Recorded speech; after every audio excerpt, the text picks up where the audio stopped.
Chapter 1035, Jonas's Choice. Chapter 1035, Jonas's Choice. In Berlin, the headquarters of the Kingdom of God was in a state of chaos. Many of the soldiers had already lost their will to fight. The news of the frontline defeat had already spread throughout the rest of the forces. No matter how elite the soldiers were, there were still humans who knew fear and valued their lives. Once the number of deaths reached a certain number, they would also start to panic. It's over. The front lines were defeated. The damn government. They've grown fat living off us, and now they've fled. The sounds of despair and fear rang out, as the soldiers quickly became savages, indulging in their darkest desires, as they raped, killed, set fire, and caused Berlin to be plunged into further chaos and panic. Go to hell. Go to hell. Everyone can go to hell. Especially the families of those damned old men. You can all go to hell. Huh. Trash. Aren't you guys usually high and mighty? Must have been fun stepping on us, right? Go to hell. Ha. With one hand wielding a heavy machine gun, one burly soldier roared out in deranged anger as he laughed out maniacally, firing out at family members of the elders. Children and women were among the victims, as they were punched full of holes under the relentless gunfire. One exceptionally beautiful woman pleaded in fear, "Don't kill me. Please. I'm willing to do anything. Please don't kill me." The soldier shot the woman a vicious look as he fired off, "Go to hell, bitch." The bullets punched into the woman's body as holes appeared and blood flowed profusely. The face of the elite soldier was twisted and contorted as he laughed out loud. Ha. Right behind, a huge blade came slashing down, chopping the head off the soldier as blood splattered out from the neck. One tiger-head beastman looked at the fleeing humans with a cold look. "Monster! The monsters are here!" Screams rang throughout Berlin as the Beastmen warriors charged through the final defense, breaching into Berlin. The Beastmen warriors were truly ferocious, killing anyone they saw. In barely minutes, a large number of survivors had died at their hands. "No, don't kill my daughter, please. Please, kill me. Let my daughter go." At a corner of Berlin, one beautiful housewife grabbed hold of her adorable daughter as she pleaded with a horse-faced beastman. A vicious look flashed past the horse-faced beastman, and he did not seem to care about the pleas. He laughed out cruelly, raising the blade in his hands, slashing down in front of the despairing of the housewife. In the sky, a sudden beam of light shot down, striking the beastman, directly vaporizing his head. This is God finally helping us? We're saved. We're saved. Seeing the horse-faced beastman's death, the housewife cried tears of joy as she lifted her head and saw a huge battleship of over 10,000 m in length. It seemed to cover the entire city, and more beams shot out continuously. As the beams fired down, the Beastmen warriors invading Berlin were instantly taken out. Even those soldiers that had gone insane were also punished by the beams. We're saved. It's God. God has sent people to save us. We're saved. Glorious God, I will serve you with all my heart and soul. The numerous survivors got down on their knees, crying out with tears of joy. They lifted their heads at the battleship that was obviously not manufactured of human hands or on Earth, and were filled with excitement.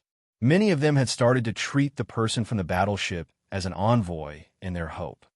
The Protector battleship flew slowly over Berlin as it continued to fire out its beams as though raining judgment, wiping out the Beastmen warriors. Inside the command center of the Kingdom of God, Jonas caught sight of the Protector battleship, and his eyes were filled with a complicated gaze. They're finally here. Jonas and the rest of the ordinary survivors were different. He had guessed who the owner of the battleship was. He had hoped, and yet not hope for you, Jonas. He looked to the Protector battleship and frowned. How come we don't have information on this helicarrier? It seems that our intelligence network is truly too lacking. The Kingdom of God had spies in China, but under Floxenia's ability to read minds, They had all been uncovered and executed. Under her Floxenia's efforts, all the higher-ranking officials who were spies were all cleansed, leaving behind a few empty positions. No spy had managed to escape her detection. Taylor stared in horror at the approaching battleship, watching it slaughter his subordinates, and his face fell as he grabbed a communicator device and yelled, "What the hell is that? Evacuate! Evacuate now!" Upon receiving that order, all the Beastmen warriors inside Berlin quickly turned tail and poured out of the city. One green-winged hawkman flew up to Taylor and said, "Your Majesty, let our Green Hawk tribe handle this. We will destroy that battleship." Taylor's face changed, as his eyes turned bloodshot like an enraged animal. He kept his gaze fixed on the battleship while breathing raggedly. "No, that machine is too strong. Even if you Green Hawk tribe were to go up, there's no guarantee of destroying it. Evacuate, now." The Green Hawk tribe was one of the final trump cards in Taylor's hands, his strongest air force. If it were to be wiped out as well, then his entire military might would suffer. He had seen the terrifying capabilities of the Protector battleship, and he was not willing to send them to needless death. With a ferocious look, he thought, "This time, I've been too arrogant. I had thought that Earth had backward technology other than the nuclear weapons. No weapon could pose a threat to us. It's my fault. However, I will not make this mistake again. Next time, I swear to wipe out you damned humans and turn Europe into the Beastmen's land." In truth, his thinking was not wrong. Other than the nuclear missiles, the technology of the Kingdom of God was under their control. Had Yu Zhong not appeared, the millions of survivors in Berlin would have fallen to the Beastmen. Only a few could possibly survive. On board the Protector battleship, Yu Zhong watched the retreating Beastmen and frowned. Are they retreating? Their reaction is truly fast, and they cannot be underestimated. After this loss, they will definitely become harder to deal with. Such enemies that knew how to retreat when they were at a disadvantage, coupled with their strength, was even more of a threat compared to the zombies. Their numbers might be lesser than the zombies, but they were capable of much more destruction and damage.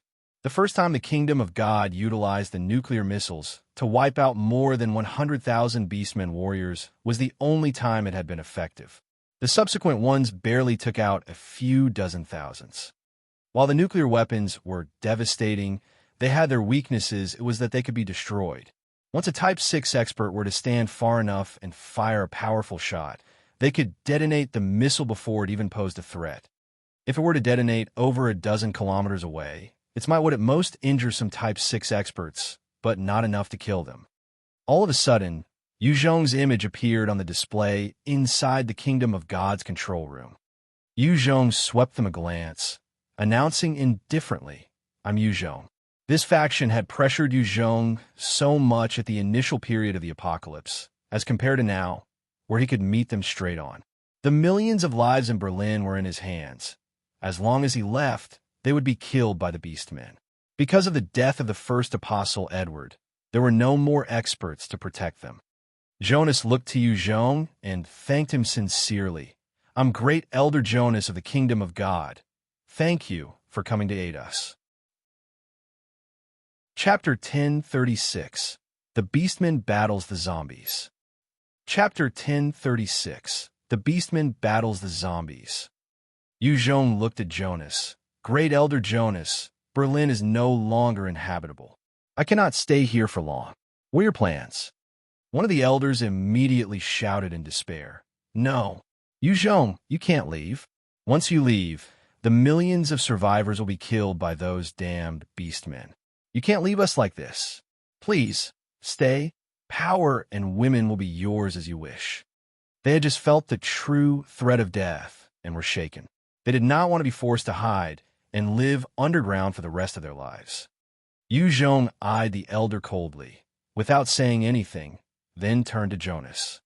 Jonas could feel Yu Zhong's gaze as he sighed in his heart. Yu Zhong was China's leader, after all, and could not stay here for long. The elder had been frightened out of his wits. That was why he had spoken out of line. He sighed in his heart. "Edward, how did you die? If only you had not perished.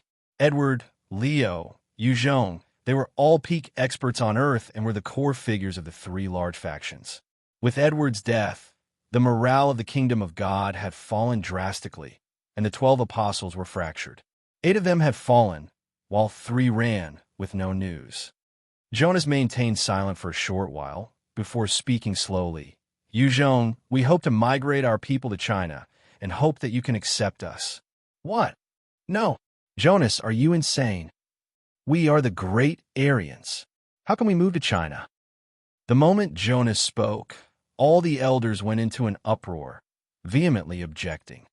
Most of them were supremacists and believed the Aryans to be the superior race, while all other races were lesser. Especially the Asians, they were treated as the most barbaric and backward. They truly looked down on the Asians. Within the troops, even the Asian soldiers were not treated equally as their European and African counterparts. There were few Asian commanders. Now that Jonas was saying to move the people over to China, they could not accept it. If it became reality, their citizens would definitely be under China's rule. They would not allow that to happen. One elder, Barbet, stared at Jonas. Jonas, you're getting muddle-headed. The kingdom of God does not need someone like you anymore. You should stand down. With a sweep, all the elite soldiers within the command center gathered beside Barbet. These were peak Type 3 experts, fully armed and equipped. There were even 2 Type 4 elites that stared coldly at Jonas. The rest of the officials stared in shock. Jonas was one of the 3 figureheads of the kingdom of God. His position and authority were high. In normal times, no one dared to question his words. However, the decision to migrate the survivors to China went against all their beliefs and infringed on their benefits. Barbet thus stood up and gained supporters. Yuzhong swept the traitors a glance and laughed lightly. Jonas, do you need my help to cleanse these pieces of trash? Having lost Edward, the guard of the kingdom of God were less powerful. And while they might have a few experts, Yuzhong just had to send some Type 5 experts, and they would be dealt with. Jonas shook his head. Leader Yuzhong, it's not necessary. I can deal with them myself. AG, take them out. At this time, there was one official who looked lost with a scholarly appearance, suddenly showed a vicious look. He exploded out like an unsheathed sword, and with a single wave, a number of transparent silks shot towards Barbet and the rest. With a number of bright flashes, Barbet and the rest were instantly sliced up in a shower of blood. In an instant, all those involved in the uprising were sliced into many pieces. Seeing how they were dealt with, the rest of the officials turned pale and quickly closed their mouths, afraid that they might puke. Jonas looked on with a hint of sorrow. While they had been supremacists, each and every one of them had been talents, and they had prestige in the kingdom of God. Now that so many had been killed by Jonas, their authority would take a huge hit. However, if he did not do so, then Yuzhong would leave, abandoning the millions of survivors. Very good. Jonas, organize your people and head to this region. Yuzhong chuckled, and the images shifted suddenly to the outside of Berlin. A huge floating fortress appeared in front of the city, and it was the Storm battleship. It was the largest battleship that Yuzhong had, and it could accommodate over a few 100,000 people. Yuzhong had obtained 3 Type 7 nuclei from the Saint Lands, and just a single one could power the Storm battleship. With that, the Storm battleship could make trips freely. As long as it was not forced to use the Raytheon cannon, it would not face a power shortage issue. Jonas eyed the Storm battleship with a complicated gaze. What a huge battleship! China's capital is truly vast and shocking. How the hell did this Yuzhong get all these treasures? If only he was Aryan. Jonas was decisive and quickly passed down orders, getting the survivors in Berlin to board the Storm battleship. The bulk of the Kojis might have been destroyed by about 90%, however, their government was still intact. Thus, they quickly organized the survivors to embark on the battleship. Yuzhong observed from afar, noting that those survivors grabbed their belongings and boarded in an orderly fashion. He felt a little sour. These guys are truly orderly compared to our Chinese people. If it were in China, if there were nobody holding a gun or whip, the survivors would definitely fight to be first, squeezing all the way to the front, causing a disorderly mess. There was a huge gap. Yu Zhong thought silently. However, in my generation, as long as I enforce things, our Chinese people will definitely improve. As the Berlin survivors were organizing an evacuation, the Beastmen were also escaping from Berlin, heading towards France. After witnessing the might of those humans, Taylor knew that there was no way of wiping them out in the short term, and he chose a tactical retreat, turning France into their Beastmen base. All around the Gate of Hell in France, there were still the 50,000 forces left behind by Taylor to guard the gate. He thought viciously, damn humans. They actually had such a powerful trump card. However, this is just a small portion of our actual might. Once the main force invades, Earth will be ours. The Beastmen Kingdom was also a powerful faction, ruling over a planet of their own. Taylor and his 550,000 soldiers were just the vanguards for the actual kingdom. The Type 6 expert of the Green Hawk tribe suddenly swooped down, reporting, "It's bad, Your Majesty, we're surrounded." "What? We're surrounded?" Taylor frowned and soared into the air, looking out towards the distance, and his face changed. They discovered a whole sea of zombies making their way towards them, without end in sight. There were easily more than 15 million zombies, and they had surrounded Taylor and his forces entirely. The zombies were everywhere, and if it wasn't for the expert of the Green Hawk tribe scouting, the Beastmen forces might have not even discovered that they were surrounded. A cold glint flashed in Taylor's eyes as he ordered, "Break out! We have to kill our way out as quickly as possible." Under his orders, the Beastmen soldiers quickly shot towards one particular direction. The combat ability of the Beastmen was terrifying. Within a few breaths, they had torn a path through the zombies, killing any that got in their way. Countless zombies were swiftly ripped apart by the Beastmen warriors, their blood flowing everywhere. Soon, a bloody path was carved out of the zombies, as the Beastmen warriors continued to slice them as easily as cakes. In front of the Type 3 Beastmen warriors, these ordinary zombies were incapable of doing anything. Chapter 1037. Sneak Attack on Taylor. Chapter 1037. Sneak Attack on Taylor. As the zombies were being killed in large numbers, the horde suddenly split in the middle. Many hunters and devourers appeared, charging towards those Beastmen warriors. A tiger-head Beastman waved his blade around, sending out beams that sliced through numerous zombies.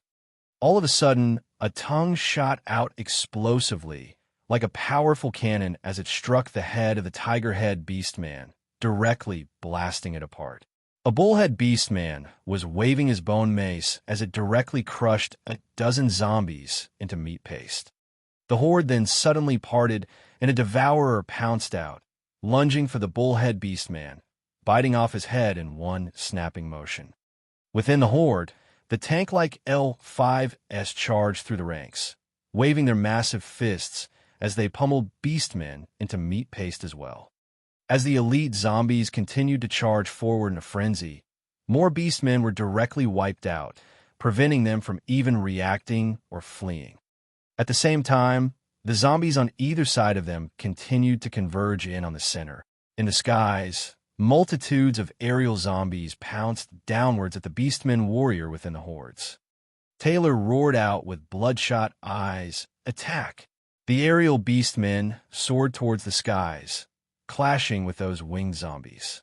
Many of the zombies were torn apart by the stronger Beastmen, and their body parts falling to the ground. In the skies, the winged zombies were too many, and they made use of their numbers to devour quite a number of aerial Beastmen, tearing them to bits and pieces. On the ground, a number of Type 6 experts around Taylor also joined in the battle. The moment they entered the fray, they were like meat grinders that tore through the evolved zombies. Under their joint attacks, numerous evolved zombies were taken out, increasing the momentum of the Beastmen. Both sides got into a cruel slaughter, with the death toll climbing every second. In fact, the number of deaths was in the dozens of thousands every passing minute. In the clouds, Yu Zhong stood quietly, staring fixedly at the Beastmen. Prince Taylor, good, fight it out among themselves. I can find a chance to wipe out that fellow. While Jonas was organizing the people of Berlin up into the Storm battleship, Yuzhong left his protector battleship over Berlin, while he himself flew over to the intense battle between the Beastmen and zombies. The moment those two armies clashed, Yuzhong had obtained the information through the satellites. Furthermore, he had gained an important information, which was that Prince Taylor had the God and Devil imprint. With the second-order God-Devil body, Yuzhong could see far, noticing Taylor even when he was over a dozen kilometers away. Once the top experts guarding Taylor left his side, the Beastmen seemed to have found their morale and momentum, tearing through the Horde. Regardless of whichever evolved zombie that appeared, they would be killed by the Type 6 experts instantaneously. In order to prevent the Beastmen from advancing, the hundreds of massive L5s appeared suddenly. You can all fucking die. One Type 6 elephant beastman of over 8 m in height, wielding a 10 m bone, leaped up into the sky. He reappeared in front of one L5 and swung his massive bone, directly crushing the L5. After the Type 6 elephant beastman killed the L5 in a single hit, he turned around and dashed through the crowd in a series of shadows, slamming the heads of the various L5s viciously. In a matter of minutes, 20 L5s were already destroyed by the elephant beastmen. The rest of the Type 6 experts also charged out at the other L5s that were considered invincible enemies to most humans and tore through their heads like it was nothing. In a few breaths, all the L5s had been wiped out by the group of Type 6 experts, with no one able to stop them. King Limo, who was hidden deep within the Horde, watched on in shock. His face fell as he thought, fuck, these damn beastmen are truly strong. I just lack time. If only I had enough time, my zombies will evolve and become even more perfect and stronger. Now, even if I use numbers, it's hard to hold them back. The trump card of the hundreds of L5s had been dealt with by those Type 6 Beastmen warriors. King Limo did not dare send them out recklessly. Although the L5s were nothing much to those Type 6 Beastmen, they were truly one of the core trump cards of the zombie army and were extremely useful in many situations. Led by the Type 6 experts, the Beastmen army continued to carve a bloody path through the zombie horde, making their way forward. Finally, within the Beastmen forces, Prince Taylor saw that the distance out of the horde was barely about a dozen meters and felt relieved. They would be able to extract themselves from this siege in just a few moments and could escape. The zombies were, after all, in the tens of millions. While Prince Taylor was confident of his strength, he dared not be arrogant to think that his forces of 200,000 could wipe out an enemy more than 70 times their number. While the Type 6 Beastmen were strong, they had their limits as well and were made of flesh and blood. They could feel exhaustion as well, and once they were trapped within the horde, they would still fall. Are they almost out? Very good. Time for me to send you to hell. In the air, the Scarlet Reaper, inserted with the Heart of Hope, had already transformed into the Raytheon cannon form under Yuzhong's control.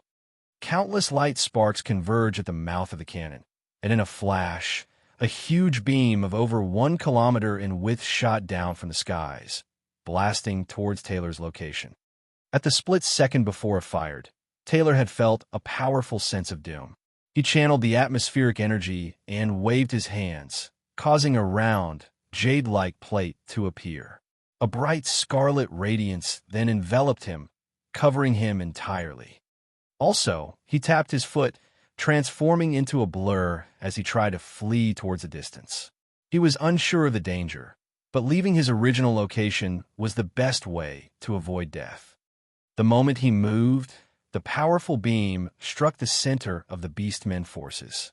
The dozens of Type 6 Beastmen experts were instantly vaporized into dust, their life force flowing into Yuzhong. At the same time, over 2,000 Beastmen had been turned into dust, leaving behind a massive crater in the ground. However, after that strike, the Type 6 nucleus inside the Scarlet Reaper cracked. He did not die. Yuzhong's eyes narrowed as he stared past the dust and into the crater. Within the crater, Taylor's state was disheveled, his clothes tattered and his armor broken, while the round, jade-like plate in his hand was broken. However, he did not die. Instead, he was still standing strong. I need to take him out. With a thought, Yu Zhong controlled the Scarlet Reaper to shoot forwards at a speed of Mach 7, appearing right in front of Taylor as he sent out a vicious punch. Scram! Taylor roared out in rage within the crater. The runes on his back glowed brightly, allowing strength to flow into his body. He became 10 m tall, and his visage was that of a Wyrm head while exuding a dark energy. Taylor was at the initial Type 7 realm.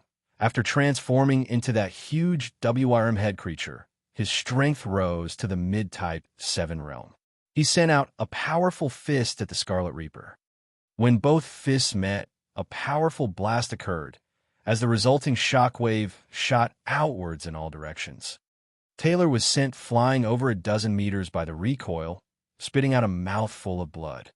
As for the Scarlet Reaper, it did not even budge, obviously stronger. While Taylor was knocked back, 16 blood radiances lunged at him from behind, coiling around him, and a huge suction exerted on him, absorbing his blood and life force. Taylor was shocked and fearful, immediately channeling his inner strength to force the turbulent blood. Strong. What kind of monster is this? I need to escape. Otherwise, I'd be killed. Having made that decision, Taylor turned and shot towards the skies, intending to flee. The 16 blood radiances tightened and coiled once more around him. Break! He roared out in frustration, pushing with all his might, as he caused a powerful air blade to slice through the blanket of blood. Unfortunately, the blood radiance rejoined almost instantly, wrapping Taylor within, and began to absorb his blood essence at a rapid speed. Within a breath's time, his blood essence was almost absorbed cleanly by the terrifying blood radiance. Chapter 1038, Killing Taylor. Chapter 1038, Killing Taylor. Taylor's face fell as he channeled his energy frantically, causing a surge of the dark energy to envelop him, blocking the invasive blood radiance. Shit! What the hell is this? How come it's so insidious?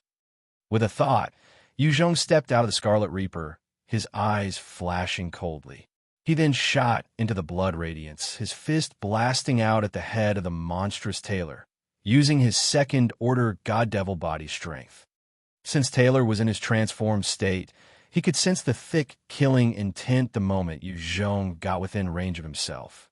He was currently being immobilized by the blood radiance, and could only send his own fist towards Yu Zhong's.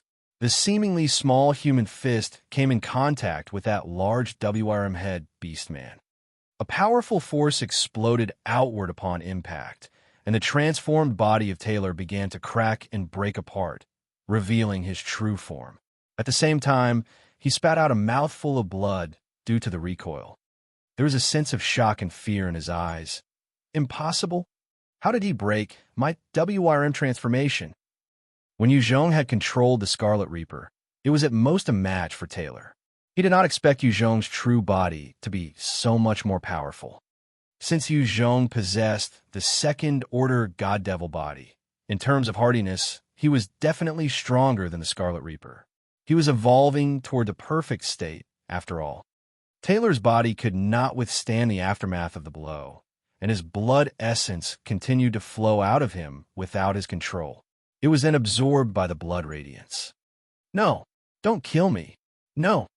He screamed out with fear in his eyes, as his body quickly became a shriveled corpse.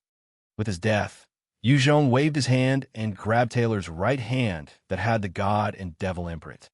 "Your Majesty! Your Majesty!" When they witnessed Taylor's death, the Type 6 experts of the Green Hawk tribe and Dragon Hawk tribe roared out with grief and fury, charging madly over. In an instant, they had reached Yu Zhong and slashed out at him. Two fools. Yu Zhong eyed the two Type 6 experts, his eyes flashing coldly, as he reached out with his hands and slapped out with lightning speed. The two experts felt as though Mount Tai had struck them in the back. Both of them spat out a mouthful of blood as they shot down from mid-air, slamming into the ground. In front of Yu Zhong, these Type 6 experts were easy targets. Unless over 20 half-step Type 7 experts appeared, none of these foreign species were Yu Zhong's match right now. I'm in need of 2 slaves right now. The 2 of you can become my slaves. With a cold glint in his eyes, Yu Zhong slapped out at them once more, suppressing them and knocking them out. He then sent out 2 Type 6 puppet runes into their heads. When they awoke, they quickly got to their knees and declared with respect, "Greenhawk Lee and Dragonhawk Phone Greetmaster." Yu Zhong eyed the 2 tribes that were engaged with the winged zombies and pointed while asking, "Are you able to control your subordinates?" Every one of them was a strong warrior, capable of tearing a fighter jet apart. If they could all come under Yu Zhong, his might would increase on a terrifying level. Greenhawk Lee replied, "Master, we can. However, once the experts of the kingdom descend upon this world, experts more powerful than us would appear. They will betray us and stab us in the back. Furthermore, they will not listen to you, but our command." Yu Zhong frowned and asked, "Kingdom, before those experts arrive, are you able to get your soldiers to coexist with the humans in the meantime?" Greenhawk Lee replied, "Can." Yu Zhong ordered, "In that case, lead them away from the battlefield." "Yes." Both of them immediately soared into the sky and arrived near their subordinates, letting out a sharp howl. The warriors of both tribes quickly gathered towards the 2 of them and carved out a path of slaughter through the zombies, arriving beside Yu Zhong. Those winged zombies were apparently weaker than the Beastmen tribes and were unable to stop them from leaving. When the members of the 2 tribes landed near Yu Zhong, they all shot him gazes filled with animosity, but did not make any moves. The Beastmen were a disciplined race and proud of their elite warrior status. As long as the order was given, even if the lower-ranking warriors knew that it was a suicide charge, they would obey. If the order was to stand down, even if their hated enemy was right in front of them, they could suppress their enmity. While most of them did not know how Greenhawk Lee and Dragonhawk Phone had been subdued by Yu Zhong, they stood by obediently waiting for orders. Yu Zhong looked at them and ignored their apparent animosity. He took 1 step into the air and shot towards the zombie horde. In a few breaths, he had arrived above them. Yu Zhong spoke in a resounding voice, "Zombie King hiding within your horde. I am China's leader, Yu Zhong. I know you can hear me. I want to speak with you." King Limo's eyes flashed with a cold light, and he could clearly see Yu Zhong in the sky through the zombies he controlled. He ordered viciously, "Talk? The great zombie King Limo, will never negotiate with anyone. Go to hell." The countless winged zombies that were engaged in slaughter with the rest of the Beastmen warriors quickly soared into the sky, forming a huge cloud as they attacked Yu Zhong. "Fool, you're seeking death. Die."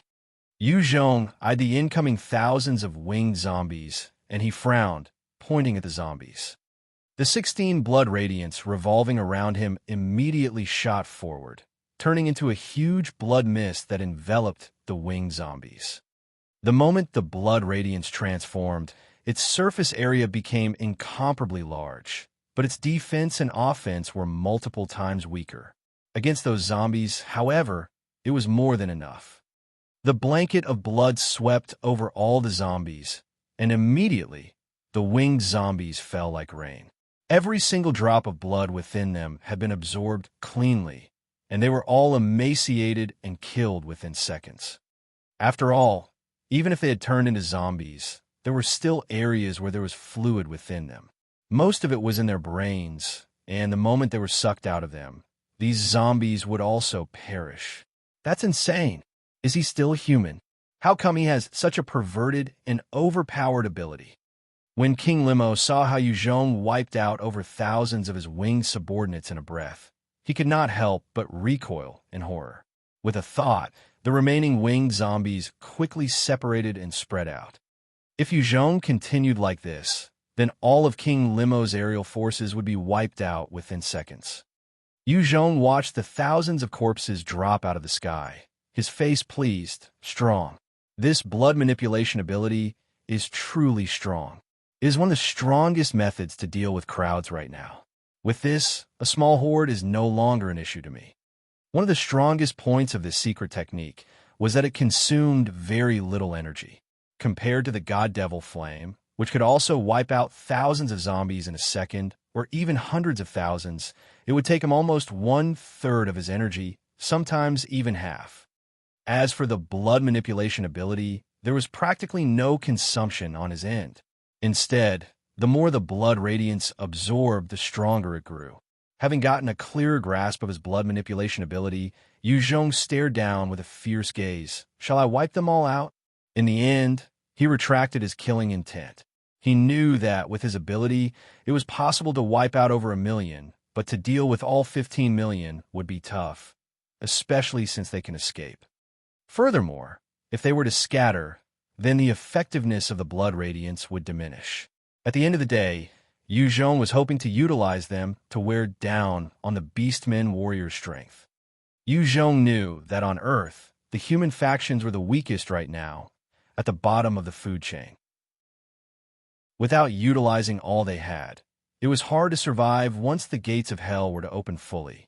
Even with his 12 protector battleships, if he were to face the incoming Beastmen kingdom, there was no guarantee of defeating the enemy all by himself, not to mention the addition of the Dino race, the aliens, and the various other foreign species. Chapter 1039, Negotiations with King Limo. Chapter 1039, Negotiations with King Limo. Having experienced Yu Zhong's combat power, there was some movement in the Horde, as a number of big-headed zombies with large eyes the size of fists came up to Yu Zhong, speaking in a raspy voice. I'm Zombie King Limo, despicable human. What do you intend to say to the great King Limo? Yu Zhong immediately recognized that this zombie was most likely a puppet used to project King Limo's voice. What an arrogant zombie! Yu Zhong sneered in his heart, but extended a smile towards the zombie. Great King Limo, I hope to work together with you and prevent the Beastmen kingdom from invading us. He continued, the gates of hell have appeared in France, and there would be even more Beastmen warriors descending upon Europe as time passes. In order to expand their territory, they would definitely attack you. I hope to cooperate with you and resist the invasion. King Limo sneered coldly, replying in a raspy voice, the Beastmen are our enemies. Your human race is also our enemy. Since this is the case, how can we possibly cooperate? As an evolved zombie, King Limo was extremely clear that the zombies and humans were polar opposites, and there could only be one victor between them. Yu Zhong laughed lightly and immediately offered Europe. Of course it's possible. As long as King Limo is willing to work with me, I can transport all human survivors in Europe over to China, while recognizing Europe to be yours, esteemed King Limo. Yu Zhong's faction was based in China. Other than the region over there was no need to expand to Europe. In fact, he had already deemed Europe to be a lost cause, thus he had no qualms using it as a bargaining chip. Oh, when King Limo heard that, he could not help but be moved slightly. The kingdom of God had been an eyesore to him. They had wiped out many of his zombies while resisting him from absorbing even more zombies into his power. If they were to be removed, then he could move freely and bring more zombies under his control. He then gazed at Yu Zhong coldly. What do you want then? Europe's equipment and resources, as well as the positions of the remaining humans. Yu Zhong directly stated his intentions. Europe has technology and resources that your zombie clan does not need, but to us humans, they are important and necessary. As long as you let us take those, we will leave Europe. King Limo pondered for a while before nodding. Okay, that's no problem. Resources, equipment, and technology were important to humans. To King Limo, however, it was just rubbish. While most of the zombies were already evolving some form of intelligence, they could at most utilize an ordinary rifle or those machine guns on vehicles. It would be a stretch to get them to work on the resources and technology. Since King Limo agreed, Yu Zhong grinned and flipped his hand, revealing a Gauss rifle. Esteemed King Limo, I wonder if you're willing to engage and trade with me? I'm willing to sell you Gauss rifles in bulk. Each one just requires a Type 3 mutant beast nucleus. King Limo swept the Gauss rifle a glance and asked coldly, "How powerful is this thing?" Yu Zhong readied it and fired at the Beastmen warriors below. With a bright flash of light, there were multiple holes in the numerous Beastmen warriors. In that single shot, over 30 of them had been killed. King Limo showed a hint of satisfaction, but continued coldly, "It's not too bad, but it isn't worth a Type 3 nucleus." Yu Zhong frowned slightly and understood. To humans, while these weapons were powerful and could deal with foreign species, useful to even ordinary soldiers, they were useless to the zombies that made use of their own bodies. Unless there was a large supply of them, it would not change much to the battle tactics and combat style of the zombies. Yu Zhong chuckled and retrieved a glass vial of a Type 6 mutant beast blood essence. In that case, how about the blood essence of a Type 6 mutant beast?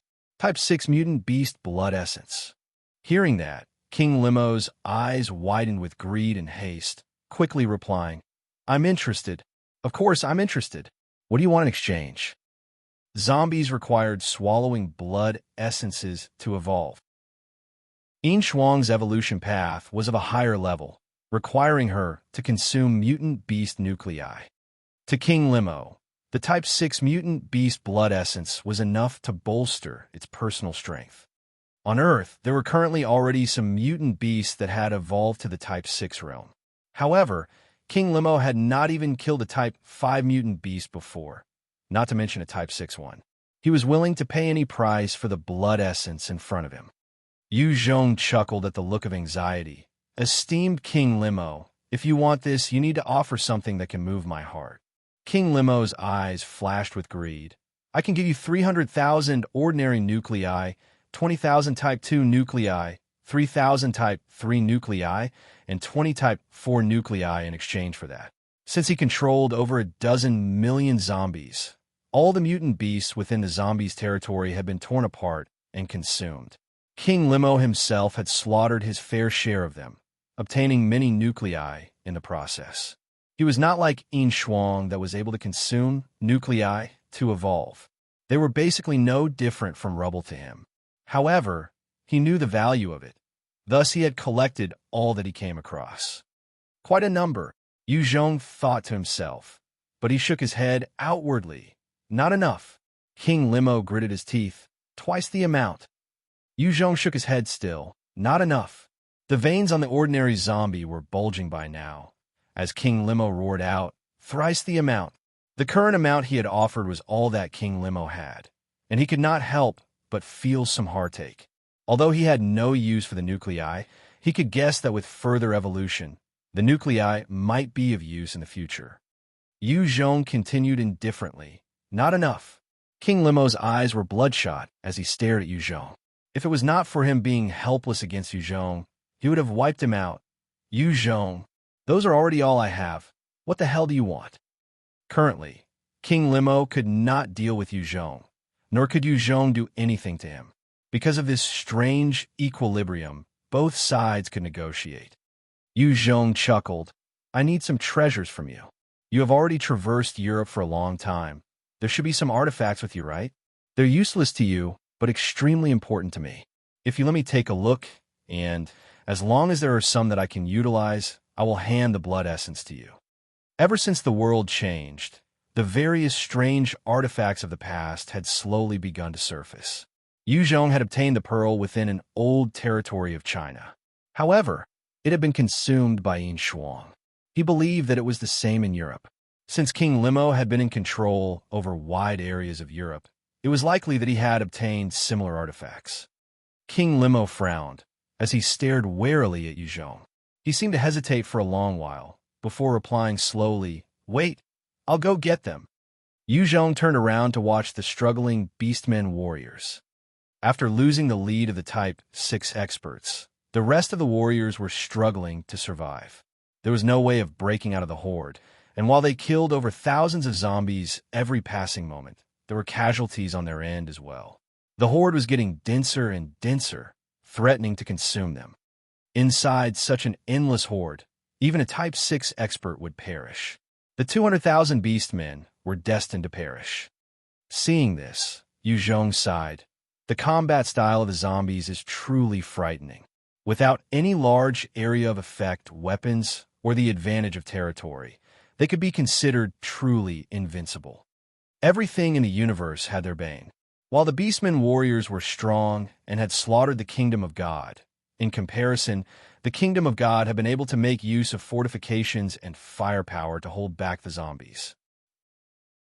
Of course, if it was not for Taylor being over-anxious to occupy Berlin, he would not have suffered so greatly. Had he utilized the 200,000 Beastmen properly, together with their Type 6 experts, with time, it was definitely possible to eliminate all 15 million zombies. On the flip side, the Beastmen warriors were more threatening to the humans. Soon after, a huge L4 walked out of the Horde, carrying a large chest. It poured the contents out on the ground, as treasures spilled out in front of Yu Zhong. Chapter 1040, Heaven-Piercing Bow. Chapter 1040, Heaven-Piercing Bow. Yu Zhong narrowed his eyes and saw that within the pile of treasures, there were swords, shields, bows, and all sorts of items that were clearly not of Earth's technology. King Limo threw out the items, fixing his gaze upon Yu Zhong and the glass vial in his right hand. These are all I have. You can choose any 3 items, in exchange for the Type 6 blood essence. Yu Zhong swept a gaze on the items, not batting an eyelid. Just give me everything. If you do so, I can lower the requested nuclei by half. King Limo rolled his eyes and shook his head. No way. For items, plus half the earlier amount of nuclei. That's my bottom line. If you're not interested, forget it. King Limo knew that Yu Zhong was interested in these items, thus he wanted to raise the price. His original intentions were to throw them all to Yu Zhong anyway. He did not care. After all, it was more important to raise his strength. Yu Zhong lowered his head and nodded fine. After that, he waved his hand and threw the Type 6 blood essence over to the zombie controlled by King Limo. The King Limo-controlled zombie was frightened and quickly went to hug the glass vial, eyeing it with obvious greed, passing it to an L5 beside him. The L5 quickly backed away upon retrieving the vial. Yu Zhong descended, looking at the pile of broken and ancient-looking weapons. Those ancient weapons all had strange runes engraved on them. With the passing of time, most of them had already rotten, their radiance largely dimmed, as though rust had claimed all of their previous glory. Many of them were also left with only the hilt or so. At a glance, they seemed more like trash rather than treasures. Zombie King Limo was not an idiot. He did, in fact, obtain many ancient items, but they were largely useless. If there were any real treasures, he would keep it for himself instead of bringing it out. He eyed Yu Zhong from afar and laughed coldly. What a fool. Those items were truly hard to obtain. However, that was when they had been created. Now, they're just mostly a bunch of rusted waste. Yu Zhong came up to the pile of rubbish, waving his hand and keeping all the items into his storage ring. Zombie King Limo spoke out coldly. Yu Zhong, what are you doing? Didn't we agree on 4 items? In fact, he did not really care for those items. However, he was not willing to let Yu Zhong take all the items away. Yu Zhong waved his hands and took out 200 Gauss rifles and placed them on the ground. These 200 rifles for these items should be enough, no? A hint of pleasure flashed in King Limo's eyes, but he maintained his snideness. All right then. Since I, Zombie King Limo, am magnanimous, I'll forego it this time. After all, he had seen the lethality of the Gauss rifles himself. As long as he assigned 200 evolved zombies to use them, he would have a powerful elite squad. Yu Zhong laughed lightly. As for the rest of the mutant beast, I'll trouble you to send someone to deliver it to Berlin in 10 days. After that, we can make use of Berlin to be our future place for trades and negotiations. You can also send people to bring items to trade for the Gauss rifles and ammo. The Gauss rifles were no doubt powerful, but there was a limit to their ammunition.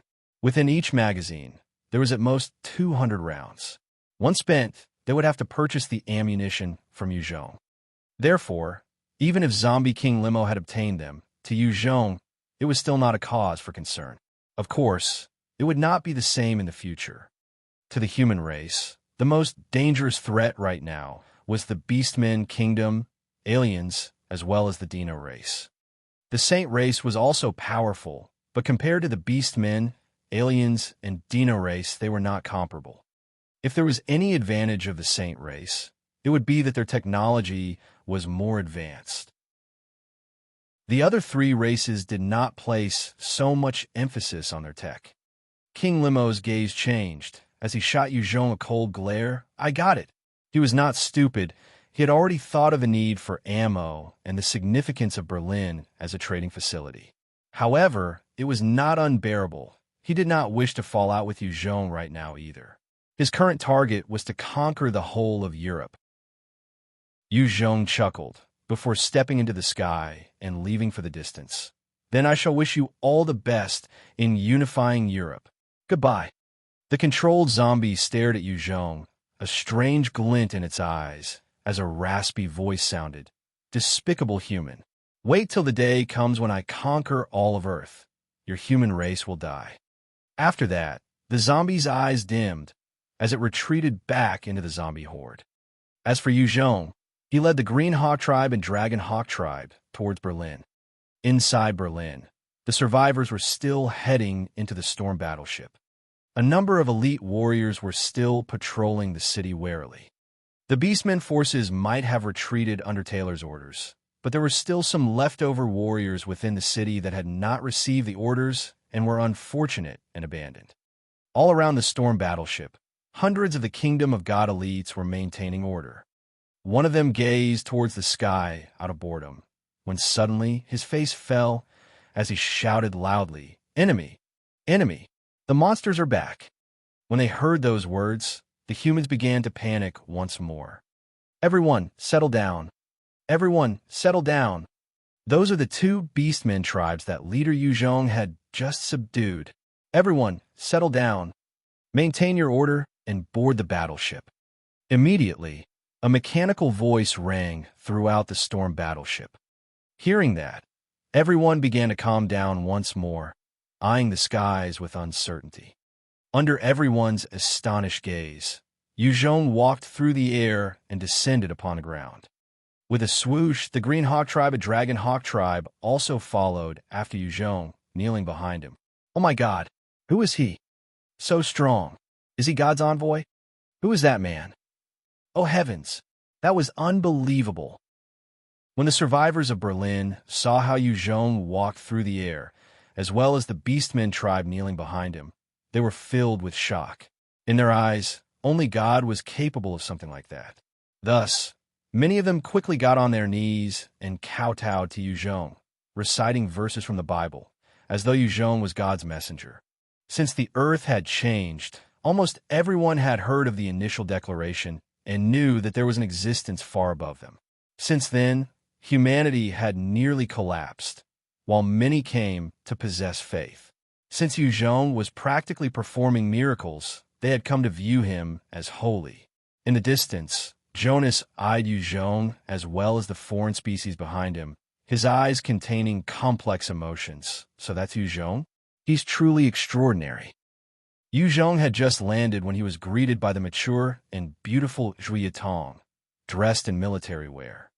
He instructed, "They are yours to handle for now. Let them board the storm battleship, and when they reach China, hand them to Qingwu. They're to deal with the zombies there. Other than the two Type 6 leaders, it's fine if the rest die." The two tribes were Yuzhong's intended cannon fodder to deal with the zombies in China. Even if they all died, he would not bat an eyelid. As long as the two Type 6 experts were all right, he did not care about the rest. Zhuye Tong smiled gently, understood. After settling those issues, Yuzhong entered the protector battleship, and with a wave of his hands, the ancient weapons in his storage ring all came out. Seeing those broken instruments, there was a hint of an excited gaze within Yuzhong's eyes. He grabbed one of the black balls within the pile of items. As he held the ball, he thought, "I can sense it. This item is calling out to me." The moment it came in contact with Yuzhong's hands, it lit up and started to absorb his strength. Although he was taken aback, he did not panic and allowed the ball to absorb. During the process, the black ball began to elongate, forming a black, powerful-looking bow that was engraved with mysterious runes and radiated with power. Heaven-piercing bow. When it formed fully, a notification appeared in his mind, allowing him to understand the name of this weapon. Chapter 1041, Yin-Yang Palm. Chapter 1041, Yin-Yang Palm. Yu Zhong looked at the heaven-piercing bow in his hands with appreciation. Good treasure. I've gained big this time. Initially, he had proposed a deal with Zombie King Limo in order to build some relations, where both sides stood to gain. He did not harbor much hope for the treasures. Therefore, he was pleasantly surprised to gain such a powerful battle weapon.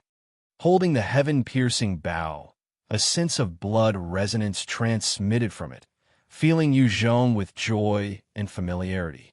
Time to test it. Upon gaining the weapon, Yu Zhong stepped out of the protector battleship and soared into the air. He then went to the outskirts of Berlin.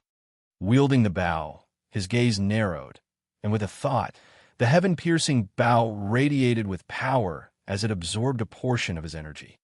After it swiftly gathered about 1/3 of Yu Zhong's energy, a powerful red ball of energy appeared within the bow. At the same time, as long as Yu Zhong willed it, the atmospheric energy within a 500 m radius would gather at the red ball of energy, empowering it. Yu Zhong took aim at a particular mountain far away and drew the bow. A bright red arrow shot out, crossing the distance of a few hundred meters in a second and blasted into the mountain. Honk!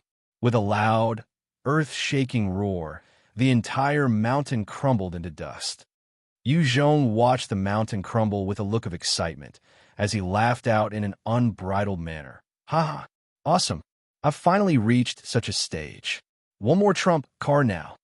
With this heaven-piercing bow, Yu Zhong's Type 7 strength could control the atmospheric energy to augment his attacks. Even a peak Type 7 expert would be annihilated by this attack. Yu Zhong thought with a little regret. What a pity that with my current strength, I can only fire 3 such arrows. It's definitely a trump card. I can't use it often. He continued to ponder silently. Based on my current hidden aces, I have 2 little offensive ones. I need to learn some secret techniques. The martial techniques of the Saint Lands were the heaven-defying arts developed by the talents and geniuses of planet Uros. Each one of them had their might and power. If trained to the peak, a person could fight enemies of higher levels. With Yu Zhong's past style, it had either been sneak attacks, assassinations, or a combination of all his arsenal and trump cards just to kill his enemies. In a frontal combat, he might have his moves, but it was difficult to cross ranks and face stronger enemies. At the Saint Lands, Yu Zhong had been able to kill those elites because his personal strength was high, not because they were weak. Since reaching the Type 7 realm, his body had also attained the second-order God-Devil body. With his strength, even if he was struck by a 155 m round, he would not even be the slightest bit injured. On Earth, the only weapon left that could possibly threaten Yu Zhong would be the nuclear weapons, or maybe the Raytheon cannon and prism laser cannon. As for the secret martial techniques, they could enable a person to execute about 10% of their own strength. Yu Zhong was able to exhibit about 20 to 30% of his strength currently. If he learned another technique, it could increase the power he could display. When he flew back to the protector battleship, Yu Zhong swiftly pulled out the records of the Saint Land martial techniques with Bai Yi's help. Radiant Sun Art, Sky Wolf Skill, Sky How Divine Art, Ice Soul Divine Technique. All sorts of martial skills were displayed for him to see. None of the high-quality skills are useful to me. I only need to see from the top 10 martial techniques to boost my strength. There were all sorts of martial techniques in the Saint Lands, separated into low-tier, mid-tier, high-tier, as well as peerless. The higher the grade, the tougher the cultivation. With regards to the peerless grade, even with the numerous elites, there were few that could actually train in them.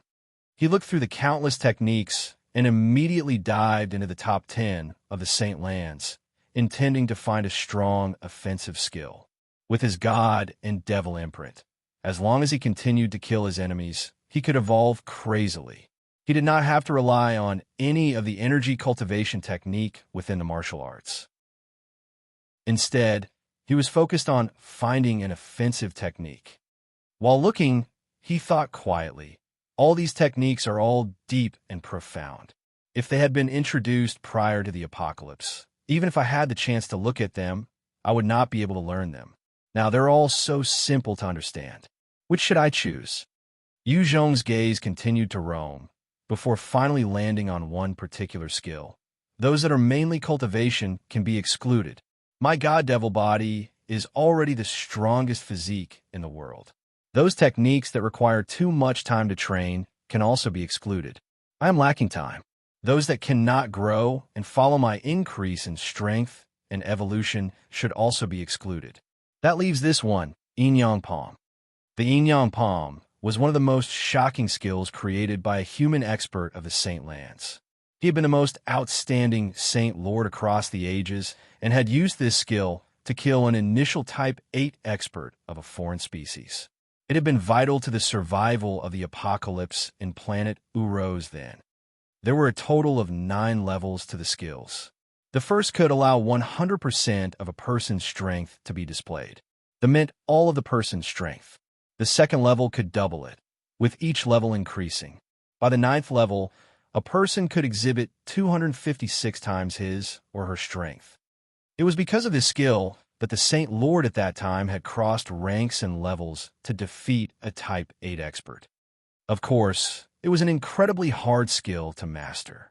At that time, the Saint Lord had only practiced it to its 5th level, and he was already at a heaven-defying level. There had been no one else who had trained the technique to the 9th level. The peak of technological advancement in society would be a variety of machinery. The peak of cultivation would be the variety of techniques. If this Yin-Yang Palm can be trained to the 9th level, it would truly be powerful and invincible. The moment Yu Zhong saw the description of this skill, his eyes lit up, and he started comprehending this technique. The skill required the utmost talent and resources to begin cultivation.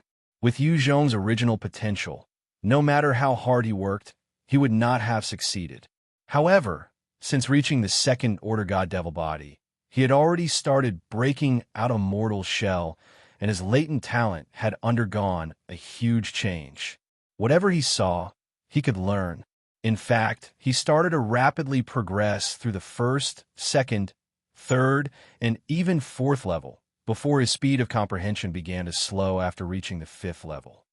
A few days later, in front of the Gate of Hell in France, there was a huge sea of zombies with seemingly uncountable numbers heading towards the gate. The remaining 30,000 Beastmen warriors had just constructed some simple defenses and were currently defending the location with all their might. In front of one particular wooden fort, where a dozen Beastmen warriors were guarding, an L5 suddenly appeared. One of the commanders quickly roared out, "Fire the arrows! Fire the arrows!" A dozen Beastmen warriors quickly drew their bows and released arrows that shot toward the L5 like meteors. The shower of arrows pierced the L5 skin but was unable to truly hurt or injure it. The L5 bore the brunt of the arrows, arriving in front of the Beastmen fortress, and slapped out viciously, causing the Beastmen warriors within to be flattened into meat paste. The warriors within the castle tried their best to dodge, but were quickly enveloped by the surrounding horde of zombies. With many more L5s as the core, the various forts of the Beastmen started to be breached, and their mortality count rising. Zombie King Limo, who was hidden within the sea of corpses, observed from afar with a sunken expression, "Go to hell. This gate of hell must belong to me." This particular gate was the one used by the Beastmen kingdom to invade. If Zombie King Limo obtained it, he just had to deploy troops here to overwhelm the enemies flooding in. If he allowed them to pour out in waves, even he cannot guarantee victory with numbers. The Beastmen elites had already been mostly taken out by Yu Zhong and King Limo. Although the remaining warriors at the gate were elites, there were no Type 6 experts to hold the fort. There was no way of defending against the overwhelming number of zombies. Many of them fell, while the defensive line was being reduced at a rapid pace. If they were humans, they would have long since collapsed. However, these beastmen were fundamentally different from the human race. They knew fear, but they prioritized orders and continued to fight bravely and resolutely to their last breath. It was truly admirable and frightening as well. Just as the sea of corpses was about a kilometer away from the gate, all of a sudden, a huge beast came out of the gate. It had a vicious-looking dragon head, its limbs thick and powerful. Its entire body was covered in thick, gray scales, and it was about 3 m in height, 7 m in length. On top of it, there was a Peak-type 4 expert with a snake head wearing a silver armor, wielding an 8 m long dragon spear. He was exuding a terrifying aura. Chapter 1042, Beastmen vs. Zombies. Chapter 1042, Beastmen vs. Zombies. Dragon Riders. The mighty Dragon Riders are here. The Dragon Riders are here. Seeing the appearance of the Beastmen experts atop the dragons, the various Beastmen in combat became excited and let out cheers. The moment those Dragon Riders came out, they charged towards the zombie horde. One by one, they exited the gate of hell and immediately got into formation, charging at the zombie horde. At the vanguard position of the zombies, there were many L5s covered in black scales, impenetrable to guns and blades, blocking the Dragon Riders. The hundreds of Dragon Riders charged wildly, and the ground shook from the force. They charged into the L5s viciously, intending to pierce through the bodies of the L5s with their strength. Under the built-up force, the L5s were directly pierced through, crumpling to the ground. At the same time, some of the Dragon Riders were slapped by the L5s and sent flying. The moment those Dragon Riders fell among the zombies, the hidden evolved zombies would leap out and tear those unfortunate victims into pieces. Every one of these Dragon Riders was at the Type 4 realm, but against the Devourers, Hunters, S5s, and other evolved zombies within the Horde, they stood no chance. With the passage of time, zombies had not stopped evolving too, and, compared to a year ago, they were much stronger. However, since the Dragon Riders were pushing out in hordes, the L5s were taken out quickly before being trampled on by the Dragon Riders. The moment the zombies were impeded by the Dragon Riders that joined the fray, more Beastmen, warriors, and Dragon Riders came out of the Gate of Hell, providing even more reinforcements. Soon, the total number of Dragon Riders that had appeared numbered over 5,000. The L5s had to make use of the other zombies to take out over 100 Dragon Riders before they were turned into meat paste under the charge of the reinforcements. After dealing with those L5s, the remaining 4,000-odd Dragon Riders cleaved through the horde like a knife through butter, slaughtering the zombies that got in their way. At every second, over thousands of zombies were being flattened. Zombie King Limo's gaze turned frosty as he prepared to use one of his trump cards, Go to Hell.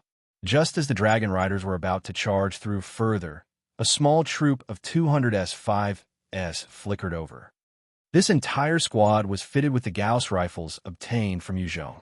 The moment they appeared, they began firing wildly at the Dragon Riders. Bright flashes burst out, and suddenly, many of the Dragon Riders found that they had fist-sized wounds punched through their bodies as they crumpled to the ground from the back of their dragons in disbelief. In an instant, over a dozen Dragon Riders had fallen. The rest of the Dragon Riders became enraged as they urged their mounts to chase after the S5s. Unfortunately, the S5s were too fast, disappearing right before their eyes. The S5s made use of the horde as cover, appearing and disappearing like the wind, wiping out hundreds of the Dragon Riders each time, but not losing a single of their number. The S5s were speedy, and King Limo had passed the Gauss rifles for them to use. Such a speedy squad was even more terrifying than an elite human squad. King Limo saw how effective the S5 squad was, and his eyes flashed with a strange glint. These Gauss rifles are truly useful. If I had 20,000 of them, those damn beastmen would have already been wiped out. I need to purchase more from Sichuan. Once our zombies are equipped, they will be stronger than the humans. It was precisely so. If the zombies could obtain weapons that the humans used, then, in the future, the humans would not stand a chance. Other than the Dragon Riders, more Beastmen warriors were still pouring out of the gate. A large number of aerial Beastmen warriors also flew out, soaring into the sky, engaging the winged zombies. Every second, there were deaths on both sides. They were at a stalemate, but the Beastmen's area was slowly expanding. In terms of numbers, it was naturally the zombies that had the advantage, but in terms of quality, the Beastmen were stronger. Although the Beastmen were strong, King Limo was all the more adamant on obtaining this Gate of Hell. He continued to throw all his subordinates into attacking. While many evolved zombies were dying every second, there were zombies who were constantly evolving from consuming the blood and flesh of the powerful Beastmen as well, becoming even stronger. Newly evolved zombies were being produced. The entire region in front of the Gate of Hell had become a cruel meat grinder. In just a day, 1 million zombies had perished. At the same time, the death toll of the Beastmen warriors was reaching 150,000, with the initial 5,000 Dragon Riders ultimately perishing after an entire day of fighting. However, they had brought down over 150,000 zombies of their own. Corpses were piled in heaps, with countless dismembered bodies all around. Zombie King Limo laughed coldly. 1 million zombies. Damned Beastmen. It actually took out 1 million of my forces. But it's useless. My forces are becoming stronger. Huh. Those foreign species like the Beastmen, aliens, and Dino race were all resistant towards the infection. Therefore, they could not become zombies just like the mutant beasts. However, their blood and flesh were incredibly potent to the zombies. After killing 150,000 Beastmen, there were an additional 10,000 Type 3 evolved zombies, 2,000 Type 4 evolved zombies, and 300 Type 5 evolved zombies. At the same time, Devourers were sprouting out of nowhere, consuming the corpses on the battlefield. These Devourers were natural-born killers on the battlefield, consuming corpses to evolve. Most of them had already become Type 5 creatures, posing an even more dangerous threat than before. The Type 5 Devourers were more terrifying than the L5S and were one of King Limo's trump cards. As long as they continued battling, while the Horde might be diminished, and ordinary evolved zombies would perish, in return, even more powerful evolved zombies would emerge, replacing the quantity with quality. It was because of this that Zombie King Limo was willing to deploy his forces to clash against the Beastmen. Suddenly, an expert with 70% resemblance to Taylor stepped out from the Gate of Hell. Right behind him, there were over 100 Type 6 experts following, exuding a terrifying aura. The expert that resembled Taylor looked at the horde of zombies coldly and spoke indifferently. To think that Taylor is dead. Seems like this Earth has some capable bumpkins. 1-6M, tall tiger-head expert spoke with a fawning attitude. How could that fool Taylor compare to you, Your Majesty? As long as you order it, this subordinate will wipe out these low lives for you. This expert of the Beastmen kingdom that resembled Taylor was another prince, Prince Teus. He had power, authority, and many tribes under his beck and call. He was also a powerful expert of the mid-type 7 realm. Teus swept a glance across the seemingly endless horde and declared coolly, "Wipe out these trash." "Yes, Your Majesty." The hundreds of Type 6 experts behind him bowed and acknowledged before leading their own tribes and slaughtered their way through the zombie horde. Once this army joined the fray, the tide of the battle was turned. Many powerful evolved zombies were quickly taken out by those Type 5 and Type 6 experts of the Beastmen kingdom, while the ordinary zombies were left to the lower-level subordinates.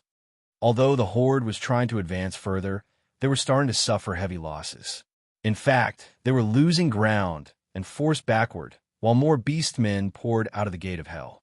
The advantage of the zombie numbers had suddenly become a target for the enemies to slaughter. With King Limo's high intelligence, the moment he saw that things were going downhill, he quickly chose to retreat. Damn it. Seems like we can't claim that Gate of Hell anymore. It's time to retreat.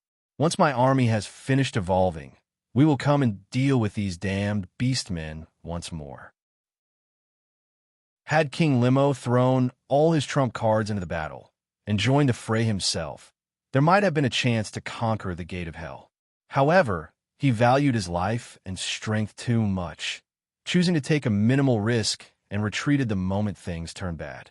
One petite, beautiful Beastman expert that looked almost similar to a human female, with the exception of her cat ears and tail, came up to Teus and asked respectfully, "Your Majesty, the enemy has fled. Do we chase?" Within the Beastmen kingdom, there were many races that looked similar to humans. However, they were termed as lower-class races and were not very welcomed. The Catwoman race was one example. Chapter 1043, Sichuan's Base Request for Help. Chapter 1043, Sichuan's Base Request for Help. Teus swept a disgusted look at that Type 5 Catwoman, ordering coldly, "Convey my command. No one is to chase. Our priority is to establish a secure base right now." The Catwoman responded, "Yes, Your Majesty." As one of the princes of the Beastmen kingdom, he was unlike Taylor in seeking merit, instead choosing to lay foundations. With his orders, countless Beastmen started to claim territories once more, as well as simple fortifications and structures. Meanwhile, more Beastmen warriors were pouring out of the Gate of Hell. In time, the whole of France began to come under Teus due to his slow but steady efforts. With his expansion efforts, although it prevented King Limo from acting against the Beastmen warriors, it gave him time to gather and regroup all the zombies within France. Both sides continued to engage in small skirmishes here, and they were trying to expand their own forces. Like this, the Beastmen kingdom had somehow established their own base on Earth. As for Yu Zhong, he was currently transporting the Berlin survivors towards China. Within Sichuan, in a secluded mountain gorge, a Gate of Hell stood on some flat ground, surrounded by mucus. A Type 3 mutant leopard came prowling over, eyeing the mucus curiously as it edged closer. Just as it was near the blanket of mucus, suddenly, an oval-shaped object shot out a meat hook, piercing the Type 3 mutant leopard and tugged it forcefully into the mucus. The unfortunate beast struggled within the mucus for a few seconds, before all movement ceased. Soon after, another oval-shaped pod broke open, as a human-shaped alien emerged from within, possessing a pair of sharp claws, tail, and a savage visage. A number of strange alien spawn crawled all around it before burrowing into its chest. The human-shaped alien eyed its surroundings warily before it dashed off into the distance.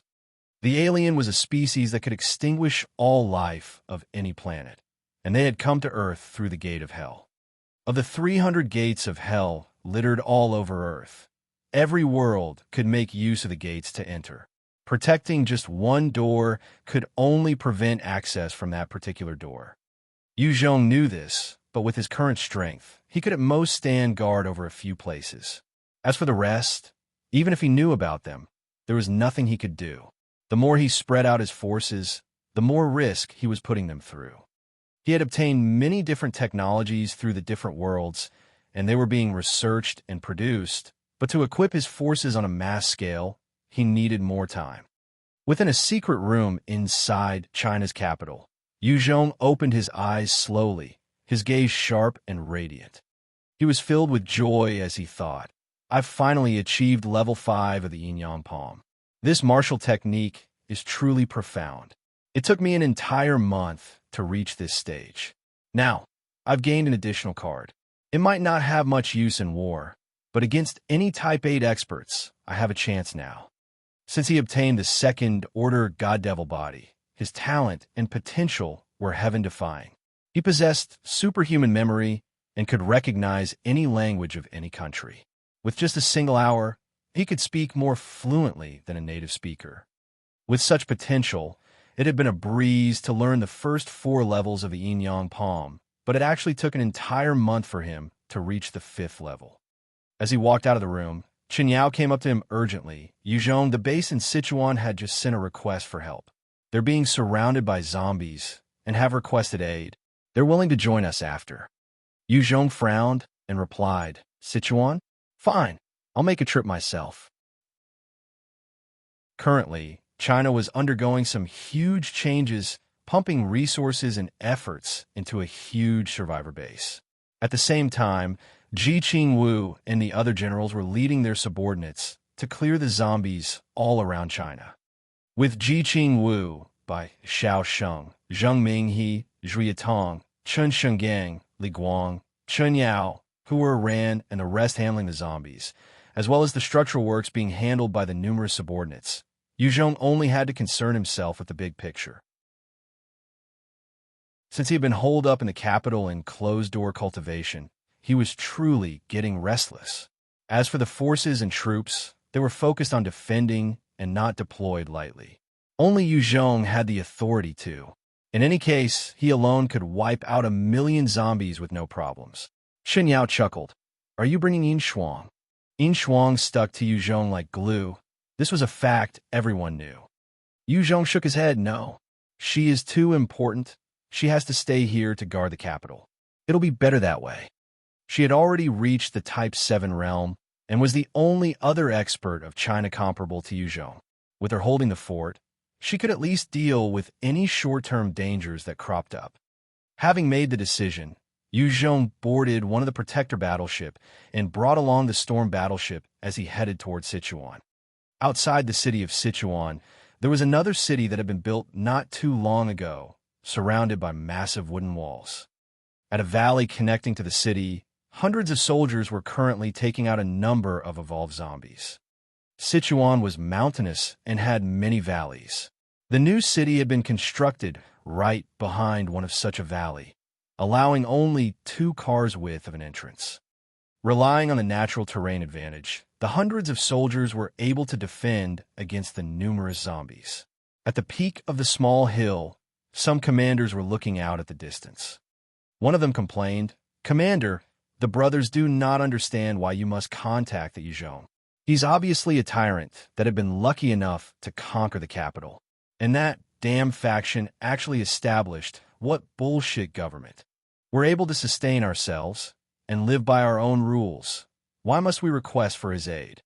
When that squad captain spoke, many of the other officers nodded in agreement.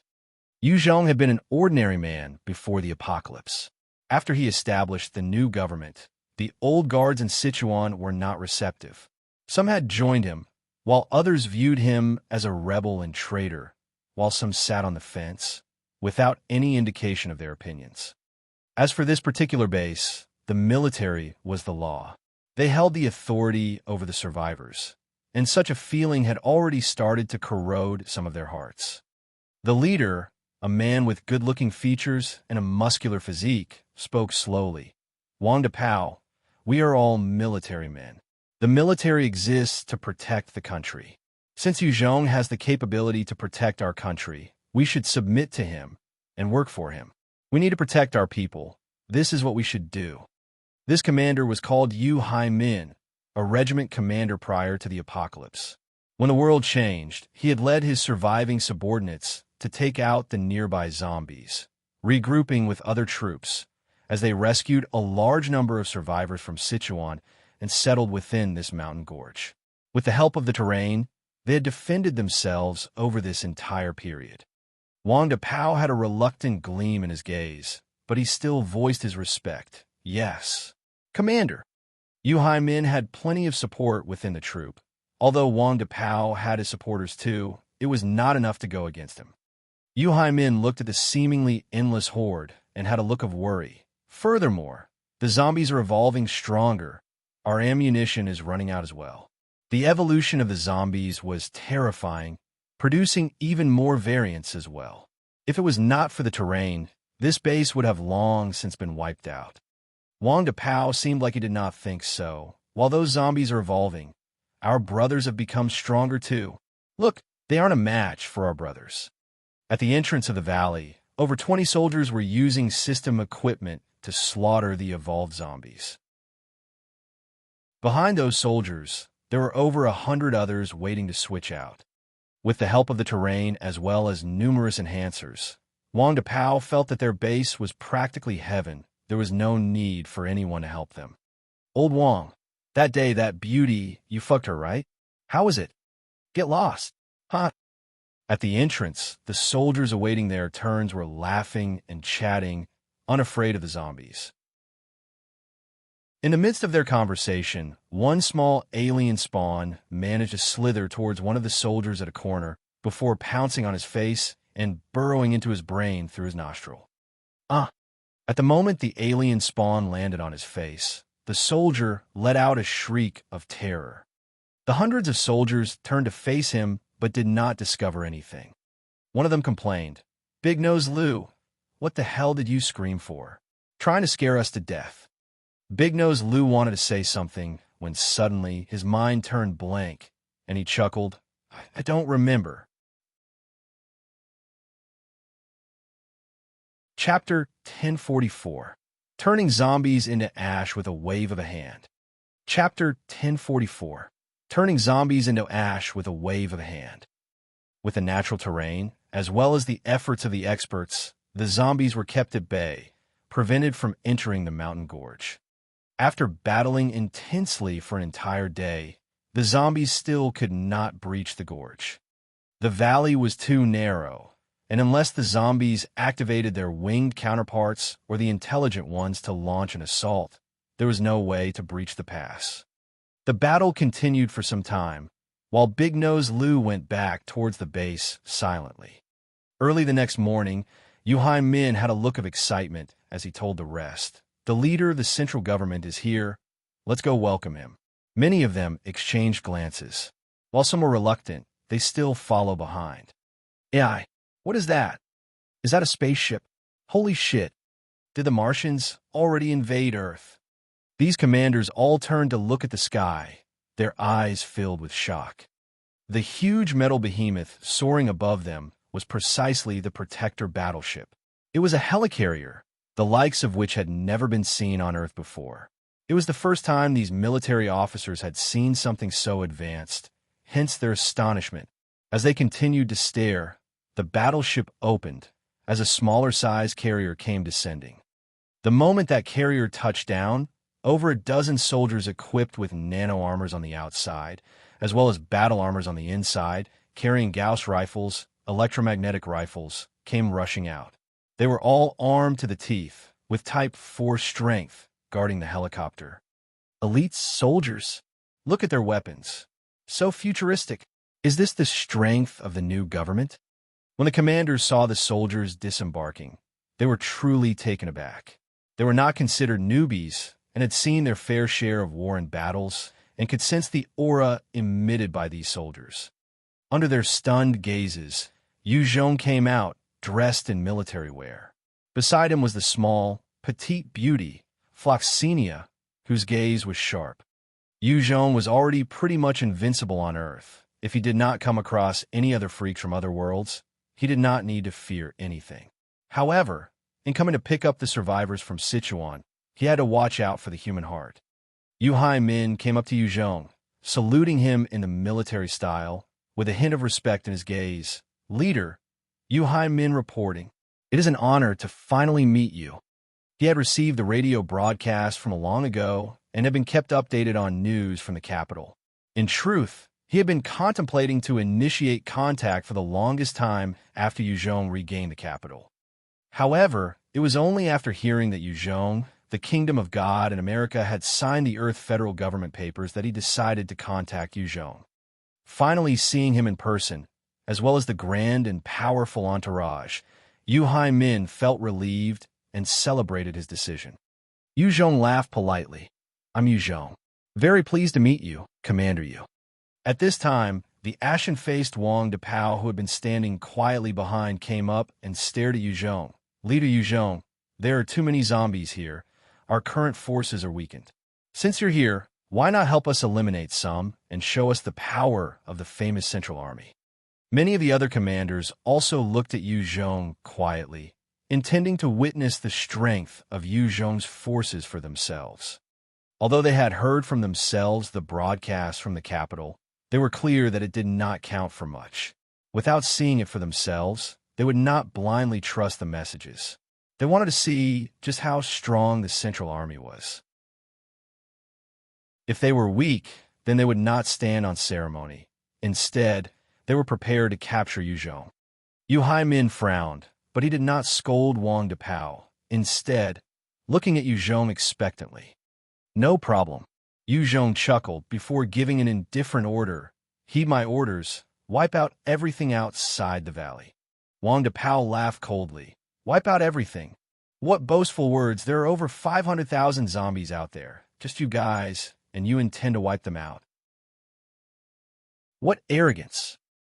The rest also snorted coldly, their expressions of ridicule. Even Yu Haimin could not help but doubt. Don't tell me this Yuzhong is just full of air? Impossible, right? He's after all the leader of China right now. How can he spout such bullshit? He knew just how terrifying the numbers were. Inside this base, there were 6,000 survivors. However, the zombies outside were in the hundreds of thousands. He had not expected Yuzhong to wipe them all out. In his plans, as long as Yuzhong's troops could showcase a decent strength, he would sincerely hand over the reins to him. Floxenia stood beside Yuzhong while shooting all of them a cold look. She could read all of their thoughts, and the corners of her mouth raised. A bunch of fools. You guys could never imagine the extent of Brother Yuzhong's strength. Soon after, the Protector battleship above revealed numerous cannons. As a number of beams shot down from the sky like a judgment from heaven, each one of them piercing the heads of the zombies accurately. Under that relentless assault, a large number of zombies were turned to ashes immediately. As the Protector battleship continued on its flight, within seconds, all 500,000 zombies were reduced to nothing. What the fuck? Shit, this kind of power. Holy shit. It's over. Just like that. 500,000 zombies gone. How is this possible? How? What the hell is that weapon? Isn't that too overpowered? Other than nuclear weapons, there's nothing that can possibly match that. Seeing the hundreds and thousands of zombies turn to ash, all the commanders were wide-eyed with shock. They looked at Yuzhong, who was smiling faintly, and felt a sense of fear. Wang Dapao thought, what a powerful weapon. With just this aircraft, our base would be wiped out. The Central Army is truly strong, as they say. The Protector battleship was the strongest weapon of war in the Saint Lands, produced from the countless years of technology. It was even capable of dealing with a Type 7 expert. Such a weapon was naturally capable of devastating power and destruction. In truth, if it was to exhibit its power fully, even the nuclear weapon might not be comparable. If an enemy was to try and use a nuclear missile on the Protector battleship, before it could even reach, it would be destroyed by the Protector battleship. Yu Haimin had a look of appreciation as he sighed with admiration. Powerful. The Central Army truly lives up to its name. The best army there is. With this weapon, our China will be able to defeat the zombies and reunite the country. When all the commanders heard that, they all looked towards Yuzhong with a hint of excitement. If they could follow him and defeat the zombies and rebuild the country, they would be considered founding fathers as well, with riches and power. Yuzhong sighed. Reuniting the country, it sure is easy to talk about it. Even if he was a Type 7 divine warrior, with over 10 million survivors under him, it was truly a tough journey to fully unifying China. The 12 Protector battleship would require huge amounts of energy to destroy their enemies. If it was not for establishing his authority, he would not use it just to wipe out these 500,000 zombies. The might of the 12 battleships were too precious, intended to deal with the aliens, Dino race, and Beastmen, not ordinary zombies. Even killing the evolved zombies would be better with the human elite soldiers. Even so, Yuzhong maintained a confident smile, as though everything was in his hands. Seeing that, everyone was more convinced to throw in together with him. Yu Haimin invited warmly. Leader, please come and take a rest in our base. Yuzhong smiled and did not reject. Fine. Under Yu Haimin's lead, the entire group quickly headed to the base. Chapter 1045, Chaos. Chapter 1045, Chaos. The base at Sichuan was different from others. Under the protection of the soldiers, they had maintained some form of stability. Although many of them were somewhat malnourished due to the lack of resources, at least they were orderly and not as problematic as other places, where the evildoers ran rampant and corpses were everywhere. Yu Zhong had just swept the base a rough glance and did not pay any special attention. He knew that it was likely cleaned up, and one could not tell much. The party walked into a large wooden house that looked clean and tidy. With an order from Yu Min, a lot of food was then served. Due to the scarcity of food, even rats had been eaten clean. The most appetizing of the food served was a plate of some roasted rat meat with some peanut grains, while the main dish was dry biscuits and wild vegetables. Seeing the table of food, Yu Zhong could not muster any appetite. If it was the most trying of situations, even if he had to eat ants or bugs, he would not have any qualms. However, since he was capable of so much now, with the lowest quality being mutant vegetables and type 4 beast meat, he could not bring himself to partake in such cuisine. Yu Min gestured sincerely. Please help yourself. Wait a minute. Min, I think you guys should try our China's food. Yu Zhong chuckled and flipped his hands, revealing a number of canned food as he opened them up. The moment he opened them, the vibrant mutant vegetables as well as type 4 beast meat were revealed. When the various commanders took in the fragrant smell, they could not help but salivate, staring fixedly at the cans, revealing expressions of greed. As high-ranking officials, it was not tough for them to have their fill in the base. However, it was difficult to eat such luxurious cuisine.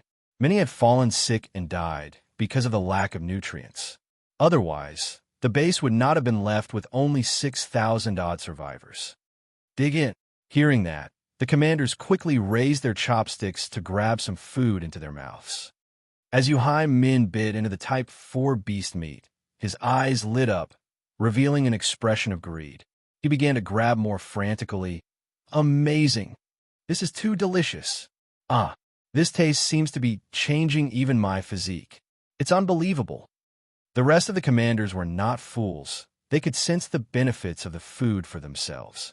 They also began to scramble for the food, gobbling them down as though they were hungry ghosts. In just a matter of seconds, the food had been swept clean. After finishing, they then looked at Yu Zhong sheepishly. Before the apocalypse, they were all living good lives with plenty of food. However, none of it could compare to the food that Yu Zhong had brought out now. As the meal was over, Yu Zhong directly asked, Yu Min, are there any larger bases around you guys? This time, Yu Zhong did not just count the Sichuan base, but also all the survivors within the vicinity before moving off. With the passing of time, as more foreign species descended upon Earth, the number of survivors would decrease from the killings. Yu Zhong was currently training his troops, as well as dedicating personnel to go and fetch survivors from all over. Yu Min reported immediately, Leader, I know that there's a large survivor base about 50 li to the west of here. There are more survivors there compared to here. Yu Zhong replied, Very good. In that case, gather all your survivors and board my ship. We're leaving immediately. When Yu Min heard that, he frowned. Leader, why must we leave? We can stay here and reclaim Sichuan slowly. The rest of the commanders also revealed expressions of agreement. They were all Sichuan men through and were not willing to leave. Yu Zhong arched his eyebrows and was about to say something when sounds of gunshots and screams rang out in the distance. One officer came running into the house with a panicked expression. Monster! Commander, there's a monster killing its way over. Yu Min's eyes narrowed as he asked solemnly, What monster? Zhang Xing, say it clearly. Zhang Xing was still wide-eyed in shock as he shouted out, Those monsters are over 2M and have blade-like arms. Their bodies are covered in some gray exoskeleton and look like aliens. Yes, that's right. They're just like those aliens in the films. The first special forces have been wiped out. What? The first special forces have been wiped out? When Yu Min heard that, his face turned pale. The first special forces were the most elite of the entire base, and it had been them stationed at the valley, fiercely defending against the zombies. With them dead, the defense of the base was reduced by over 90%. The rest of the commanders also turned pale, their eyes filled with disbelief. Yu Zhong's face changed as he stood up. What? Aliens? The aliens were biological weapons capable of destroying an entire planet, with their fertility on a much more rapid scale as compared to humans. They could live as parasites within humans and was hard to detect. Yu Zhong had hoped for them not to descend upon Earth. Even the savage Beastmen and vicious Dino race could not compare to the threat of the aliens. Moo! Yu Zhong immediately led everyone out. Currently, within the base, it was pandemonium. Countless survivors were crying and sobbing as they ran towards the soldiers. Only those with guns could make them feel safe. Help! Save me! One female survivor fell to the ground, finally seeing the dozens of soldiers in front of her. Hope gleamed in her eyes as she screamed out. Swoosh! With a flash of a blade, the body of the female survivors was sliced in two, and behind her stood a bladed alien with a vicious visage. Beast! Go to hell! When the soldiers saw this, they roared out with rage and fired their weapons at the alien. Dang! Dang! Dang! The bullets bounced off the body of the alien, not leaving a single scratch, causing everyone to despair. One of the soldiers shouted out, "How is that possible? Change to the grenade launchers." Before he even finished speaking, a blade light flashed past, and his head was sent flying in a shower of blood. The rest of the soldiers eyed the bladed alien that had suddenly appeared, their eyes filled with fear, losing all will to combat. Against these monsters that were faster than the speed of sound and were also invulnerable to their weapons, anybody would despair. The eyes of the bladed alien flashed as it swept them a look and disappeared. The next instant, all of them lost their heads as their headless corpses crumpled to the ground. Yu Zhong and the rest had just arrived, in time to witness the alien slaughtering the soldiers. Yu Hai Min and the others were filled with shock. What a terrifying creature! The combat ability of the alien was astonishing. Just one was enough to wipe out the entire base. Yu Zhong swept a cold look and ordered, "Do it! Annihilate it!" The dozen soldiers of the Central Army that had followed Yu Zhong quickly readied their Gauss rifles, firing coldly at the alien. Each of these Type 4 experts was already at level 80. Their marksmanship at the Third Order, and with additional training, it was hard for them to miss. The speed of the alien might be insane, but against these trained soldiers, it could not dodge in time as the multiple beams slammed into its body. Under the Gauss rifle beams, the alien was punched full of holes falling out of the sky as the corrosive blood flowed out and it became a corpse. Strong. Is this the might of the Central Army? Incredible. This small team is more than enough to deal with our base. The gap in strength is too wide. Wang Depao and the rest of the commanders exchanged looks, feeling waves of shock in their hearts. The alien that had been faster than the speed of sound was actually killed so easily by Yu Zhong's soldiers. Their capabilities had long since surpassed what Earth had been capable of in the past. Yu Zhong gave Floxenia an order. Nia, stay here with Yu Hai Min and the rest. Go organize the survivors up the storm battleship. I will go wipe out these aliens.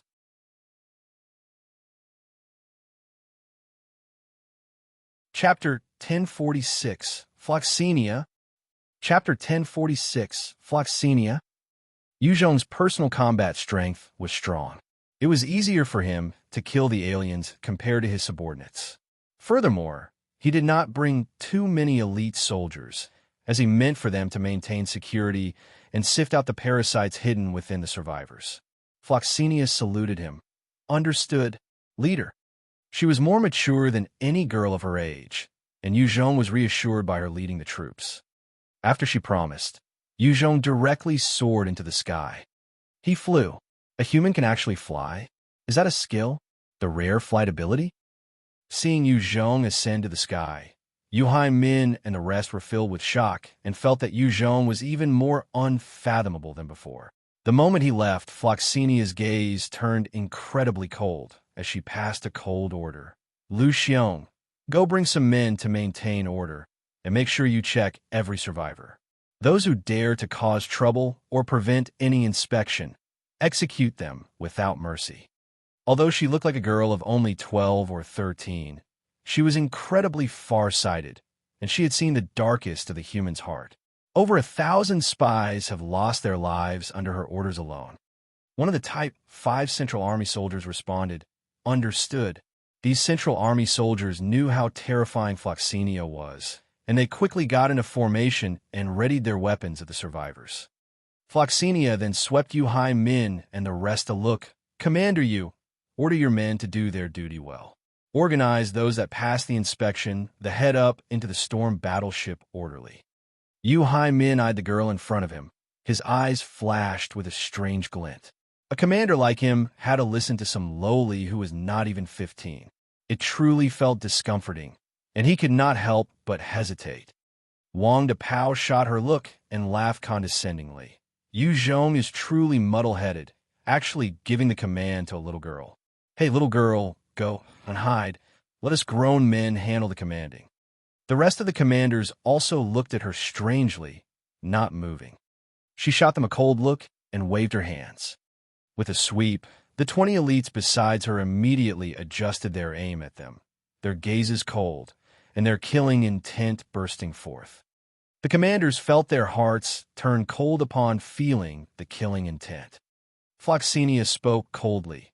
"Yu Min, since you have already joined our government, you are a part of us. The military orders of my Central Army have to be obeyed with no questions, otherwise you will be executed without mercy. You have just joined, and on account that you might not know the rules, I will forego this once. If this happens one more time, do not blame me for being merciless, as I will not hesitate to wipe you all off the face of this earth."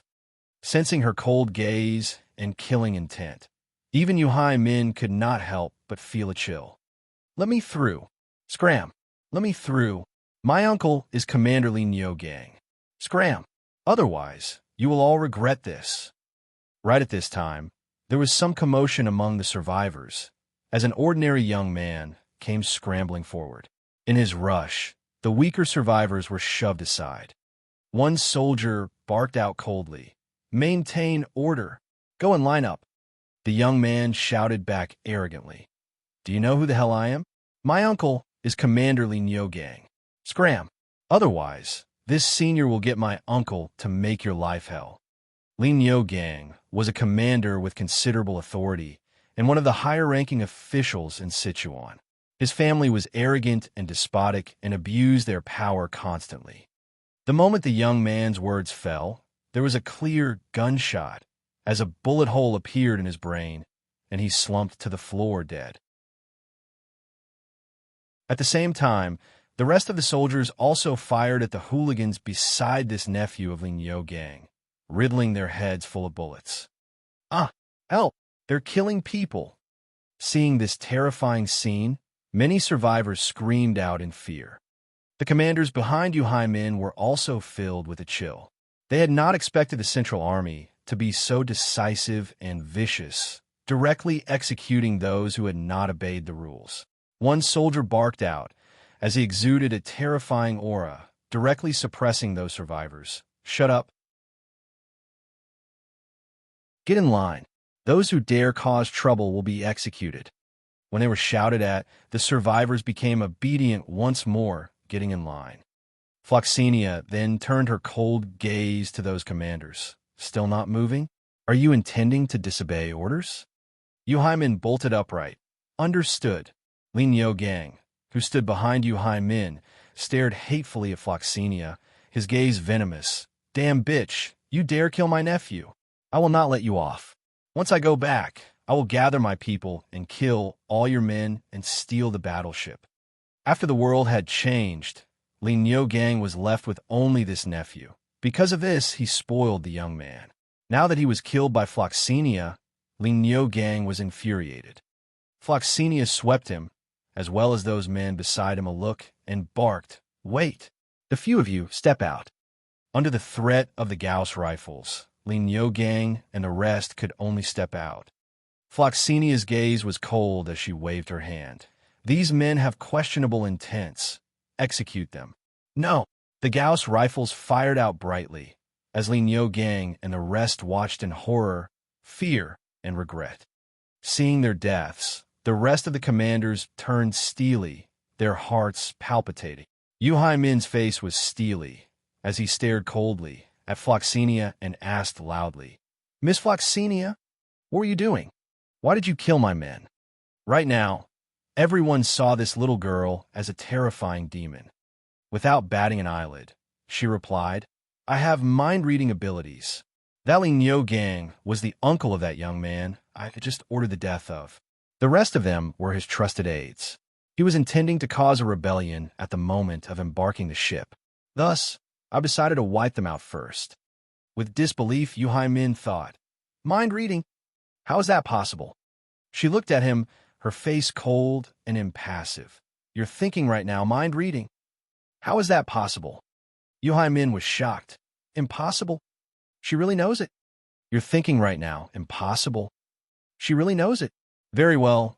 You're lucky. I can demonstrate my strength to you as well." Floxenia swept him a glance, laughing coldly, before she pointed at one survivor. "Kill him." One soldier immediately raised his weapon and fired. Blasted by the Gauss rifle, the survivor was riddled with holes. Even his brain had been splattered all over the place. Seeing this, Yu Haimin's face fell, and he was about to shout at her, when suddenly, for alien spawn pounced out from the dead corpse, leaping towards the soldiers around. The soldiers were already prepared and fired their weapons, directly killing those spawn, amidst a shower of green, corrosive blood. One Central Army soldier then pulled out a flamethrower and directly incinerated the corpse of the survivor. Inside the body, there were still many spawn hiding, hence the best method was to incinerate every host. This was a result of Yu Zhong's experience. Yu Haimin fell silent for a moment before speaking. "I got it, Floxenia. I will gather the survivors to leave here. However, I'm reserving my thoughts with regard to your methods against Limo gang and the rest." After that, Yu Haimin quickly organized his men to usher the survivors towards the storm battleship. Floxenia stood there, acting as a human radar, scanning all those potential hosts. The hosts had a strange signal emitting from their brains due to the parasitic aliens, which ordinary humans could not sense. However, Floxenia could, and the moment she sensed it, she could point out the hosts before getting the soldiers to deal with them. The number of mature aliens was not considered many inside the base yet, only about 30. These were nothing much to Yu Zhong. The only inconvenience was searching for them. After spending about 4 hours, Yu Zhong managed to kill the last one behind a dark alley. As for the survivors that had been infected, it was a sizable number. Over 600 had become hosts. Each time they were killed, their corpses were quickly dealt with as well. Once all the aliens were dealt with, Yu Zhong was filled with a sense of urgency. "No good. Sichuan is already invaded. I need to quickly bring all the survivors from the bases nearby away. Otherwise, they will all fall prey to these damned aliens."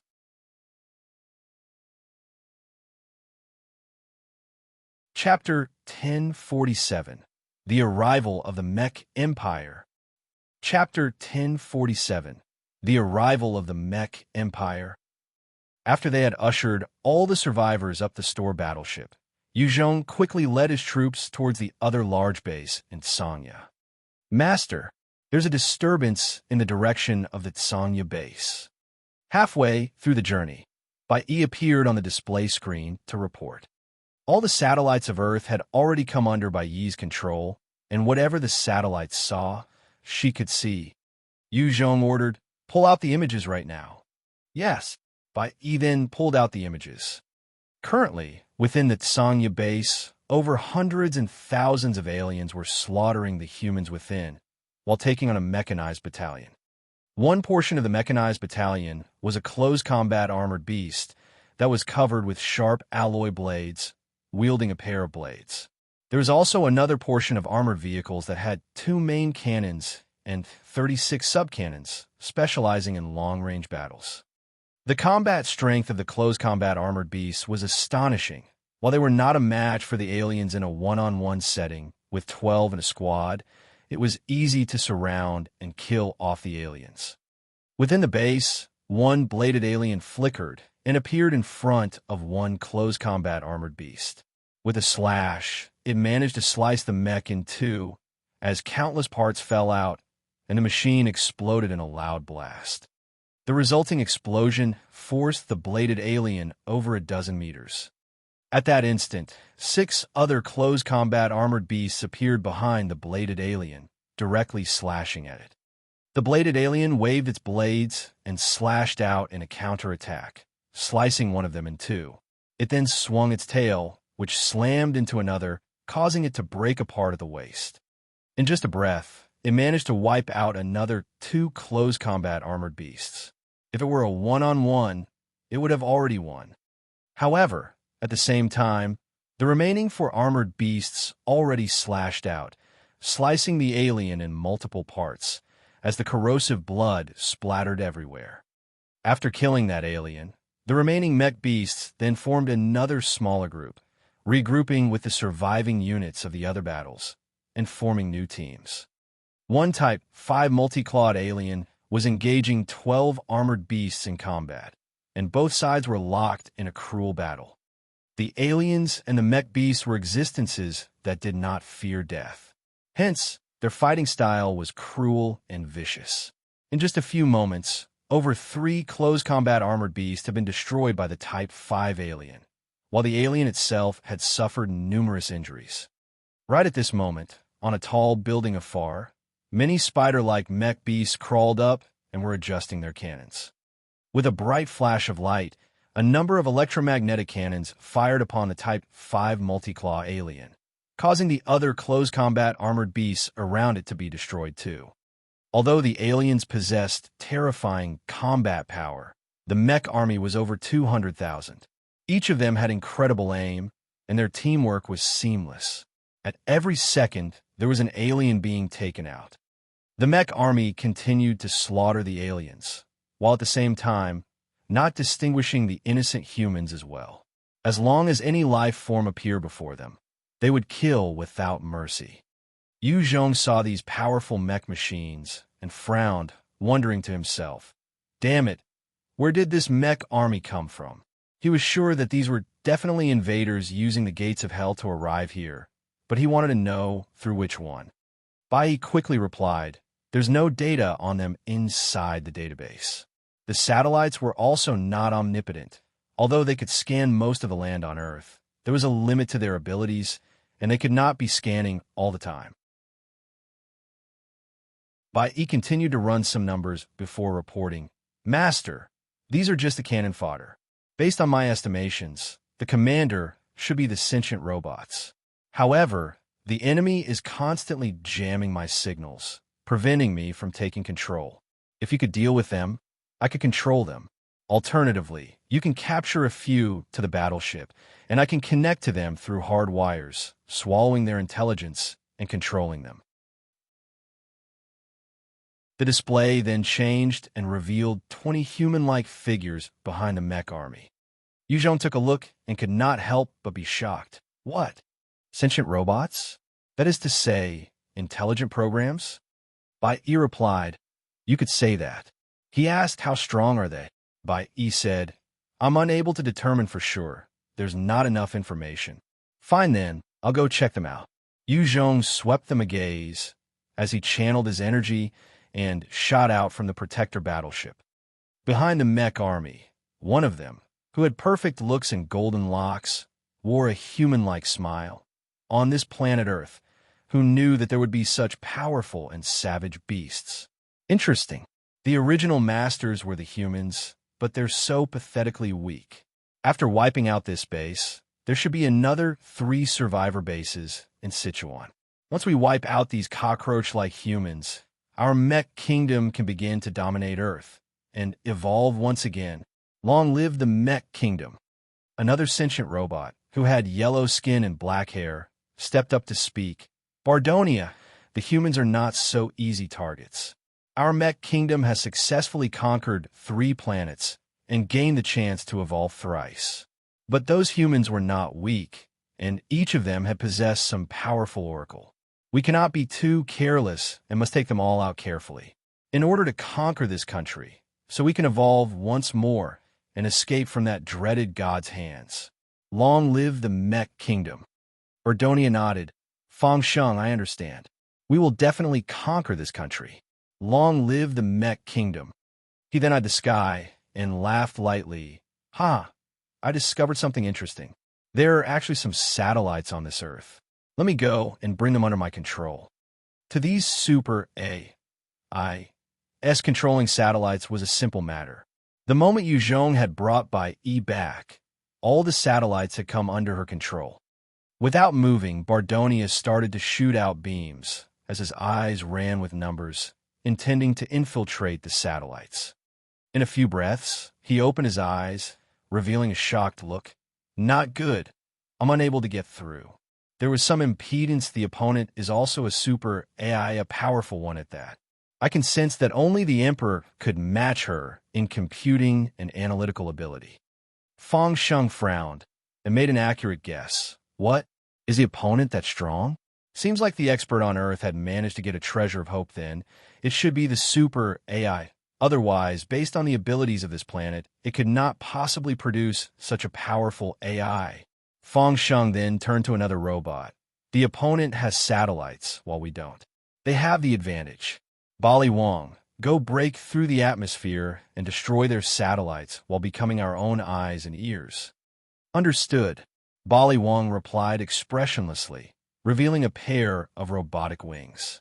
They shone brightly before propelling him into the sky. The core of the mech kingdom were these sentient robots.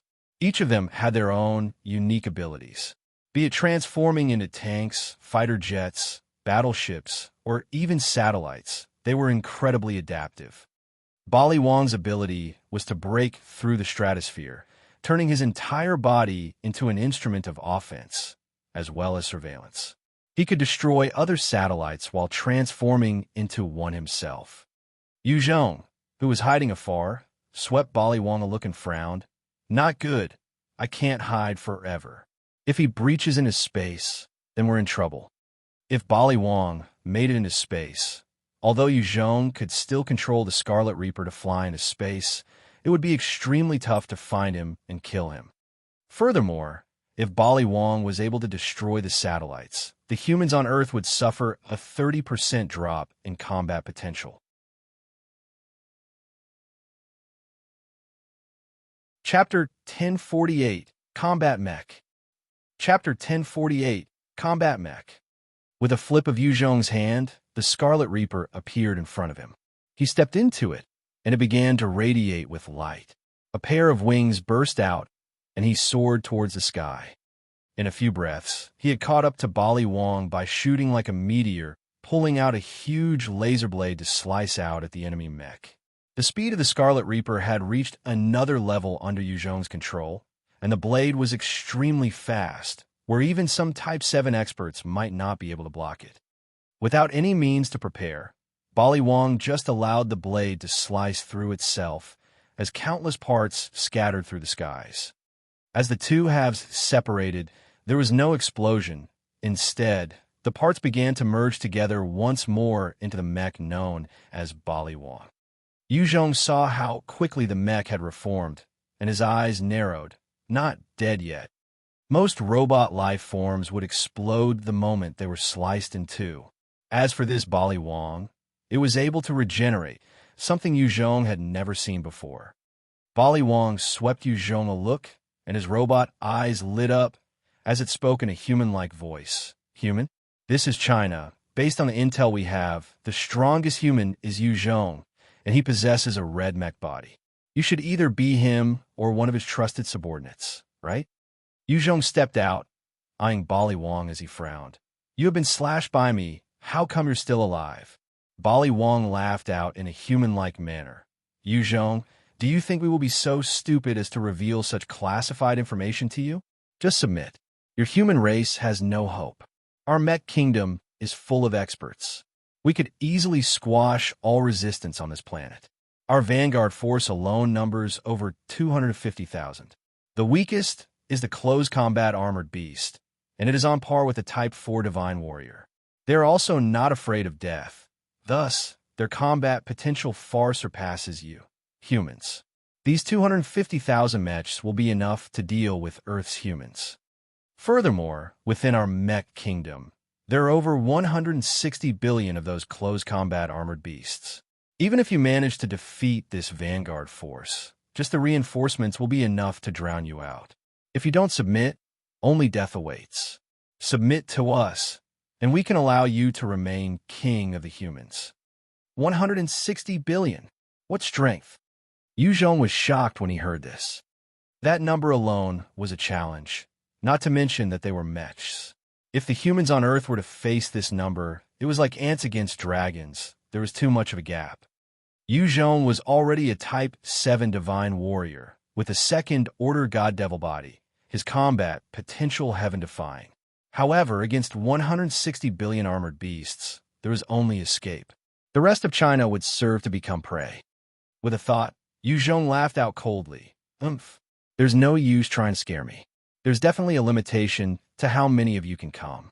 Otherwise, you wouldn't waste your words with me and directly bring your troops to wipe out China. Your words prove that I'm right. It's not so easy to get your mech army across. Bali Wang laughed coldly, threatening harshly. Yu Zhong, you're truly smart. That's right, there are problems in the mech kingdom coming over. However, those are small troubles. The distance between us is still far. That cannot change. If you don't submit, by the time our preparations are done, it will be the day that China falls. You want to wipe out China? I will wipe you out first. There was a cold light in Yu Zhong's eyes as he stepped forward and appeared in front of Bali Wang, bringing his fist towards the mech. Bali Wang laughed out savagely, without dodging, as he sent his own fist towards Yu Zhong. Fool! I'll let you know the difference between flesh and metal. There's no way you can match metal and alloy.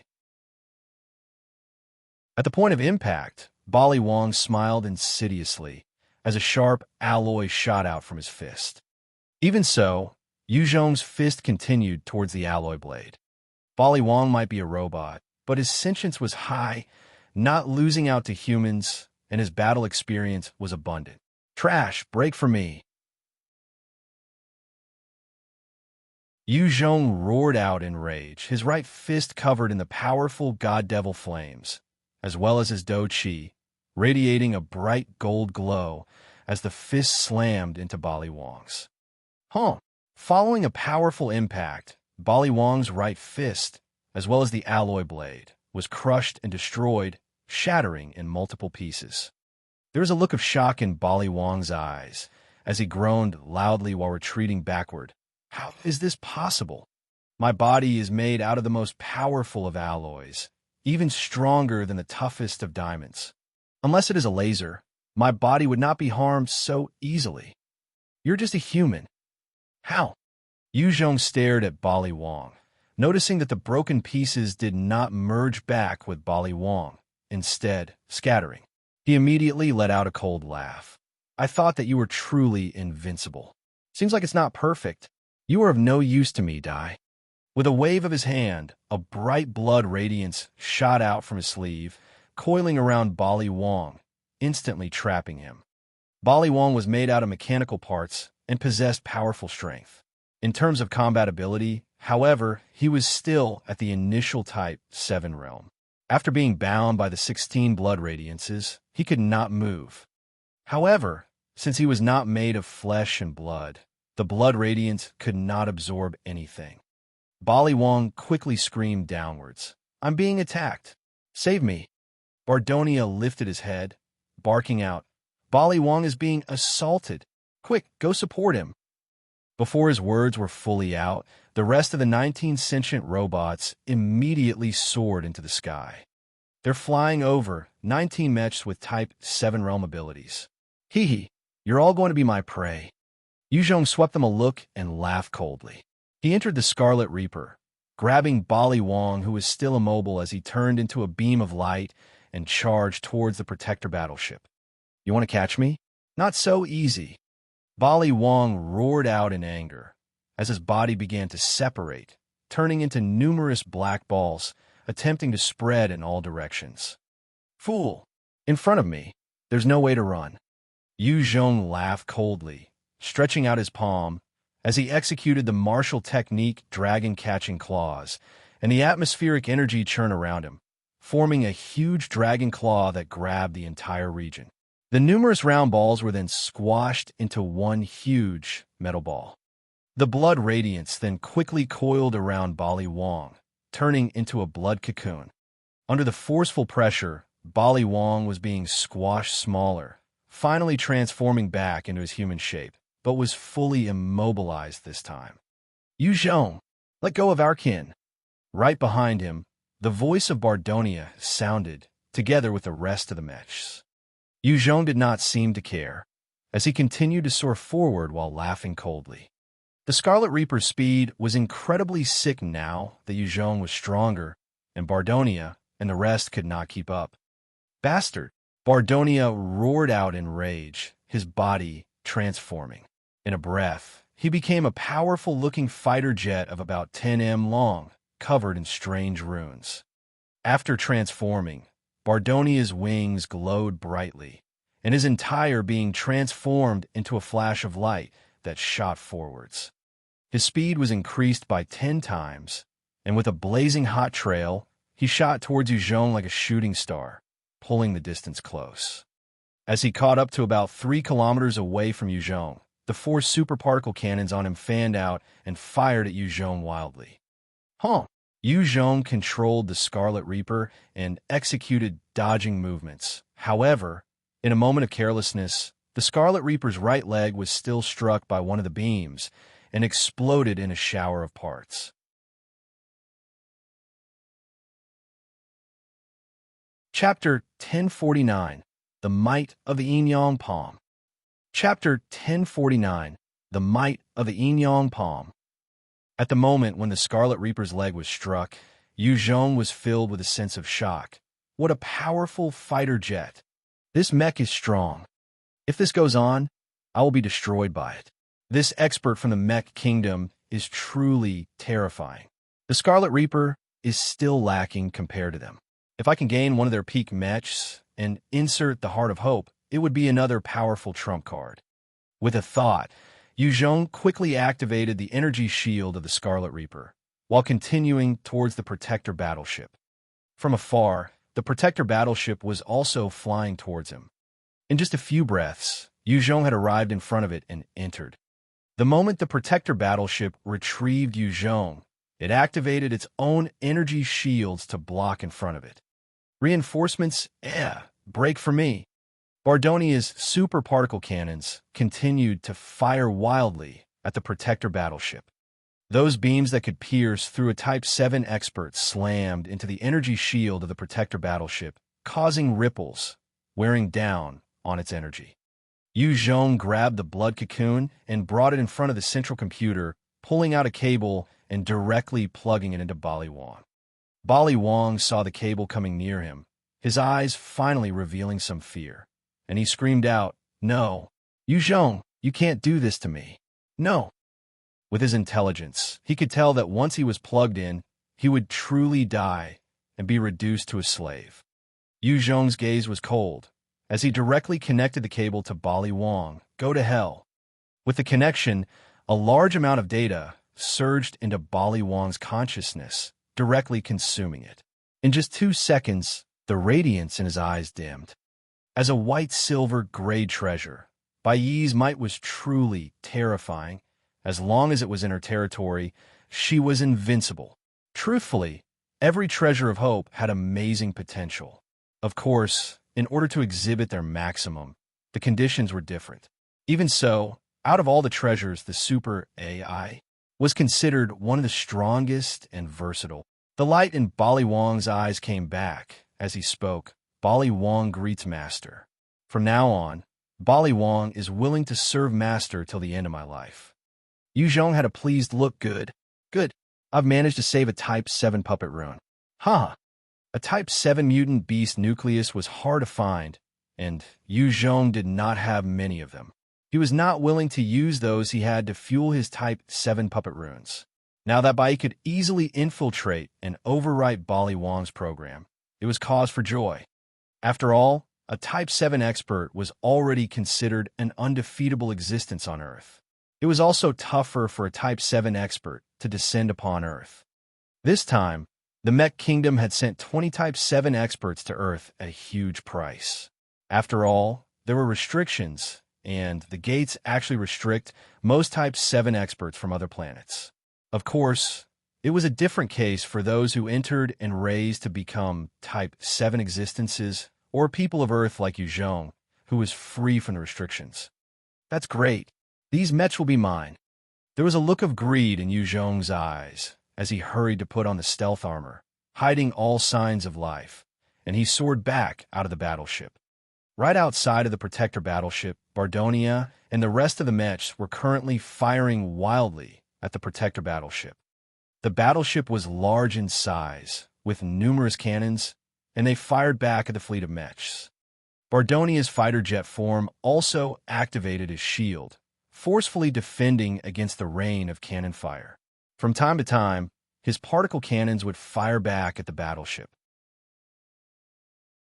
Although the Protector battleship was larger than Bardonia's form, in truth, it was a disadvantage.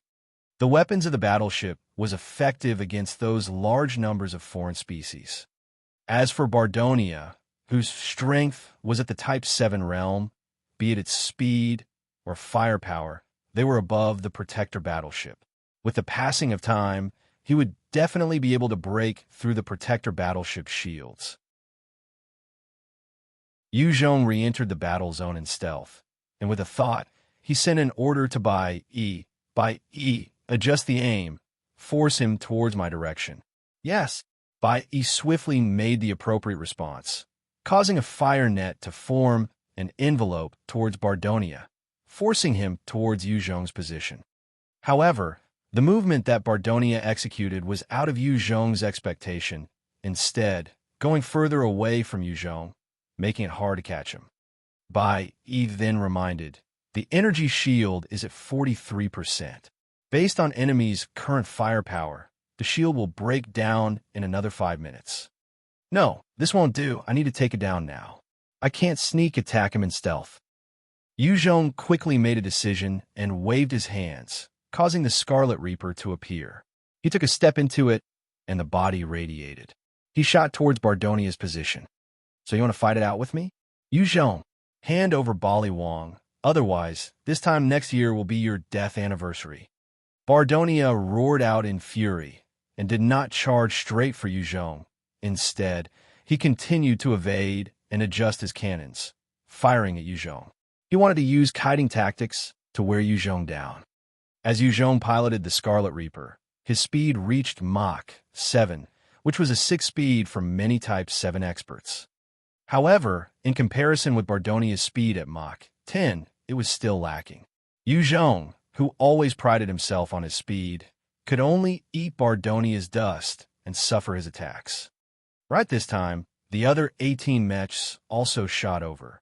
Bardonia threatened once more. Yu Zhong, hand Bali Wang over and surrender. Otherwise, you'll regret it. We will head over to China and wipe out all your people, including your good friends, family, women, all of them. Not a single one will be left alive. You want me to surrender? That's impossible. Furthermore, all of you will die today. An icy look flashed past Yu Zhong's eyes, while the wings of the Scarlet Reaper flashed brightly, spewing out jets of air. At that instant, he shot towards one burly-looking mech. In a breath, Yu Zhong arrived in front of him, exiting out of the Scarlet Reaper, and grabbed out with his dragon-catching claws, and the surrounding atmospheric energy compressed around the mech. The bloody radiance shot out and enveloped the mech, immobilizing him. After subduing that mech, Yu Zhong flung out with all his strength, sending the blood cocoon towards the Protector battleship. It entered the ship in a flash. When the mech shot into the Protector battleship, he was grabbed by Bali Wang, who was waiting, and dragged to the central computer before Bai began her work on him. Bardonia screeched out and charged into the remaining group of mechs, transforming back into his human shape as he roared, "Bastard! Kill him!"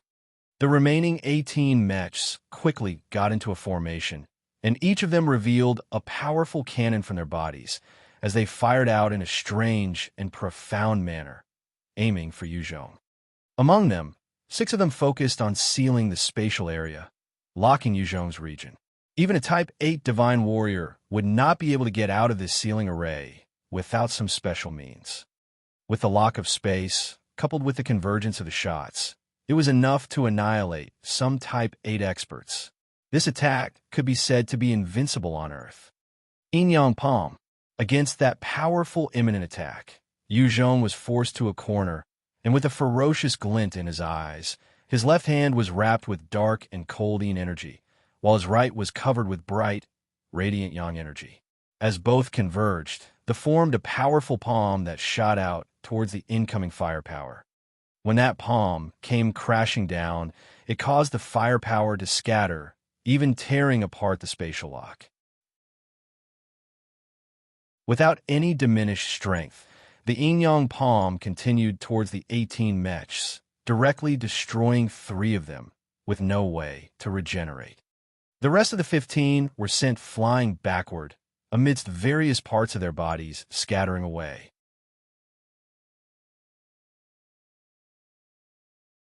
Chapter 1050. The Terrifying Might of the Mech Kingdom. Chapter 1050. The Terrifying Might of the Mech Kingdom.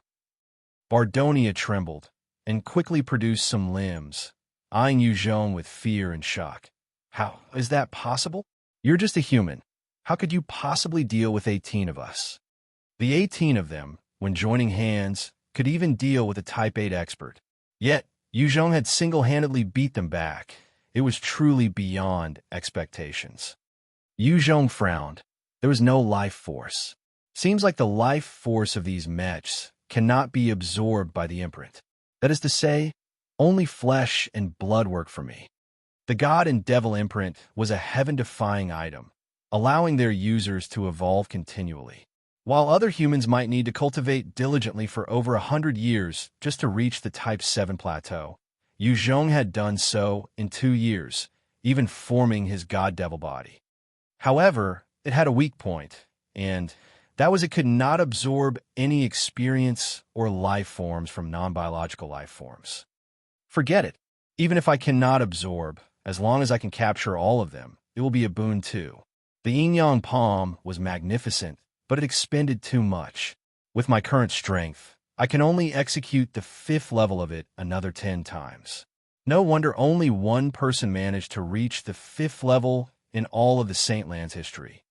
Yuzhong looked up at the remaining 15 mechs, and right in front of Bardonia's astonished gaze, Yuzhong grabbed out with his dragon-catching claws, capturing 2 of them and pulling them closer to himself. "You want to capture me? Not so easy. Break!"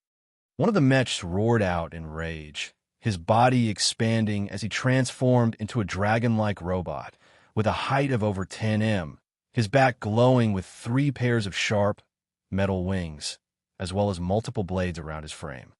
After his transformation, he flapped with his wings and transformed into a bright light, directly slashing through the dragon-catching claws, and escaped. Each and every mech had their own core transformation, and when executed, their strength would be boosted in certain areas. There were pros and cons to utilizing their core transformation. If one of them was a tank, after transformation, it would not be able to fly. However, in exchange, it could gain astonishing defense and destructive power. The other mech that was grabbed by Yuzhong was not as fortunate. He tried to struggle, but was immobilized by the dragon-catching claw and brought in front of Yuzhong. With a wave of his hands, the bloody radiance swept out and covered the mech in a blood cocoon and shot towards the battleship. Bardonia's face fell as he shouted out in shock, "Retreat! We're not his match." Hearing that shout, the rest of the mechs began to retreat explosively. These mechs were elites of their kind, and smart. When they came across an enemy they could not handle, they would choose to flee and not fight to the death. Retreat? Too late. Yu Zhong swept them a cold look as he laughed.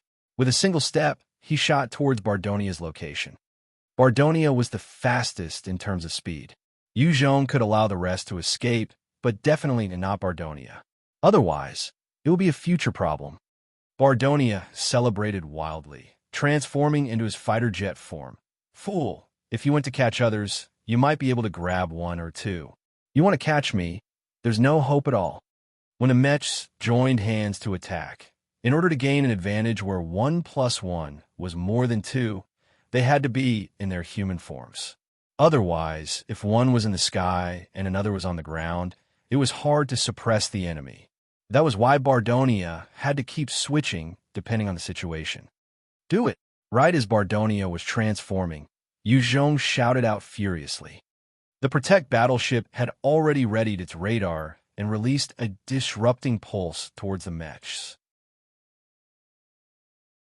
He had adjusted the pulse to be more effective towards the mech after obtaining Bali Wong, who has been converted. Faced with that pulse, Bardonia's body trembled as he suffered a moment of displacement, as though his body did not belong to him. Shit! He was, after all, a powerful super AI, and not a second after Baiyi's disruptive pulse, he had regained clarity. In that second, Yu Zhong had already arrived on top of Bardonia's frame, waving his hands and causing the bloody radiances to surround Bardonia in a huge blood cocoon, shrinking continuously. In his fighter jet form, Bardonia's advantage was in speed and not strength. Thus, he was unable to break out of the cocoon. Even so, he continued to struggle frantically, the cannons on his body firing out constantly. When the shots that could cause even a Type 7 expert to be heavily injured or killed slammed into the walls of the blood cocoon, they just shot past and flew out into the skies. As the blood cocoon continued to tighten, the cannons were being crushed and twisted into a pile of metal that was no longer usable. Initially, even if Bardonia had any parts that suffered damage, he could quickly reuse some spare parts to make up for it. However, inside the cocoon, there was no chance to transform. Yu Zhong then waved his hands, and the blood cocoon shot towards the Protector battleship. After suppressing Bardonia, Yu Zhong charged towards the remaining mechs, and the 7th Order gravity manipulation crashed down and enveloped the mechs. Covered by the wave, the mechs felt as though there were mountains on their backs, their speed decreasing. Yu Zhong flickered around like a specter, appearing in front of those mechs and waving his hands as the blood radiances appeared to wrap around them in blood cocoons. After capturing them all successfully, Yu Zhong brought all of them with him back into the Protector battleship. He then brought them out one by one, undergoing Baiyi's reset, and became Yu Zhong's personal property. Once he gained control over them, the 200,000 close combat armored beasts below were also controlled by Baiyi easily. Under Yu Zhong's orders, the robots then focused on slaughtering the aliens and not humans. Right now, the strongest alien within the Tsanya base was only at the Type 6 realm, and they were not a match for the Type 7 mechs. Coupled with the fact that their numbers were at a disadvantage, they were soon slaughtered and the surviving ones forced to retreat into a forest outside of the base. Yu Zhong sent out a small battalion to give chase while arranging for the people in Tsanya base to be escorted into the storm battleship. After he was done with all this, Yu Zhong began to question the mechs. Bardonia, tell me, what's the situation like on the Mech Kingdom? Bardonia was the leader of the vanguard forces, and his position was high. Thus he held the most information. Yes, Master, there are 160 billion mechs in the kingdom. The lowest level are cannon fodders with no intelligence. Combat strength range from Type 4 to Type 7. The population of the kingdom is about 2 billion, and everyone there is a sentient mech. The weakest is at least a Type 5, while Type 6 citizens are equivalent to commanders. The Type 7 ones are all considered royalty, while Type 8 mechs are lords, and the single Type 9 mech is the emperor. Bardonia continued respectfully. Our Mech Kingdom has an emperor, 8 lords, 1,000 royalty, and over 1 million commanders. The rest are all fighters. Yu Zhong's expression turned ugly when he heard that. What? Type 9 Divine Warrior. The Mech Emperor. Damned Mech Kingdom. To think that it was so strong. A Type 9 Divine Warrior could control space, and even transcend space to attack another world.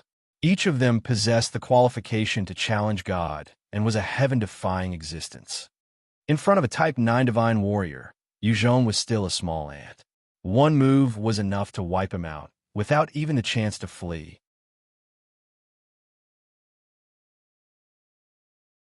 Chapter 1051, Galastar. Chapter 1051, Galastar. Yu Zhong's heart was heavy. Over 160 billion mechs of Type 4 and above, 1,000 Type 7 Divine Warriors, 8 Type 8, and a Type 9. This sort of strength is too fearsome. There's nothing Earth can do. The Mech Kingdom had already conquered a few planets, and those not fit for human habitation were not a problem for those mechs. They just needed resources to be able to produce more of their kind. Of course, it was not easy to produce a sentient being, and it took over eons just to have 20 billion of their kind. However, even so, it was still terrifying. Not to mention the upper echelons of the kingdom. Just 100 million of the mech beasts themselves at the Type 4 realm would be enough to devastate Earth if they all came down. After all, in the second world of the Saint Clan, there were barely 1,000 Type 4 experts. Of course, that was when they were still stuck in the world. Upon descending to Earth, they had started to evolve once more, with many reaching the Type 4 and Type 5 realms. Right now, Earth was a source of evolution, allowing any race to evolve as long as they were on it. Many species had thus arrived, whether by willing or unwilling circumstances. Yu Zhong asked, "With such strength, how come your kingdom did not send the entire army to Earth?" Bardonia replied, "There are limitations on the gates of hell. The strongest experts that could pass through each gate can only be at the Type 6 realm. There's also a limit on the number. Every month, a maximum of 200,000 Type 4 and above experts. As for how those of us Type 7 arrive here, it's because the Mech Emperor had forced the gate with his prowess, allowing 20 of us through." Yu Zhong felt a chill. The Mech Emperor already possessed the ability to manipulate the gate of hell. His strength is something else. It must be clear that the gates of hell were even impervious to the nuclear warheads, or any attack on it. Yet, such an entity was able to be manipulated slightly by the strength of the Mech Emperor. Should Yu Zhong be slightly weaker, the whole of China would be definitely destroyed by the Mech army. He thought to himself, "I've been through so much, and although I've grown greatly, I'm still weak. I need to evolve further. Otherwise, just that Mech Emperor will be enough to wipe the floor with me." Yu Zhong then asked, "Bardonia, are there any mutant beasts on the planet your Mech Kingdom is from?" In response, Bardonia spoke, "Yes, there are many powerful mutant beasts located throughout treacherous terrain in our Mech Kingdom. Our Mech Kingdom would send out forces from time to deal with those mutant beasts and obtain their nuclei. On our planet, the mutant beasts are often large and dangerous, with Type 6 mutant beasts considered common. In each and every territory, there is at least one Type 9 mutant beast, which even our Mech Kingdom is not willing to antagonize." Yu Zhong began pondering the moment he heard it. No wonder. Suddenly he asked, "Within the Mech Kingdom, are there any resistance forces?" Bardonia replied, "Within the Mech Kingdom, there is a small human faction that actively resists the rule of our Mech Kingdom. They are all hidden within various corners and would appear from time to damage our facilities. Their strength is weak, the strongest among them only a Type 6 expert. Their biggest achievement to date was occupying one of our smaller towns and destroying 5,000 mech beasts before scurrying back underground. They had not been too much of an issue to us." Yu Zhong frowned and nodded. "I see." Initially, he had planned to make use of the resistance to start his counterattack, but from the look of things, it seemed as though there was no point as the resistance was too weak. However, it was to be expected, as the Mech Kingdom was advanced and their facilities and equipment state-of-the-art. The mechs did not need to sleep either, and could constantly conduct surveillance against the human resistance. If the Mech Emperor willed it, it was likely that the human resistance would have fallen long ago. Who knew what he was thinking of, though, to keep them and not wipe them out entirely? Yu Zhong continued to ponder quietly. It seems that I need to head to the Mech Kingdom for a trip.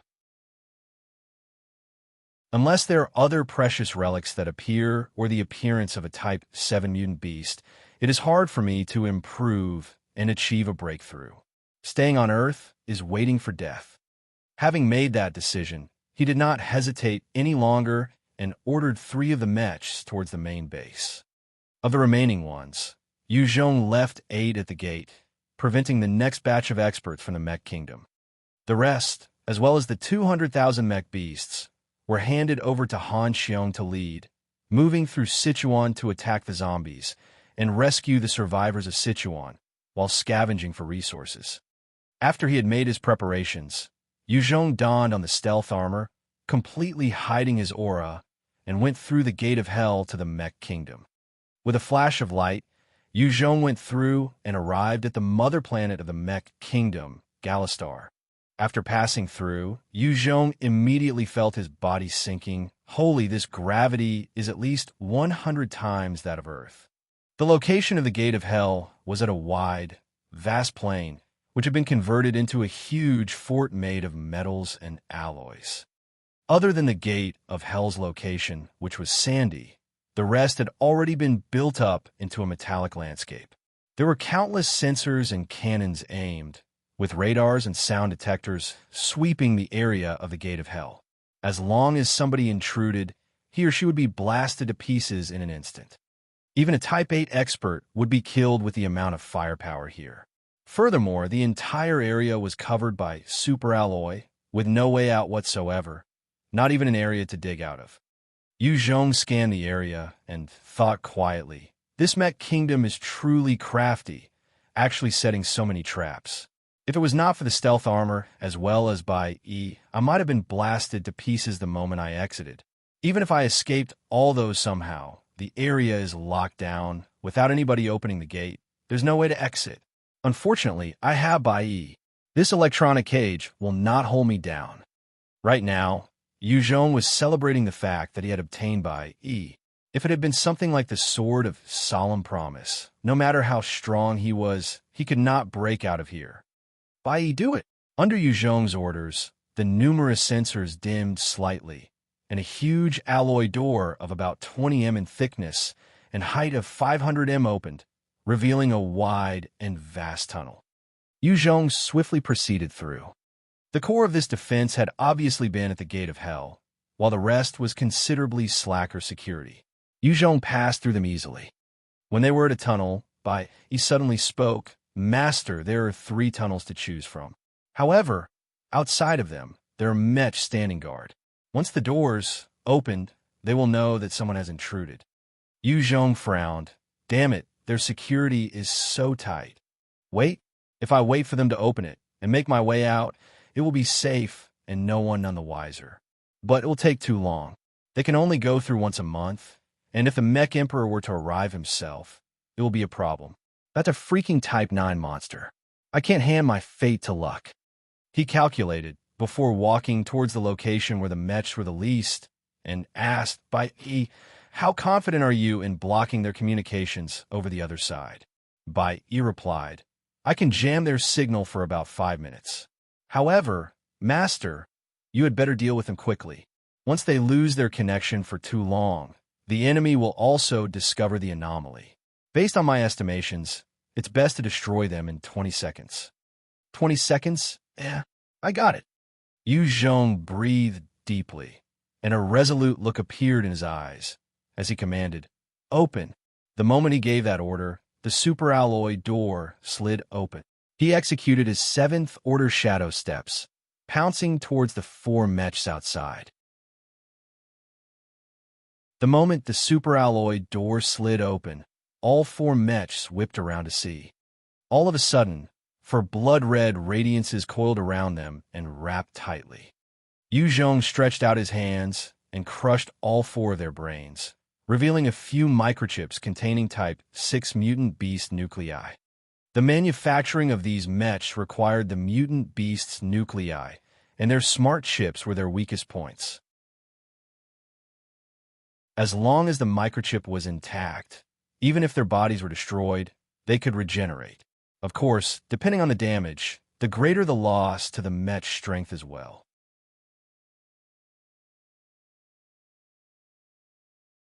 Chapter 1052, Order of the Mech Lord. Chapter 1052, Order of the Mech Lord.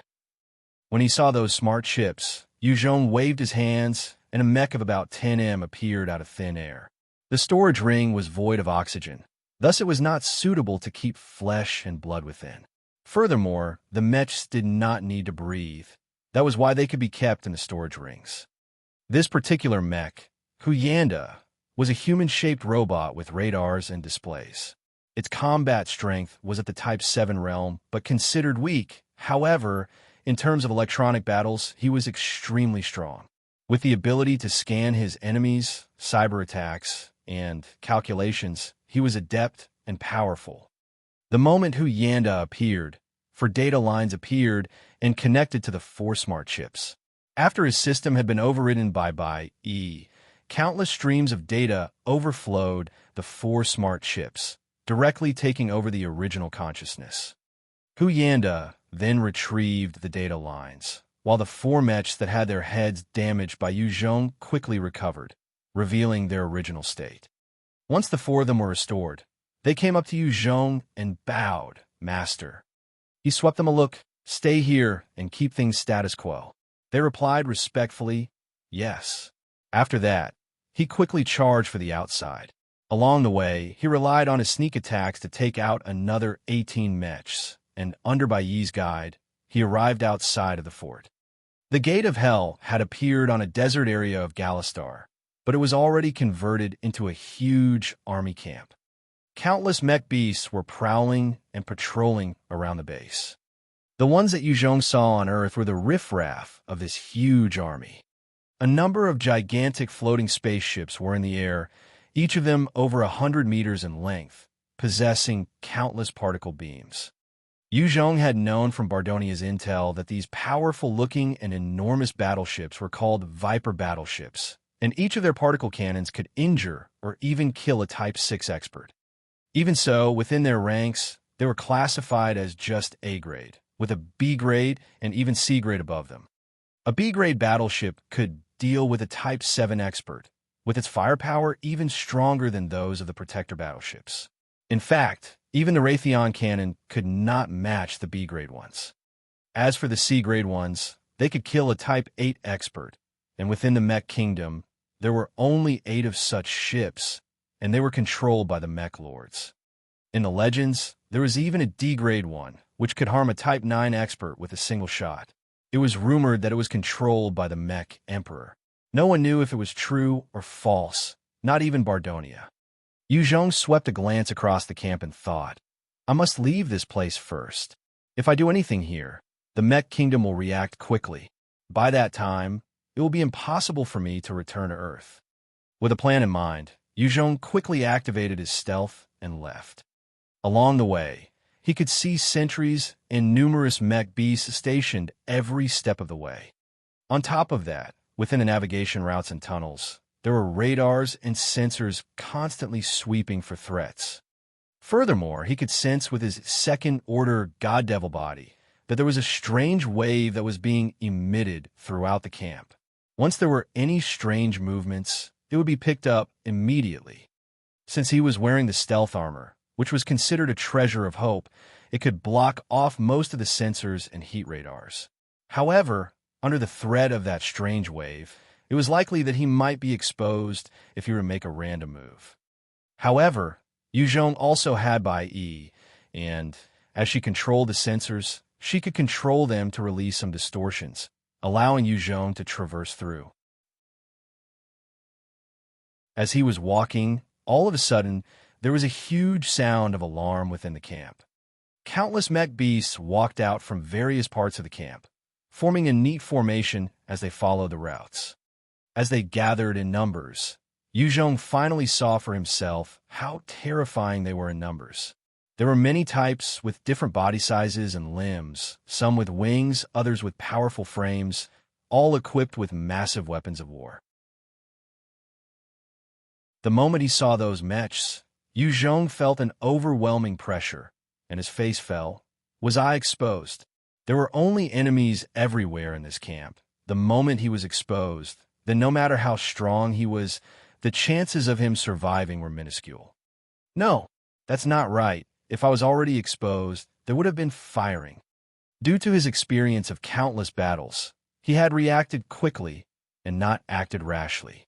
Instead, he retracted all signs of himself and stood quietly by the roadside.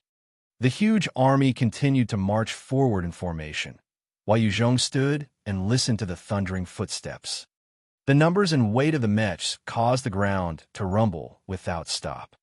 He looked at them and sighed, thinking quietly, not afraid of death, suited for both offense and defense, compliant with orders. Such mech beasts are the best and most ideal of soldiers. It would be incredibly tough to overcome them. If such an army was to be controlled by E, then even a Type 8 expert would be injured or even killed. Yu Zhong then thought, since it was not me, there must have been something that happened. Otherwise, they would not have deployed so many. Let's go take a look. With a flash of his figure, Yu Zhong quickly ducked in beside a spider-like mech beast and ran towards the distance. After marching for about 60 m, the huge mech army came to a huge, vast plain. Currently, there were many mech beasts as well as a horde of mutant beasts engaged in slaughter. Cannons fired everywhere amidst bright blasts, while flesh and blood splattered, as the center of the battlefield had transformed into a huge meat grinder. Many mutant beasts had been reduced to dust under the relentless assault. At the same time, many mutant beasts were tearing mech beasts into bits. On the battlefield, there were all sorts of mutant beasts, some dozens of meters tall, others reaching even hundreds of meters in height. On Earth, they would be invincible, sweeping aside any country. Due to their might, the mech beasts were being destroyed every second. Only those who were sentient were able to keep themselves alive, regenerating even when their bodies were smashed apart. As for the ordinary mech beasts, they lacked such abilities. Once they were destroyed, they would lose their combat strength. The sentient mechs could make use of their parts to regenerate due to their smart chips and could control cells on the individual level, thus achieving an immortal effect. Yu Zhong observed the battlefield and locked onto a particular corner, was 200,000 sentient mechs stood quietly. He went towards them silently. Those on the battlefield were the cannon fodder, while these sentient mechs were the true main characters. The moment Yu Zhong got close, Bai retrieved a flurry of information and relayed them to Yu Zhong. The great mech Lord Murphite had issued a command. Killing a Type 3 mutant beast is worth 1 contribution point. Exchanging its nucleus is also worth 1 contribution point. Killing a Type 4 mutant beast is worth 10 contribution points, and likewise for the exchange of its nucleus. A Type 5 is worth 1,000 points, a Type 6, 100,000 points, and a Type 7, 10 million points. A Type 8 is worth 1 billion points, but its nucleus is worth 5 billion points. Please do your best in slaughtering the mutant beasts and obtain more points. In the future, you may use this to get the kingdom to help you evolve in Realm. Killing a Type 7 is worth 10 million points. That's great. With it, I can exchange for a B-grade particle cannon and kill a Type 7 expert if I can hit him. If only I can kill a Type 8, worth a total of 6 billion points, I can directly purchase a C-grade inexhaustible energy source, pushing my strength up another tier. I will be closer to the Type 7 realm then. This time, this battle is the best chance to evolve. I need to kill more and reach the Type 5 realm. Among these mechs, they were all exchanging conversations with excited feelings.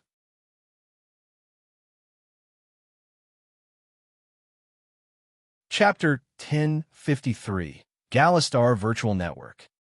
Chapter 1053, Galastar Virtual Network. The sentient mechs of the Mech Kingdom could also evolve through killing mutant beasts, defeating their enemies, and obtaining all sorts of treasures in exchange for contribution points. They could then exchange all these for parts, enhancing themselves to the limit before going through the evolving temple of the Mech Kingdom to upgrade to a higher-level mech. Therefore, such points were extremely important. Yu Zhong then had an idea. I've already enslaved a dozen mechs, with almost 10 million worth of points. If I want to exchange, I need to grab one of these sentient mechs and infiltrate the kingdom. 10 million points were worth about a few million Type 4 nuclei. It was a sizable fortune. The Mech Kingdom was extremely advanced. With enough contribution points, they could produce weapons that could threaten Type 8 experts as well. If Yu Zhong could obtain a few of those, then there would be some insurance against the Mech Kingdom. Yu Zhong could only think of all possible ways to strengthen China's strength and threshold. Otherwise, the fate of his people would be too terrible to imagine. Humanity would either be enslaved or killed. After the orders were given, the sentient mechs quickly gathered in their own teams and flew off towards the battlefield. Many who were hoping to evolve went on their own. After all, while it was safer in groups, the benefits had to be shared. The contribution points they could obtain would be lesser as a whole. Of course, each of these Lone Rangers was an expert and had vast combat strength. Seeing them leave, Yu Zhong swept his gaze and chose a Type 6 close combat specialist to follow. Although the battlefield was chaotic, it was under surveillance. If those long-range mechs hidden at a distance were to disappear and reappear on the battlefield, it would be suspicious. On the other hand, it was more likely to subjugate a close combat specialist. The Type 6 mech which Yu Zhong had set his sights on quickly transformed into his battle state, transforming into a human-shaped war machine of about 8 m in height, dragging a long alloy blade. His claws were also sharp and long. After transforming, the Type 6 mech shot into the midst of the mutant beasts, slashing out with his claws and blades, directly tearing a 20 m Type 4 python apart. The gravity on Galastar was 100 times stronger than Earth. In order to deal with it, the monsters are smaller in sizes. While it was common to see Type 4 mutant beasts of over 100 meters on Earth, Galastar had numerous at the 4-5 m range, while 20 m and above were considered gigantic. As he dashed into the crowd of mutant beasts, he weaved in and out at the speed of sound, his claws dancing about, tearing up numerous mutant beasts into chunks, with not a single one able to take a single hit from him. Yu Zhong could not find any opportunity, thus he followed behind, just like a ghost. The performance of the Type 6 sentient mech was outstanding, and one Type 5 mutant lizard with a thick layer of scales had a vicious look in its eyes as it dashed through an area while being bombarded by one of the A-grade battleships in the sky, pouncing towards the Type 6 mech. The Type 6 mech swept the Type 5 mutant lizard a look and charged right at him with a vicious look of his own. Good chance. Yu Zhong's eyes turned bright as he activated his Type 7 shadow steps and got within 10 m of the Type 6 mech. When the distance between the Type 6 mech and Type 5 mutant lizard was about 3 m, the Type 5 mutant lizard slashed out viciously. The Type 6 sentient mech raised his own claw and blocked. At that instant, Yu Zhong increased his speed and got behind the Type 6 mech, immediately grabbing him and slamming his entire frame into the Type 5 mutant lizard. The countless blades of the Type 6 mech slashed into the chest of Type 5 mutant lizard, as his body, as well as Yu Zhong, entered it. The claw of the Type 5 mutant lizard slashed out at empty air, as blood burst forth and it screamed out in pain. Inside the chest of the Type 5 mutant lizard, Yu Zhong's claw grabbed the head of the Type 6 sentient mech, pulling out the smart chip, and inserted a cable to it. Bai Yi then proceeded to overwrite the information of the Type 6 mech. Bai Yi was able to exhibit different strengths depending on her medium of conduct. Against the Type 7 mechs, she needed the protector battleship, or a being like the Type 7 Huyanda that was a mobile central computer to be able to attack their cores. Against the Type 6 close combat types, the handheld tablet was enough, but of course, it would take more time. Niomeng greets Master. In a few breaths, the Type 6 mech had been enslaved and became under Yu Zhong, reporting to him with respect. Yu Zhong ordered, Open up your cockpit and let me in. Nioming quickly opened. Yes. Master. The cockpit was extremely advanced, and the moment Yu Zhong entered, he could access Nioming's sight and perception. With a single thought, he could control how Nioming fought and what options were redundant. At the same time, he could transfer his own strength into Nioming itself, raising its capabilities. At the same time, knowledge flowed into Yu Zhong's sea of notification from Nioming's own, and Yu Zhong could access any part of his memory. Yu Zhong felt the incoming information and felt enlightened. Combining the mech's combat strength and the pilot's combat strength, it would achieve an effect more than 1+1. This is the direction of interplanetary evolution. If these sentient mechs could be piloted by outstanding pilots, a Type 6 mech could easily crush a Type 7 pilotless mech.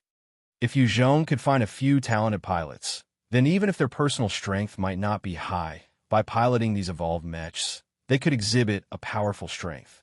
In that scenario, Yu Zhong would not be fighting a war by himself anymore. Yu Zhong then controlled Nioming to tear the Type 5 mutant lizard apart. In a breath's time, he charged through the head of Type 5 mutant lizard in a shower of blood and flesh. After killing that Type 5 mutant lizard, Yu Zhong allowed Nioming to continue to slaughter the mutant beasts, while he himself kept tabs on the Galastar virtual network and the messages flowing in. Once he was on it, he could feel his consciousness sucked into a mysterious place, and he reappeared on a street in the shape of Nioming's human form. On the street, Yu Zhong took a look around, and he could see countless forms of beasts and mech like tigers, tanks, airplanes, and even a bug. Within the Galastar virtual network, everyone could alter their appearance as they wished. The only thing that could not change was their identity number and names. Some of them were willing to walk around in the network in human shapes, while some others preferred other strange forms. Of course, most of them chose to use the human form. Apparently, it was because the Mech Emperor himself used a human avatar inside the virtual network. Thus, most of the other sentient mechs followed suit. One tortoise asked curiously, "Nioming, how are you here? Weren't you deployed to the first battlefield?" "First battlefield? How lucky, Nioming. You still dare to enter here while on the battlefield. You don't want your life anymore?" A number of curious emails were sent over, most of them Nioming's friends. Yu Zhong replied indifferently, "I'm here to check up on some intel." Hearing that, the rest stopped pestering him. On the battlefield, sometimes the sentient mechs would come across tough enemies, and while battling, they would access the virtual network on information to deal with their enemies. Sentient mechs had powerful computing powers, and multitasking was nothing much to them. Even the most ordinary sentient mech could access information while fighting an enemy. With the virtual network's help, the sentient mechs could emerge victorious even though they were at a disadvantage and suddenly kill their enemies.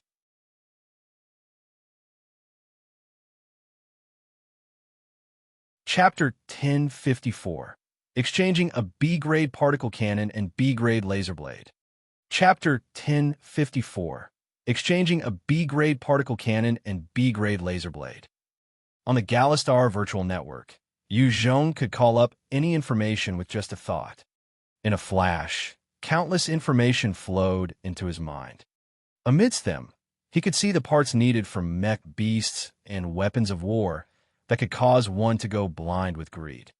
Yu Zhong looked through and thought to himself, those ordinary Type 4 mech beasts just require a nucleus to exchange. It's so cheap, if I can exchange for 100 million of them, I could sweep through any force on Earth. While they were good, it was impossible for him to bring back 100 million to Earth. He quickly abandoned the idea and looked through the other options. This is the body of a Type 8 mech lord. Yu Zhong caught sight of something as his eyes brightened before he quickly frowned. How much is it? Holy shit, 30 billion points.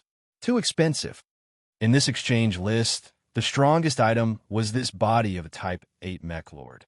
If Yu Zhong could obtain it and input the Heart of Hope inside, before entering to pilot it, it was likely that he could fight against a Type 8 expert. However, the price was astonishing, and he had no means of exchanging. Yu Zhong then made his choice. Forget it. Let's exchange for a B-grade particle cannon and B-grade laser blade. If this mech installs these two, its fighting prowess should increase by 10 times. In an instant, he had spent 2 million out of his 100 million points. Above the battlefield, about 3 kilometers in the sky, there was a huge, round mechanical fort of about 500 kilometers in diameter. At the moment that Yu Zhong chose those two items, one door opened up at the side, and out flew 2 items that shot toward the ground. Yu Zhong pulled out from the Galastar virtual network and controlled the Mech Niu-Ming to slaughter the Type 3 and Type 4 mutant beasts. You have exchanged for a B-grade particle cannon and B-grade laser blade. Please accept your items.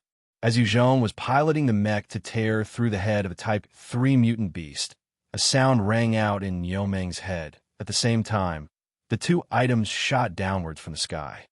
Yu Zhong then controlled Niu-Ming to step back. One Type 4 green-scaled ape and a Type 5 black-scaled huge python pounced towards Yu Zhong, when all of a sudden, the 2 items shooting down slammed into the bodies of the 2 mutant beasts. Following a large blast, both mutant beasts had their bodies broken as blood and flesh splattered, their bodies deep in a ditch caused by the impact of the 2 shooting stars. Yu Zhong took a step forward, arriving in front of both ditches, and waved his hands. 2 black armored balls flew out from the ditches. The moment the 2 armored balls entered his hands, they opened up to reveal the 2 items within. One was the B-grade laser blade. The other was a 500 mm B-grade particle cannon. Yu Zhong directly pressed the B-grade particle cannon to the mech's shoulder and pressed a button, allowing the fusion of the part into the frame. He could sense clearly that he was able to immediately control the weapon to fire out. Very good. Now that I have these weapons, I can start to slaughter the Type 7 mutant beasts. His gaze swept across the center of the battlefield, and he could see all sorts of large, gigantic Type 5 and Type 6 mutant beasts. The main characters at the center were not those Type 5 or Type 6 mutant beasts, though. Instead, they were the Type 7 mutant beasts, many of them over 1 kilometer in length, covered in thick and powerful scales. The defense of the Type 7 mutant beasts was too sick. The A-grade cannons of the Viper battleships in the skies could kill a Type 6 expert with a single hit, but when dealing with those Type 7 mutant beasts, they could not even penetrate those scales.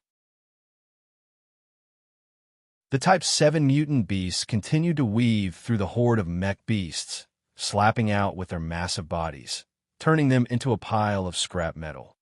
One particular Type 7 Scarlet Flame Dragon that had a body that was entirely red and looked about 70% similar to a Tyrannosaur Rex, opened its huge jaws and spat out a huge breath of flames. Under the fierce blazes, many of the mech beasts melted directly, turning into puddles of liquid metal. Not even the sentient mechs with smart chips were spared under those merciless flames, turning into liquid. One mutant giant lizard with a body length of 1 kilometer and 6 tails charged out and dashed through the horde of mech beasts at the speed of sound, its tails slapping out constantly, destroying many of the mech beasts. These Type 7 mutant beasts had terrifying combat strength, each one of them equivalent to a calamity. Whenever they charged, it felt like the ground was shaking and there was no way of stopping them. Even the Type 7 sentient mechs had to work in groups just to deal with one of them. Within the mech kingdom, there were not many Type 7 mechs, and they belonged to the nobility. They had tyrannical combat strength, and on this battlefield alone, there were 80 of them, with 10 in a group, separated into 8 different groups to deal with the 8 Type 7 mutant beasts. However, the total number of Type 7 mutant beasts were 9, with 1 not defended against. That single beast was a Type 7 mutant bronze-bashing black boar. Its body was 1 kilometer in length, covered entirely in black scales, while sharp spikes protruded out of everywhere, and it had 3 long tails shimmering like shooting stars. The Type 7 mutant bronze-bashing black boar was extremely ferocious, charging through the mechs while braving the firepower. Behind it, there were 50 other Type 6 of its clan, as well as numerous Type 5, Type 4, and Type 3 variants. This entire species was led by their Type 7 leader, tearing through the ranks of the mechs. 200 Type 6 mechs had revealed their core forms, attacking the Type 7 mutant black boar wildly. However, other than a rare few, which possessed the B-grade weapons to injure it, the rest could only deal minor damage to it, which it recovered from very quickly due to its insane regeneration.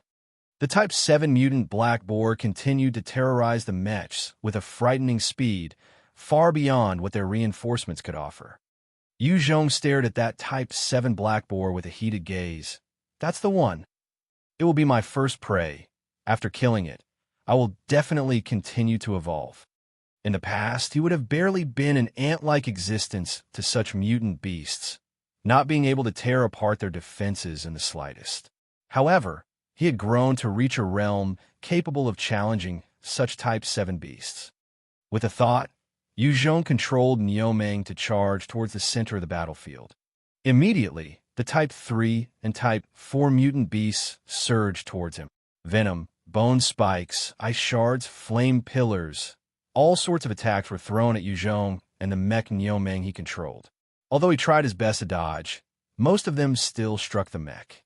However, the defense of the Type 6 frame was truly powerful. When faced with that many attacks, there seemed to be no lasting effect. Yu Zhong controlled the mech to unleash a slaughter on the surrounding mutant beasts, carving out a path for himself. After slaughtering numerous mutant beasts, he finally arrived at the center of the battlefield. Currently, the battlefield was like a meat grinder, with countless beams and flesh and blood flying everywhere.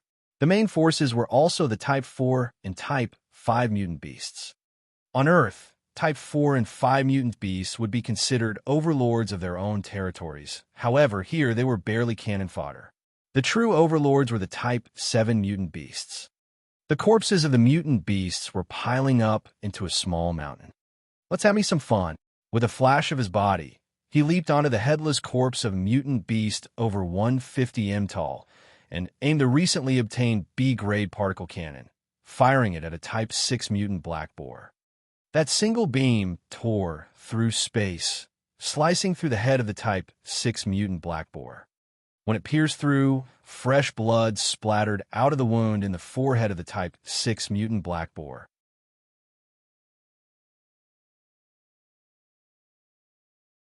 Chapter 1055, Battling the Mutant Bronze Bashing Black Boar Horde. Chapter 1055, Battling the Mutant Bronze Bashing Black Boar Horde. After unleashing that single hit, Yu Zhong felt that the mech had expended about 25% of its energy. He frowned. This B-particle cannon is truly powerful, but the consumption is too high. I can only fire 4 of such shots.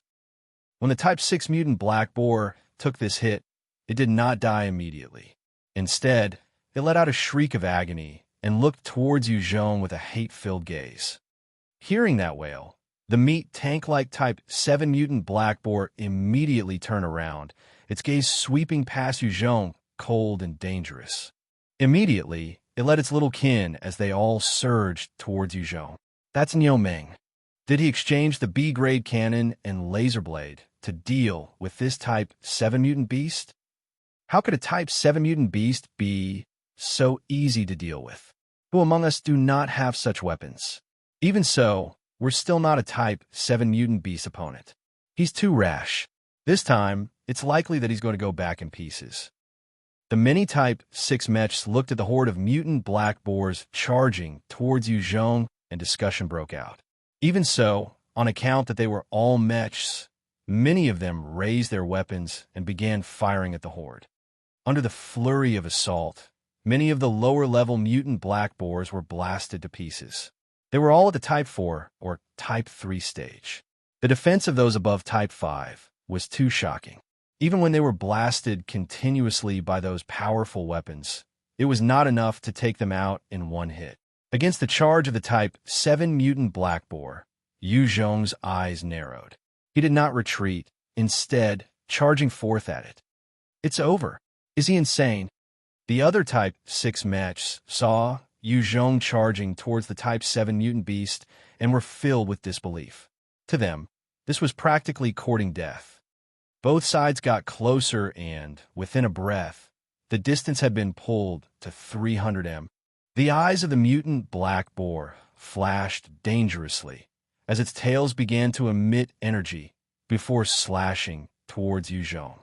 The speed of the tails on the Type 7 mutant black boar was incredibly fast, such that some Type 7 mechs could not even dodge its attacks. As a Type 7 expert with a second-order god devil body, Yuzhong was definitely above other Type 7 mechs. He had already seen through the attack and quickly piloted Niu to twist his body, flickering towards the side of the tail.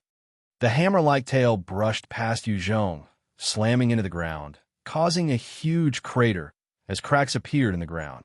After dodging that attack, Yuzhong leaped up with all his strength, landing on the back of the Type 7 mutant black boar. He had just gotten on when the other two hammer-like tails slammed towards him with uncanny accuracy and agility. Both tails came from different directions, sealing all possible escape routes. No matter how Yuzhong maneuvered, the mech would be slammed by those tails and turn into a pile of scrap metal. With a flash in his eyes, Yuzhong summoned all his strength and channeled it into the mech. The speed of the mech rose insanely and charged towards the outside where the tails met. In a split second, he had rushed out of the sealed space, evading the sure hit by a breath. He dodged it. Holy, he actually survived from that attack. That's unbelievable. This Niu is an absolute genius of our mech kingdom. He actually survived an attack from a Type 7 mutant beast. That's insane. When those Type 6 mechs saw what happened, they were all shocked. As for Yuzhong, he quickly dashed up towards the head of the heavily injured Type 6 black boar. The B-grade laser blade hilt in his hand swung about, extending into a 6 m long laser blade. With a thought, he caused a huge sword dance before slicing through the wound of the Type 6 mutant black boar, further aggravating it. The armor of the Type 6 black boar was truly tough. Even an A-grade cannon could not pierce through it. However, in front of the B-grade laser blade, the hide was torn apart easily. The blood and flesh of the Type 6 mutant black boar were twisted and slashed through as Yuzhong continued to drill further until one could see the brain. Yuzhong thrust the laser blade mercilessly into the brain and began to wave his laser blade about like a madman, grabbing the nucleus. He then jumped and ran off to another direction. As the Type 6 mutant black boar slumped dead, a large amount of life force entered Yuzhong's body, filling him with a sense of comfort. He thought, as expected, I need to kill mutant beasts to proceed with my evolution. Otherwise, no matter how I cultivate, it will be difficult to reach the Type 8 Divine Warrior. The rest of the mutant black boars shrieked out in misery at the sight of their comrade's death as they charged towards Yuzhong. In a breath, those mutant black boars had rushed up to Yuzhong, swinging their tails as those hammer-like tails slammed towards him. Facing those attacks, it was impossible for Yuzhong to complete dodge all of them. He immediately executed a profound movement technique, weaving in and out of the attacks, before he was still struck by one Type 5 mutant black boar. Dang! As the tail slammed into the mech Yuzhong was in, it caused a loud reverberation. Under that attack, the mech was dented in as a large force traveled through and struck his body. If it were an ordinary Type 6 expert that faced such an attack, his internal injuries would be severe, maybe to the point of death. However, to Yuzhong, it was nothing. Other than the mech being dented, Yuzhong had no feeling. Instead, he jumped high into the air and leaped on top of the head of the Type 5 mutant black boar, his laser blade slashing out and tearing into the head of the Type 5 mutant black boar, slicing up the contents of the skull. After obliterating the brain of the Type 5 mutant black boar, Yuzhong charged out through the chest area and into the body of another Type 5 mutant black boar, exerting all his might into slicing through the skin. The horde of mutant black boars began to get agitated, unsure what to do. Within a few breaths, he had already pierced through multiple black boars, covered in blood, getting further away from the Type 7 mutant black boar. As Yu Zhong continued to traverse through the bodies of the mutant black boars and turning them into corpses, life force continued to surge into him, increasing his strength. The life force of a Type 5 mutant beast exceeded that of a Type 6 divine warrior. While it was not enough to push him into the Type 8 realm with a single step, it was still beneficial in laying his foundations. The Type 7 mutant black boar watched Yu Zhong slaughter its subordinates and was shocked and furious. It had not imagined that a puny human would dare to slaughter its kind so brazenly. It wanted to kill him immediately, but right in front of it were its countless subordinates. There was no way it could just brush past them to kill Yu Zhong. Without the attack of the Type 7 mutant black boar, Yu Zhong continued to tear through the other lower-level mutant beasts like a tiger among sheep. Within a short time, he could make use of the mech to tear through the beasts and obtain their nuclei. If I want to kill a Type 6 mutant beast with my mech strength, it is difficult. I might have a chance against the Type 7 with my true body, but not with this mech. Yu Zhong continued to plan and calculate while killing the smaller beasts. He had slaughtered a number of Type 5 and Type 6 mutant beasts. However, in order to truly achieve another breakthrough, he needed to kill a Type 7 mutant beast. However, he could not do so without risking discovery of his presence. Thus, he had to limit himself through the mech. After so many battles and obtaining a Type 6 nucleus, the mech has somewhat recovered. Let's give it a try. He swept a glance throughout the mech status and turned around before charging right at the Type 7 mutant black boar without a hint of hesitation.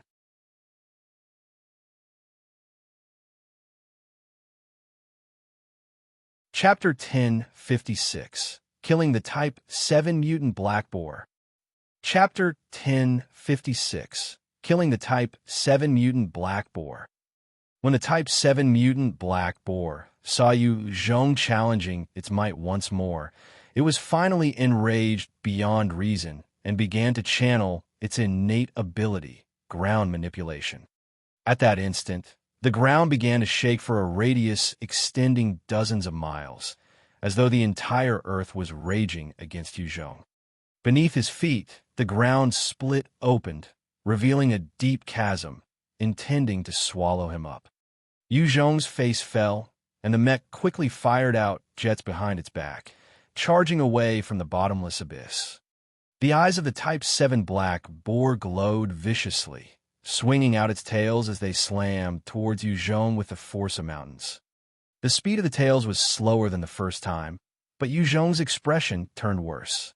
He knew that while the speed was slower, the trajectory was within the control of the Type 7 beast, and as long as it shook, it could alter the direction to injure Yu Zhong heavily. Calm down. In the presence of danger, Yu Zhong's head would become clearer. His eyes gleamed brightly as he kept his gaze fixed on the Type 7 mutant black boar. His mech suddenly twisted and revealed the B-grade particle cannon as he fired off at the beast, blasting its eyes. The eyes of any gigantic beast are usually the weakest points. The Type 7 mutant black boar was no different. The B-grade particle cannon tore through the eyes, causing blood to splatter out as it shrieked out in agony. Under its rage and pain, it swung its tails faster by another 30% and started to attack Yu Zhong viciously. Yu Zhong only responded with an action, as the mech split apart into 16 metal spheres as they shot towards the Type 7 mutant black boar. As the tail slammed down, 11 of the spheres were directly crushed, meaning that the Niu-Meng mech was now down to 5/16 of its power. The remaining 5 spheres shot out far from the range and reformed into a mech a distance away. However, its current size was only 5 m tall, with the B-grade particle cannon and laser blade intact. After dashing through the Type 7 mutant black boar's attack, Yu Zhong controlled the mech to soar towards the injured eye. It was the only weak point of the Type 7 black boar right now, and it was the opportunity he was banking on to defeat this beast. At this time, there was a savage glint in the eyes of the Type 7 black boar, and it opened its huge mouth to suck in deep. A terrifying hurricane appeared and exerted a powerful suction on Yu Zhong. The mech was only left with 5/16 of its original power, and it was not an aerial type either. Thus it was powerless to resist the suction. Great opportunity. Yu Zhong's eyes brightened, without the intention of resisting. Instead, he boosted his thrusters and increased his speed, charging towards the mouth of the Type 7 Black Boar. When the Type 7 Mutant Black Boar saw Yu Zhong flying into its mouth, its eyes flashed with cunning and viciousness and clamped down mercilessly. Not good. I've been tricked. Yu Zhong saw rows of sharp teeth the moment he entered the mouth. At the same time, the moment the teeth clamped down, there would be no space to escape, and everything within 100-meter square would be crushed. At that instant, Yu Zhong did not bother hiding his abilities anymore and channeled everything into the mech.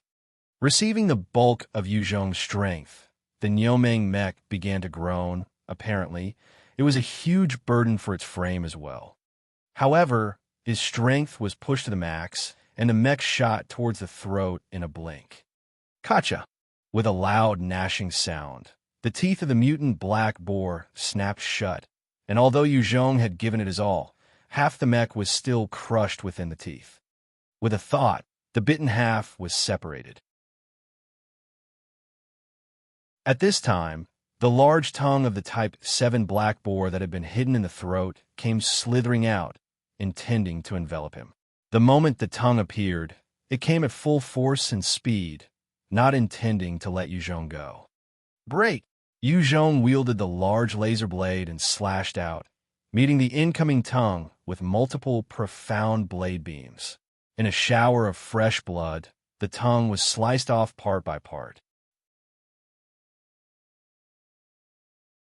Yu Zhong then landed on the tonsils and pulled out a huge alloy blade to thrust into the inner walls of the beast's throat, allowing him to stand. After affixing himself there, he waved the huge laser blade without mercy, carving out a huge hole in the mouth as blood flowed out without stop. The Type 7 Mutant Black Boar thrashed about and struggled in the agony, running around amuck and crazed. Many mutant beasts and mech beasts alike were crushed under the rampage of the Type 7 Mutant Black Boar. This is blood essence from a Type 7 mutant beast. It is beneficial to my blood manipulation ability. I need to take some, but not too much, otherwise the mech kingdom will suspect something. Yu Zhong looked at the Type 7 beast blood, and his eyes brightened. With a wave of his hands, a blood radiance flew out and stuck itself to the wound as it began to exert its own suction on the blood essence. While the blood radiance was doing its own thing, Yu Zhong began to carve his way up into the brain of the beast by waving his B-grade laser blade. The blade was sharp and powerful, and Yu Zhong continued to carve his way up, finally reaching the skull. After tearing apart flesh and spilling blood, as well as shattering numerous nerves, Yu Zhong finally found the brain and began to dig into it with his laser blade. He then grabbed out at the Type 7 nuclei. With the death of the Type 7 Black Boar, a huge amount of life force was absorbed into Yu Zhong's body and finally ignited a change. The thick and abundant life force flowed into his god devil nucleus, turning into a gold fog that began to enhance his body, pushing him further onto the path of evolution, finally reaching the high Type 7 realm. Yu Zhong could feel the surging force within him as he became excited. Very good. I've achieved another minor breakthrough.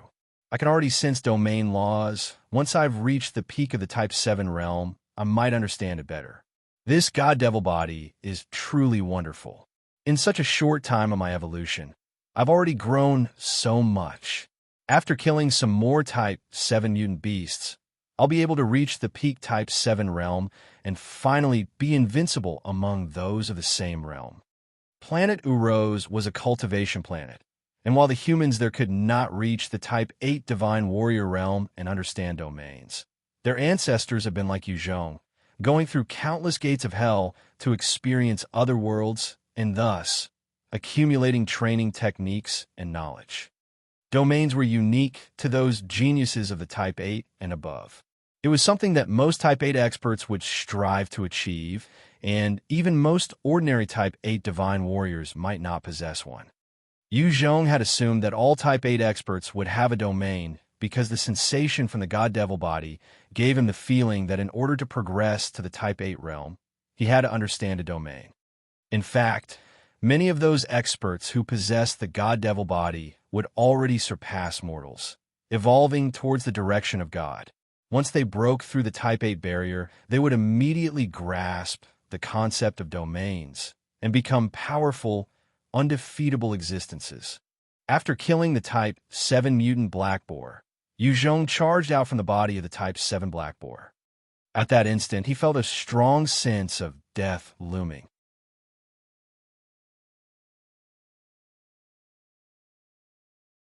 Chapter 1057, Type 8 Winged Wyrm King.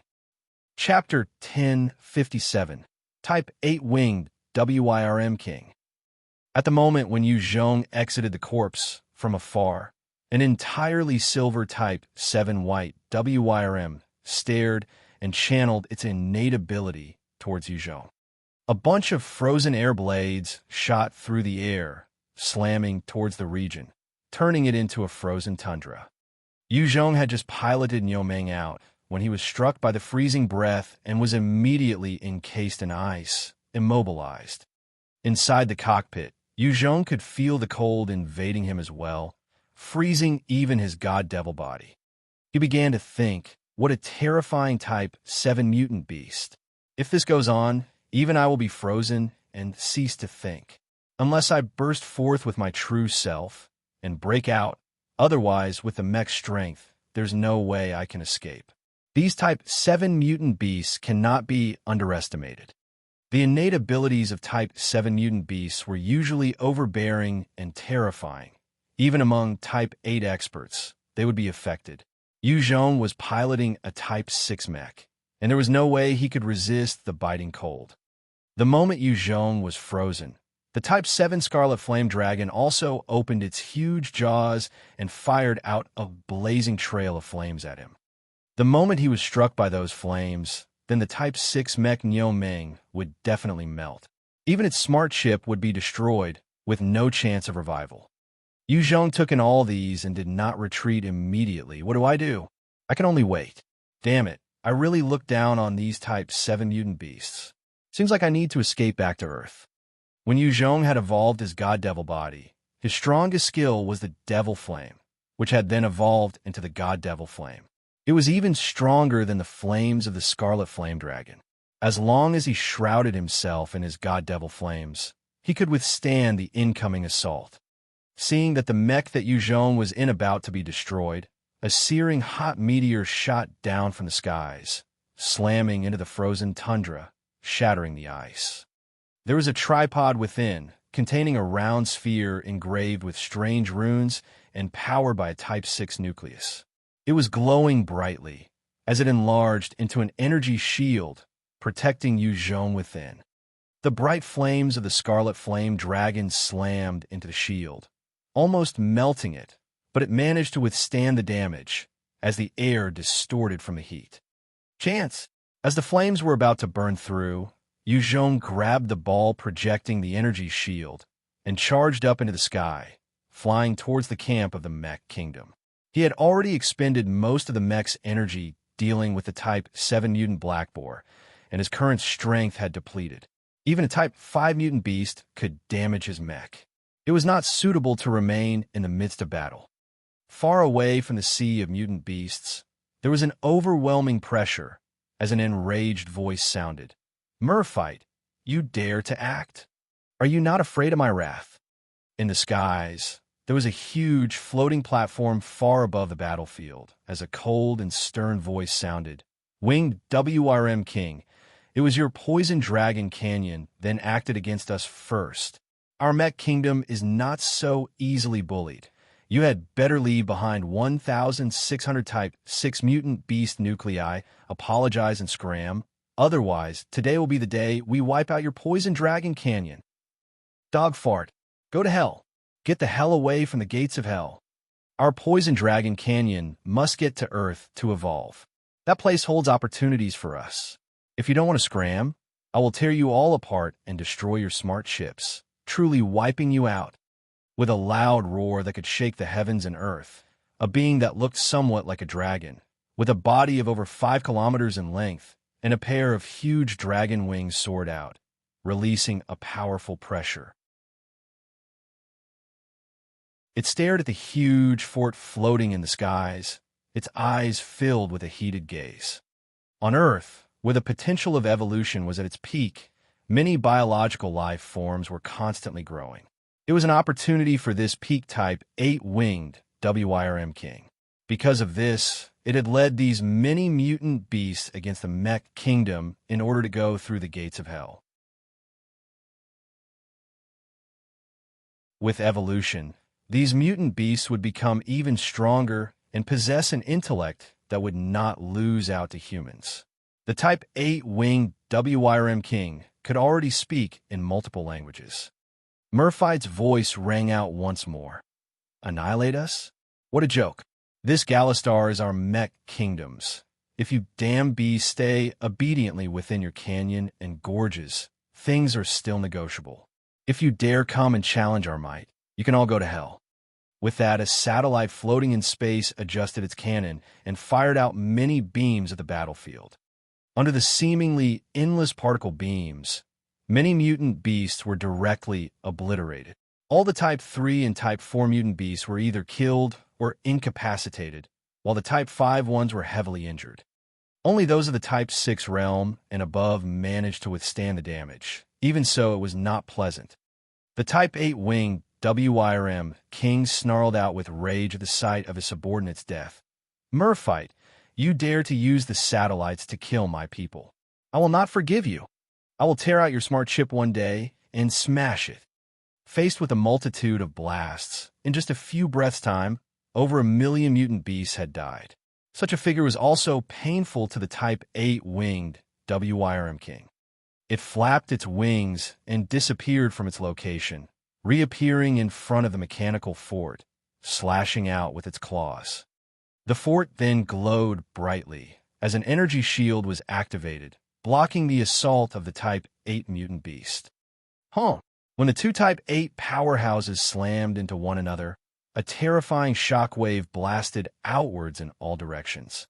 A powerful hurricane appeared, blowing in all directions, as a number of Type 4 mech beasts, as well as Type 3 and Type 4 mutant beasts, were blown away.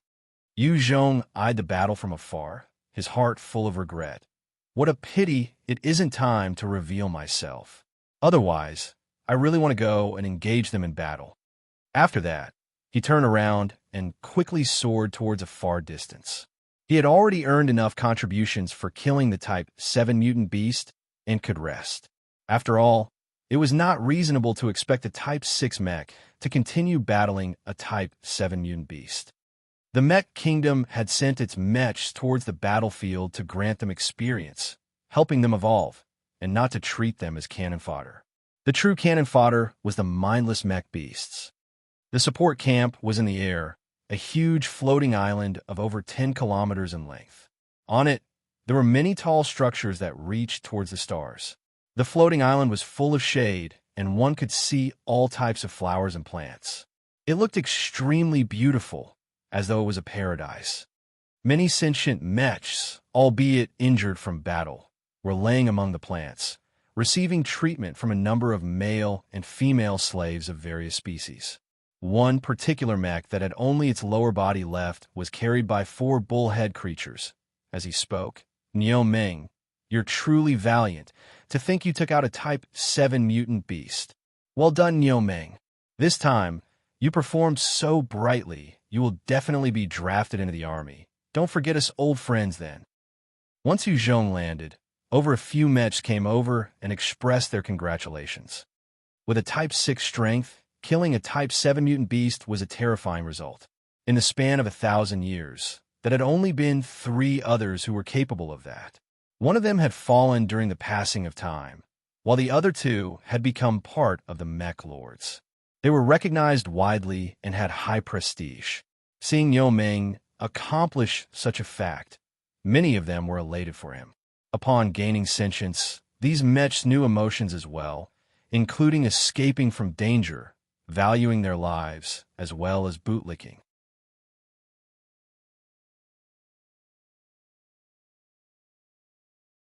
Chapter 1058, Exchanging for Treasures. Chapter 1058, Exchanging for Treasures.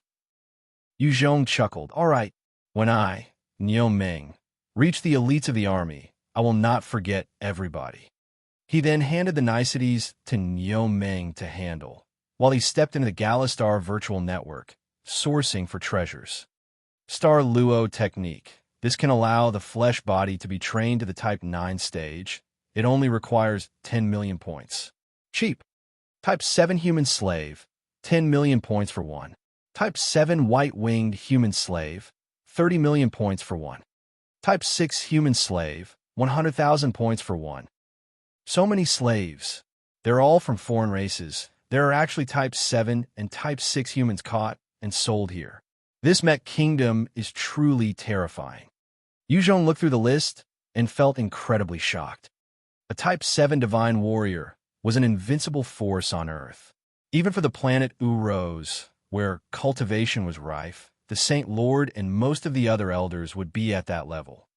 And yet, such powerhouses were being sold here like slaves, and it was not just a single one. The true power of the Mech Kingdom was incredibly terrifying. Through Niu Ming's memories, Yu Zhong knew that there were nanochips set to go off in the brains of these slaves. The moment any of them dared to harbor any ill intents, they would be killed by the nanobombs. Most of the slaves that had been caught were already wiped clean of their memories and brainwashed.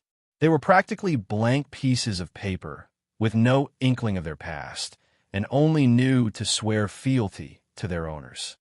Without such measures, just considering the blood feud between these slaves and the Mech Kingdom, it would not be possible to truly subdue such powerhouses. What a pity there's no Type 8 ones. Otherwise, if I buy one and kill him, I might be able to reach the Type 8 realm. But then again, even if there was one, I probably can't afford it. The price should be in the billions. Forget it. Let's buy a few Type 7 powerhouses and bring them to Earth. They can hold the fort there.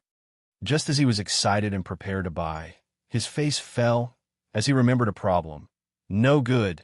The Type 7 experts of this world cannot go through the gate of hell. Even if I purchase them, they can't go to Earth. That is to say, the strongest I can purchase will be the Type 6 experts. However, in the exchange list, there are also treasures that can raise the flesh body.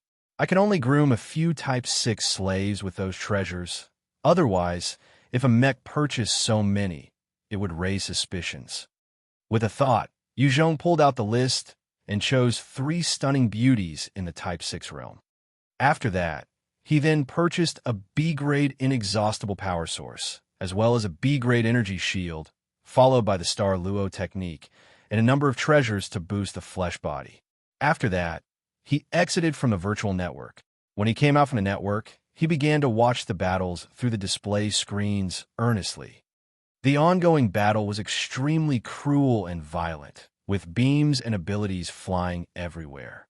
Each of the Type 7 mutant beasts was enraged, and their innate abilities were being cast over the entire region.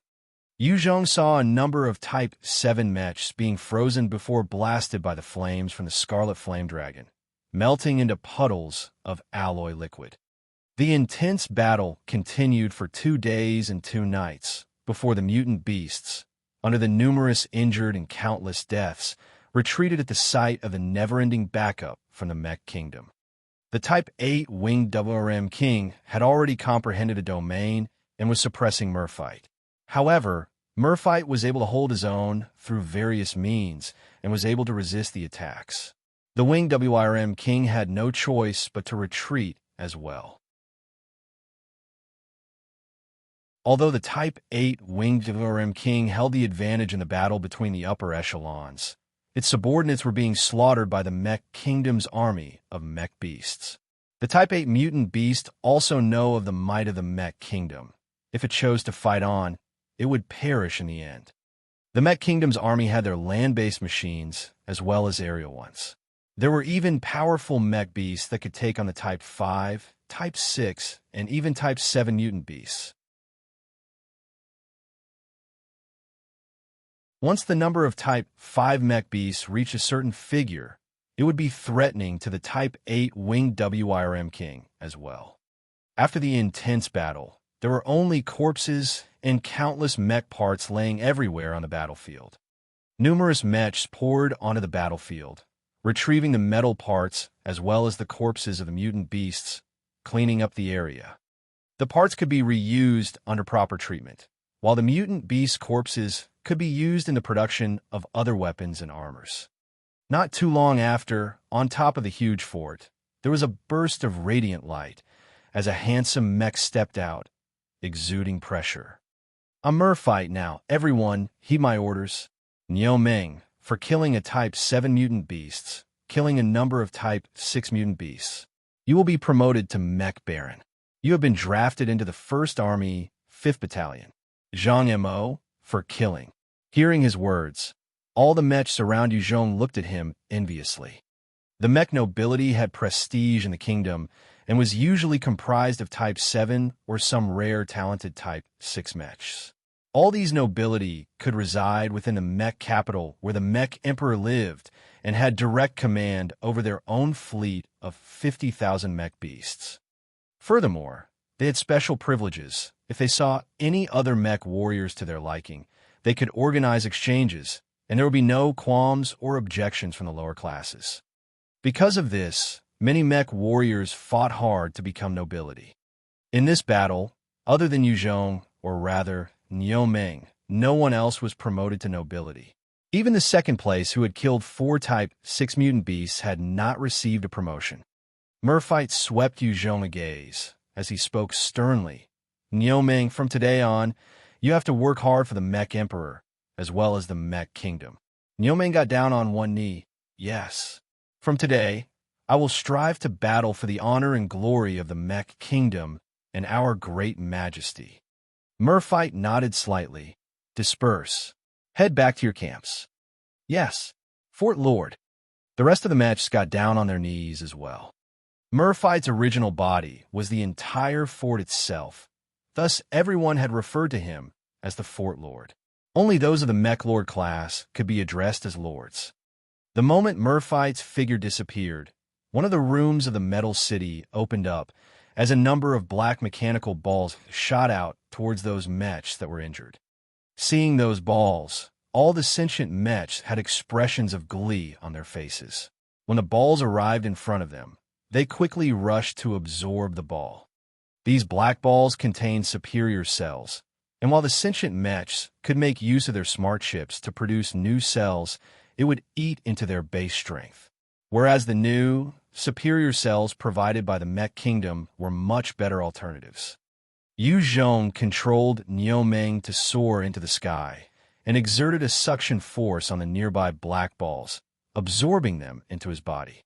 Upon assimilating with the cells, Yin-Yang regained his peak strength and, in fact, continued to break through to the peak Type 6 realm. So overbearing. Damn it, if he wasn't a nobility, I would not let him off. What the hell, isn't that too much? When the sentient mechs below saw this, they could not believe it. Yu Zhong did not care. In any case, they were his enemies regardless of how they viewed him. It was irrelevant. A distance away, on a huge battleship, 20 Type 7 mechs were observing. One of them, a blonde-haired mech, frowned. Stinky brat, he actually snatched the cells of others. One mech that looked similar to a black man laughed out loud, his eyes flashing with a teasing look. "Haha, so what? We're the noble class. Those are just ordinary folk. They should sacrifice for us." "Halledor, aren't you just jealous that Type 6 kid managed to kill a Type 7 mutant beast?" Halledor's face sunk as he snorted coldly. "Just a Type 6 ant. What can he do? He was just lucky."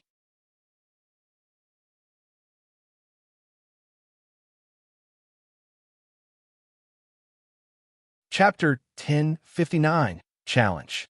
Chapter 1059, Challenge. The mech that looked like a black man laughed out, with obvious ill intent.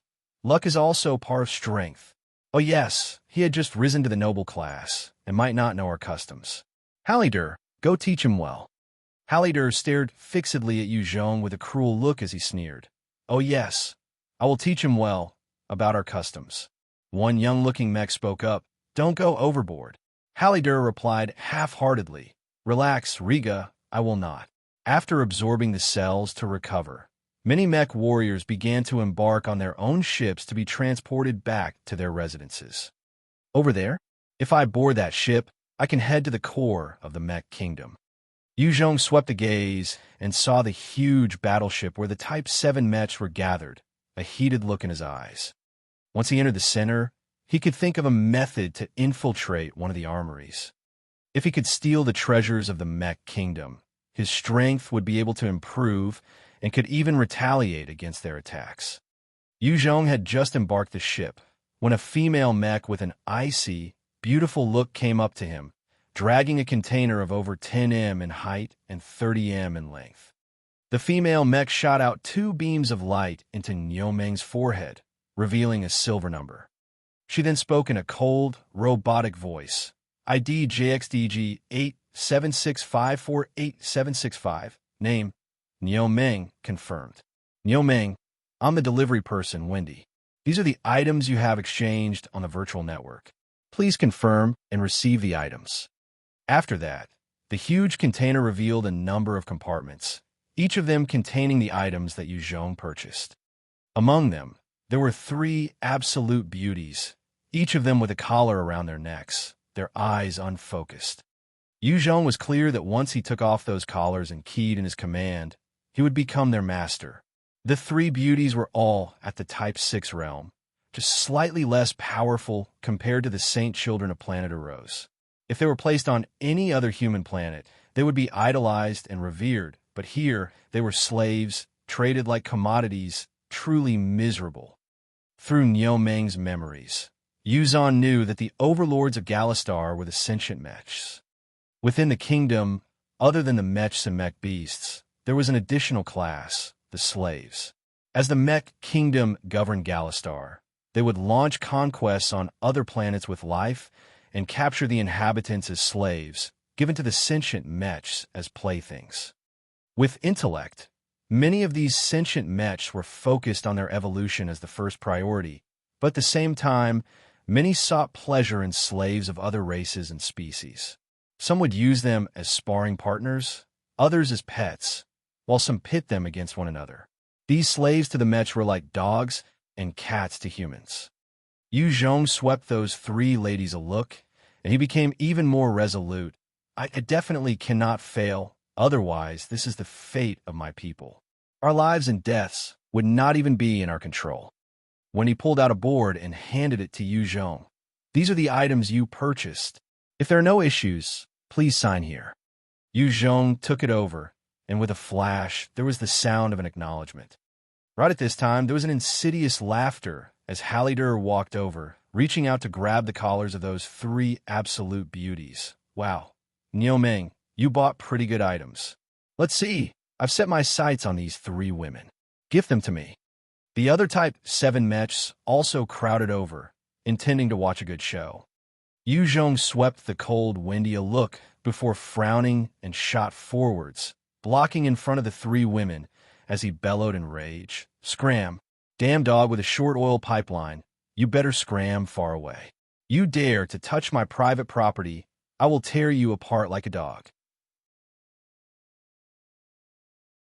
"Huh, Halledor, he just mocked you for having a short oil pipeline." "Ha ha, Halledor, did you girlfriend find it too short?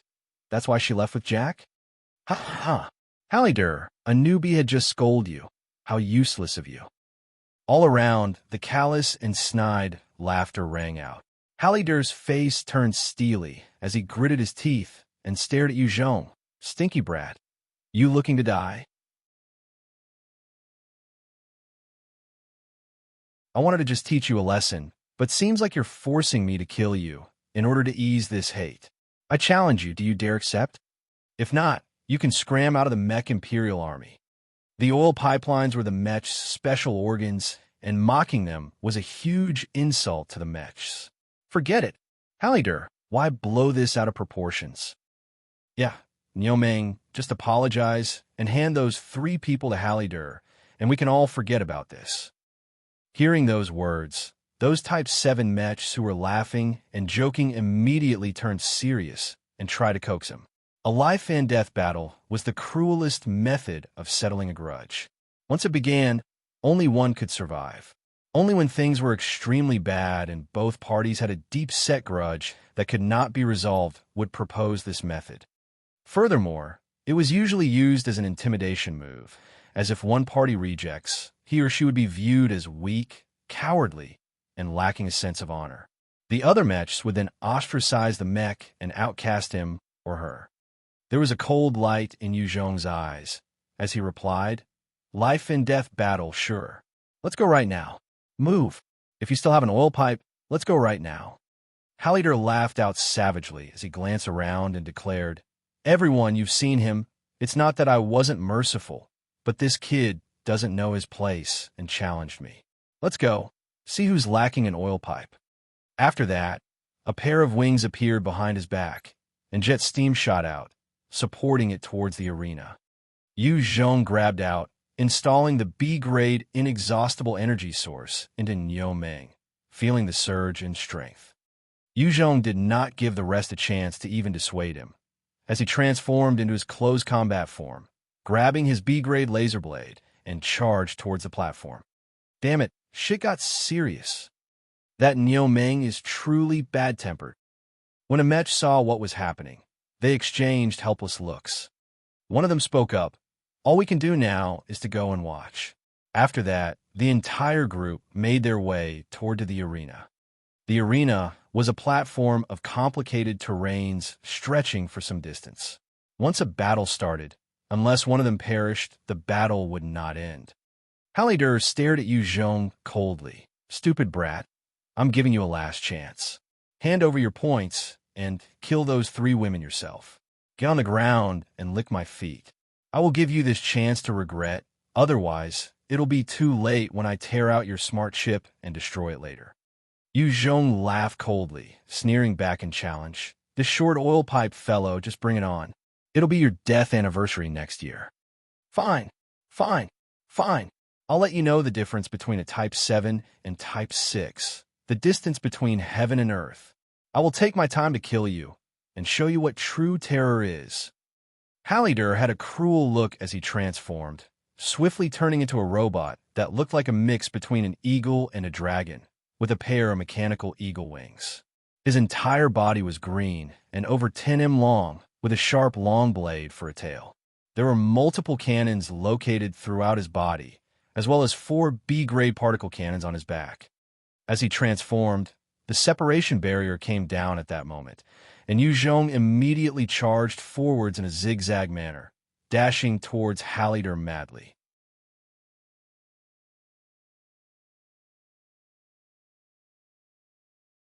Chapter 1060, Killing Halledor. Chapter 1060, Killing Halledor. Halledor laughed out coldly as some spheres flew out from his back, surrounding his body. Within the spheres, beams shot out at Yu Zhong. These beams were capable of tearing apart a Type 6 powerhouse. Halledor was only one person, but with the aid of these spheres, his firepower was equivalent to a squadron of ranged mech beasts. Yu Zhong's figure flickered, dodging those beams like a specter. At the same time, he activated the energy shield. Under the relentless assault of the laser beams, Yu Zhong continued to dodge, but the energy shield was still struck by one of the beams. When the beam slammed into the shield, it rocked the entire defense system, almost crushing it. Although it managed to withstand the hit, the resulting recoil sent Yu Zhong flying back a few meters. Seeing that the assault was successful, the beams adjusted and turned into a fire net that enveloped Yu Zhong. The moment Yu Zhong was caught, he would be shredded apart into countless pieces. That Niu Meng seems to be full of air. He isn't nothing much. He could defeat a Type 7 mutant beast. It must be due to luck. In terms of ability, he's definitely far from Halledor's standard. The mechs began to discuss. To them, Yu Zhong was seeking death by challenging Halledor. As expected, this Type 7 mech is powerful. In terms of the physical differences, it really is too much of a gap. However, since the pilot is me, this mech has to die. There was a cold glint in Yu Zhong's eyes. With a thought, the B-grade inexhaustible energy source was pushed to the limit as strength surged through Niu Meng's frame, causing it to turn red, and all the cells were in overdrive. Overdrive. He actually went into overdrive. Is he tired of living? Overdrive. He truly is gutsy. Is he planning to risk it all? Seeing how Niu Meng was now red and every single cell seemed on the verge of exploding, all the mechs took in a cold breath. Overdrive was a limit that all mechs were capable of. Once in it, their strength would be boosted by a huge margin. However, it was unstable, and if done for long, the smart chips would be damaged. Furthermore, it was hard to control one's frame when in overdrive. Once the mech loses control and crosses the limit of the smart chip, then only death awaits. After Yu Zhong went into overdrive, with a thought, he sent a bout of energy to protect Niu Meng's smart chip, while he looked towards Halledor and emitted a powerful, killing intent. Halledor felt that intent, and his heart turned cold, but he quickly roared out in anger. So what if you're in overdrive? You're not my match. Die. In a flash, more spheres came out from Halledor's back, forming a cluster that shot-attacked Yu Zhong rapidly. While in overdrive, Niu Meng's speed was raised by more than twice. His entire frame shot towards Halledor like a shooting star. Even when two particle beams slammed into the shield, the energy shield managed to withstand it. In a few breaths, Yu Zhong had already appeared in front of Halledor, pouncing on him as though he was a leopard that saw its prey. He brought out his blade and slashed downwards viciously. Shield. A number of strange runes glowed behind Halledor's back, as a huge B-grade energy shield formed out of thin air, blocking in front of him. Yu Zhong swung the B-grade laser blade down on the B-grade energy shield, and amidst bright sparks, the blade only managed to slice through about 20 centimeters, without any further movement. B-grade laser blades cannot slice apart B-grade energy shields. Niu Meng, go to hell. Halledor saw how his own shield had withstood Yu Zhong's strike and heaved a sigh of relief, before his eyes flashed savagely, and swung his sharp tail towards Yu Zhong. Yu Zhong did not manage to kill Halledor in that strike, and slashed out viciously, before swinging himself towards the side.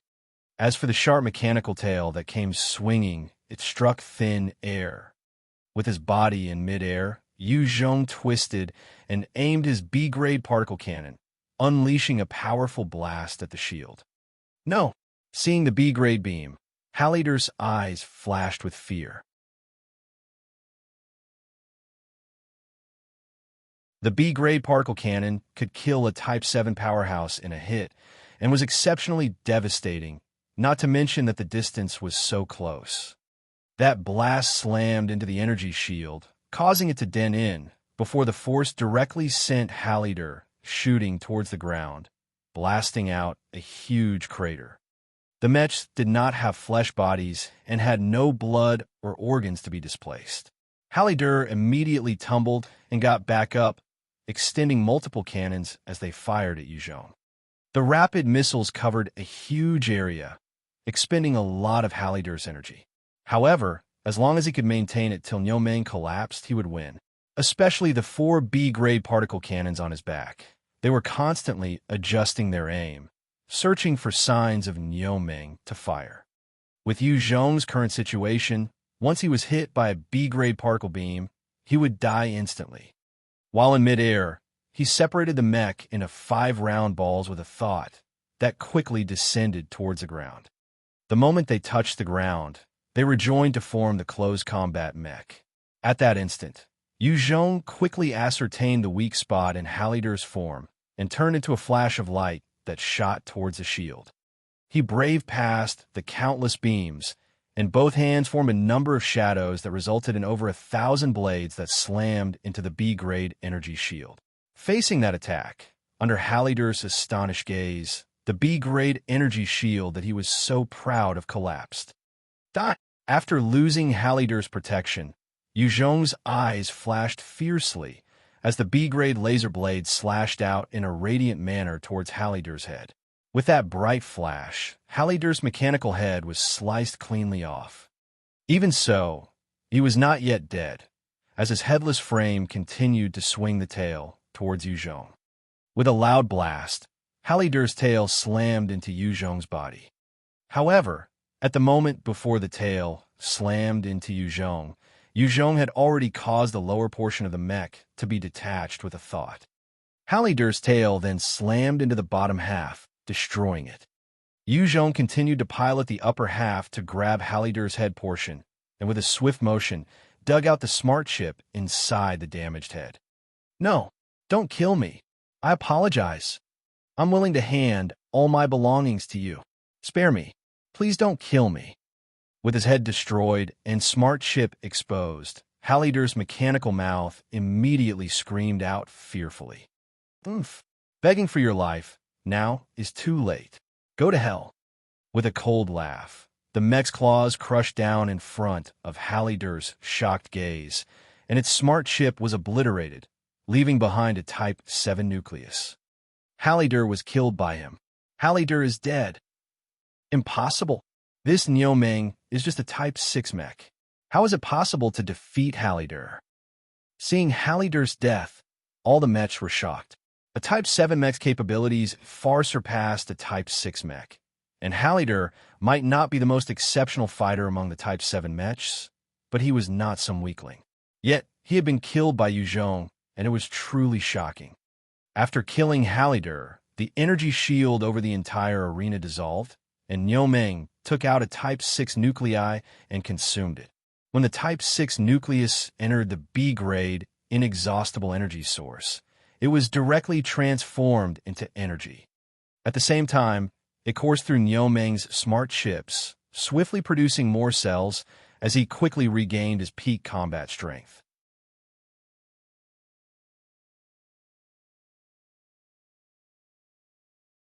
Chapter 1061. Comprehending the Flame Domain. Chapter 1061. Comprehending the Flame Domain. After regaining his strength, Yuzhong turned to glare at the rest of the Type 7 mechs coldly. He let out an icy laugh before flickering away. As a human, he was bound to be at loggerheads with the Mech Kingdom. It was naturally impossible to forge any relationships. So arrogant. What a reckless kid. Truly prideful. I wonder how far he can go like that. The hearts of the Type 7 mechs were filled with dissatisfaction as they began to gossip. However, no one wanted to challenge him. As he arrived in front of the main battleship of the Mech Kingdom, Yuzhong grabbed the huge container and dragged it out. Soon after, the rest of the Type 7 mechs returned as well, embarking on the battleship. Once they were all on board, the huge battleship began to fire up, spitting out huge jet streams, turning into a flash of light as it shot towards the distance. Yuzhong entered his own room and got by E to disrupt any potential surveillance before stepping out of Nioming in his human shape. Yuzhong then walked up to those three beauties, their eyes still unfocused with the collars on the necks, and reached out to grab the collars. With Bai Yi's help, he sent his life force into the collars and entered their consciousness, branding them with the knowledge of him being their master. Master, at the moment he branded them, they regained their consciousness and came up to Yuzhong to pay their respects. Yuzhong asked, "What are your names?" The leader among them, a tall and ravishing beauty with black hair, spoke up, "Master, we have no names. I'm number 1, and they're number 2 and number 3 respectively. Please assign names to us, Master." Of the other two, one was a blonde with an explosive figure, while the other was a petite lowly but with huge breasts. Both of them looked at Yuzhong pitifully and expectantly, hoping for them to give them their names. These humans that had been caught by the Mech Kingdom had been brainwashed entirely and wired to obey every single command of their masters. Unless they could surpass the Type 9 realm, otherwise they would still be a Type 9 slave with no allowance of any ill intent towards their masters at all, or the nanobombs would go off. Yuzhong tapped them and gave them their names as requested. "All right, you shall be called Yuing, Yu, Yuxing, and Yulian." When they obtained their names, the three of them were elated and bowed once more. "Thank you, Master, for granting us names." Within their consciousness, Yuzhong, as their master, was their closest kin and worthy of their admiration and respect. As long as he treated them well, they would do everything for them, even if they had to die. This was the power and might of the Mech Kingdom. Yuzhong pointed to the container and said, "Go and cultivate. Remember, only till the peak of the Type 6 realm. The resources are for you to use as necessary." The three of them responded, "Yes, Master," before turning towards the container full of treasured resources. Seeing them leave, Yuzhong then went to the other side of the room. With a thought, the alloy wall contorted and turned transparent, allowing the occupant to see outside. Below the huge battleship, there were only clouds. However, among them, Yuzhong could see a few floating forts. The mechs were of different sizes, some of them even bigger than the Mech Lord Murphite. The smallest was still at least a few hundred kilometers.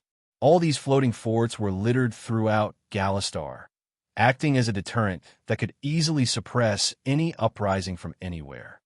With the satellites in space, the moment there was some upstart anywhere, the information would be relayed quickly and dealt with in a short time. In the thousands of years, it was unclear how many elites of the various species had perished under the laser beams of these satellites and forts. Not too long ago, when the Mech Kingdom was battling the mutant beast Horde, the Type 8 winged Wyrm King had the upper hand, but his side still lost because of those lasers from the satellites and forts. Yuzhong stared out at the wondrous landscape before him and thought quietly, on such a dense planet, if anything were to happen, it will be dealt with quickly. These mechs are different from humans. They do not get tired and can work 24 hours, observing the entire planet. Without Bai Yi's help, I would have been revealed. The best-case scenario after an intense battle would be that I could escape back to Earth. This Mech Kingdom is truly terrifying. After a moment of thought, he pulled out the Star Luo technique and began to read it. The Star Luo technique was a move that came from a talented Type 9 genius who was gazing at the universe and got a sudden burst of inspiration. It was truly an astounding technique. However, in front of the might of the Mech Kingdom, the planet that Type 9 genius came from was still eradicated, and he himself had been killed by the Mech Emperor, and thus, the Star Luo technique ended up in the Mech Kingdom's hands. Observing the movement of the stars and universe, cultivating a great Tao. This technique is spectacular. However, it is not of use to me. Only comprehending a domain and spatial laws would be useful right now. Yuzhong looked through the entire Star Luo technique and sunk himself in contemplation of the laws of domains and space as written by the author. After reaching the second-order God-Devil body, Yuzhong's talent for cultivation had become heaven-defying, and regardless of whatever he read, he could understand. This Star Luo technique and the principles about domains and spatial laws within were giving him new insights. Domain. What is a domain? It is the realization of the concepts of a technique that a cultivator trains in. Those who cultivate in flames would be able to incinerate things around him, and he could make use of the energy and strength to totally suppress an opponent of the same rank. If a person cultivates a water domain, then within his domain, it would be endless water, preventing the opponent from displaying his or her strength. In order to produce a domain, one has to understand the principles and underlying concepts before materializing it into a domain. Invincible among those of the same realm and stage, even allowing one to leap ranks to fight enemies above. In the universe, the basic laws are gold, wood, water, fire, earth, wind, lightning. The derivative rules are speed, strength, light, darkness, desecration, and sacrament. The highest law is space and time. Only those who comprehend spatial laws can achieve a breakthrough into the Type 9 realm. With a thought, one can rip a hole in space and travel miles. At the same time, one could transcend space and worlds, attacking enemies and moving the mountains and seas. With time laws, the most mysterious of laws. I've never seen anyone comprehending it. Maybe only the God above could possibly hold this heaven-defying principle. Without comprehending this, one would not have the right to challenge God. My whole life, ever since I've cultivated to my level, I've been to many worlds and have always been invincible. Yet, I still don't have the confidence of dealing with God. I hope that the future generation can comprehend and wield the power of time and challenge that entity that toys with all of us.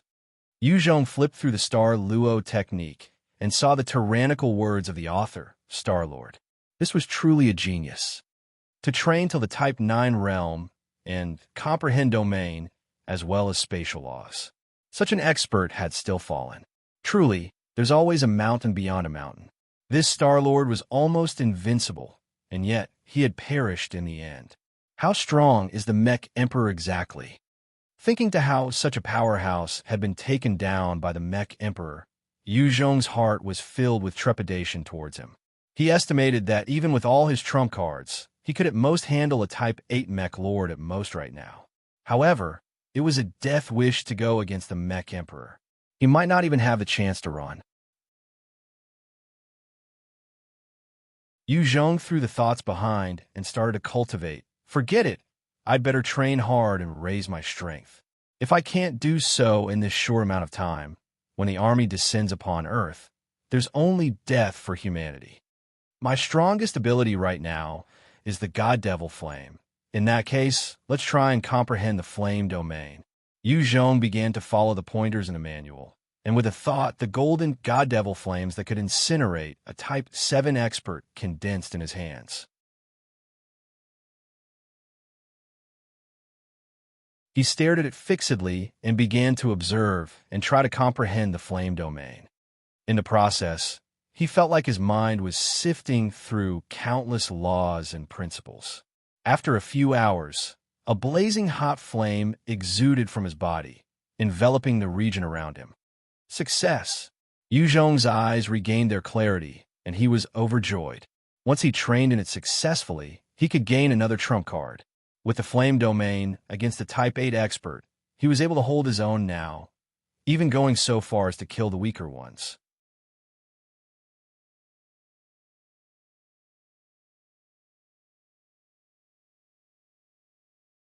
Chapter 1062, Relax. Chapter 1062, Relax. The God Devil body is truly the most suitable physique for cultivation. If it were in the past, based on my ordinary physique, I would not have comprehended domains. Yu Zhong was filled with joy, and with a thought, the flaming domain was retracted back into his body. The flames in the domain were entirely within Yu Zhong's control, as long as he willed it. He could even incinerate a Type 8 expert. Likewise, a normal person could be unharmed within the region as well.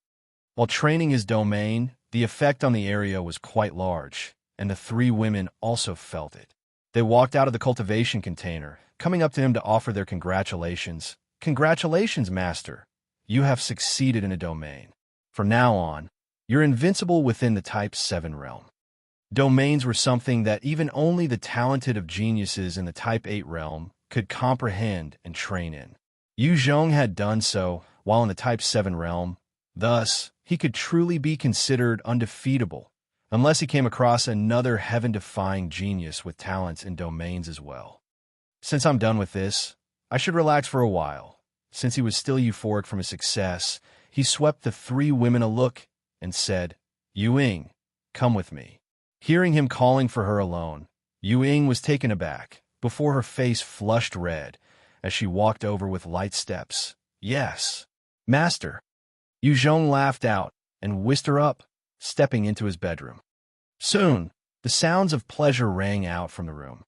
Yu Xing and Yu Lian were also red from the embarrassment and their imaginations at the sounds of lovemaking. There was a look of envy in Yu Lian's eyes. Sister Yu sure is lucky getting Master's love. How I envy her. But then again, she's so elegant and sexy, it's natural for Master to like her. Yu Xing giggled as she hugged Yu Lian, reaching out with her naughty hands and grabbed Yulian's bountiful breasts as she needed them.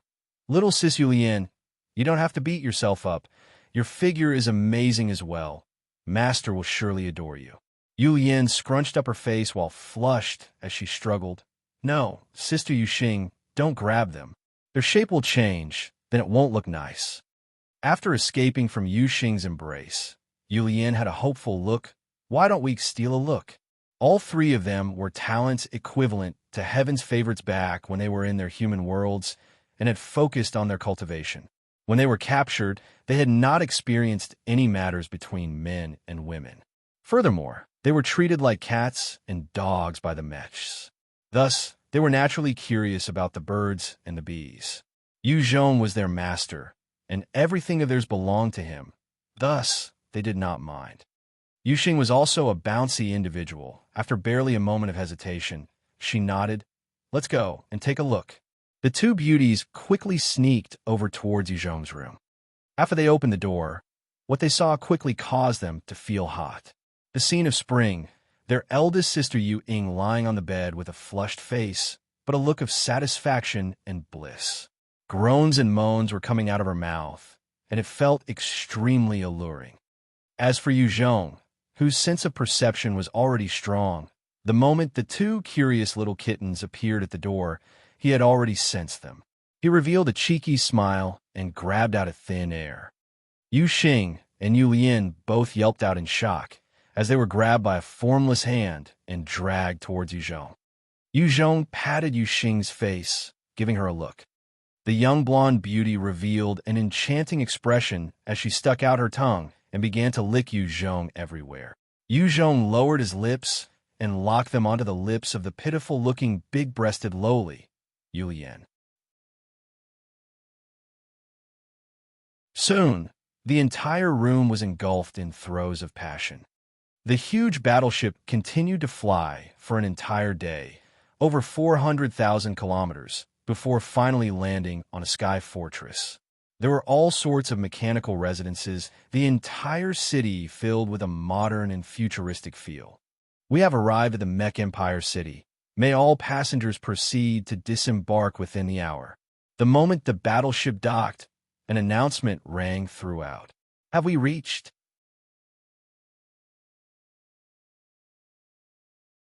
On the bed, Yu Zhong held Yu Ying and Yu Xing with either of his arms, while the petite Yu Lian was laying on his chest.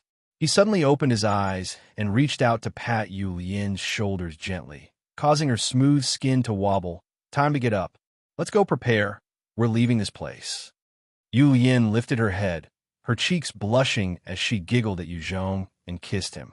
She then leaped off lightly. However, she stopped and turned around, shooting Yu Zhong a coquettish glance as she took up her clothes and got dressed in front of him. Yu Ying and Yu Xing also gave him a kiss each as they got dressed in front of him. The three of them, with their amazing looks and bodies, dressing in front of him, was truly a feast for his eyes. If it was not for the many things he still had to handle, he really wanted to immerse himself in this wonderland. After the three of them got dressed, they quickly got into the container. If they were to walk around unbridled, it would be detrimental to Yu Zhong's disguise as Niu Meng. Yu Zhong was not arrogant to think that he could rely on his own strength to kill his way out. Dragging the container, Yu Zhong disembarked the battleship. Hi, Niu Meng. It's me, Wendy. Since you're new to the Mech Empire City and not familiar with the place, I will bring you to your home. As Yu Zhong walked out of the ship, the cold-looking Wendy arrived by his side, wearing a rare, faint smile.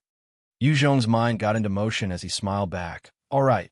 As they stepped into the massive port, Yu Zhong experienced for himself the splendor and grandness of the Mech Empire City. There were countless tunnels and pathways, with vehicles running quickly and orderly, looking like a huge web from the sky. At the same time, there was a sort of profound track that was inlaid with some strange prism, reflecting the sunlight from the sky towards the ground, causing the ground to look perpetually enveloped by sunlight. On the streets, there were many mechs walking about, each of them of different shapes, sizes, and forms. There were some human-shaped, some pigs, dogs, tigers, leopards, and all sorts. The mechs walked along the streets, while many had some ropes, and at the other end of the ropes were either humans or other species. In the hands of these mechs, these humans and other species were like pets. There were some even engaging in intercourse right on the streets like common dogs, attracting the ridicule of the mechs. Many of them were just laughing. All of a sudden, one extremely beautiful and sexy human woman kneeled in front of her mech master, pleading pitifully, "Please, I don't want to. Master, spare me. I don't want to do it with that dog." Besides that particular mech, was another mech who had a mutant dog at the end of his leash, looking extremely powerful and bulky, panting heavily while covered in black scales. The surrounding mechs were all looking and urging things on. The mech sent a kick towards his human slave, sending her flying about 6 to 7 m, and barked out in anger, "You better get started. What do you think I bought you for? It is for my entertainment and pleasure. Raise your ass and start copulating with Deppies. This Deppies has a royal bloodline, and his position is much higher than your stupid human males. It is an honor for you to copulate with him. Still not scramming over? Are you seeking to die? No, I don't want to copulate with a dog. You're." A look of despair overcame her as she started to mutter a curse. Pump. Before her words were over, her brain exploded in a shower of blood. The mech swept her corpse a look of disgust. What a killjoy, stupid bitch. Seeing the body of the human beauty in pieces, 8 of the human females around, treated like pets, were also filled with grief, trembling in fear, shock, and despair. There were 12 others who had blank and numb stares without a single emotion, as they had already undergone all sorts of torture and torment, no longer seeing themselves as humans.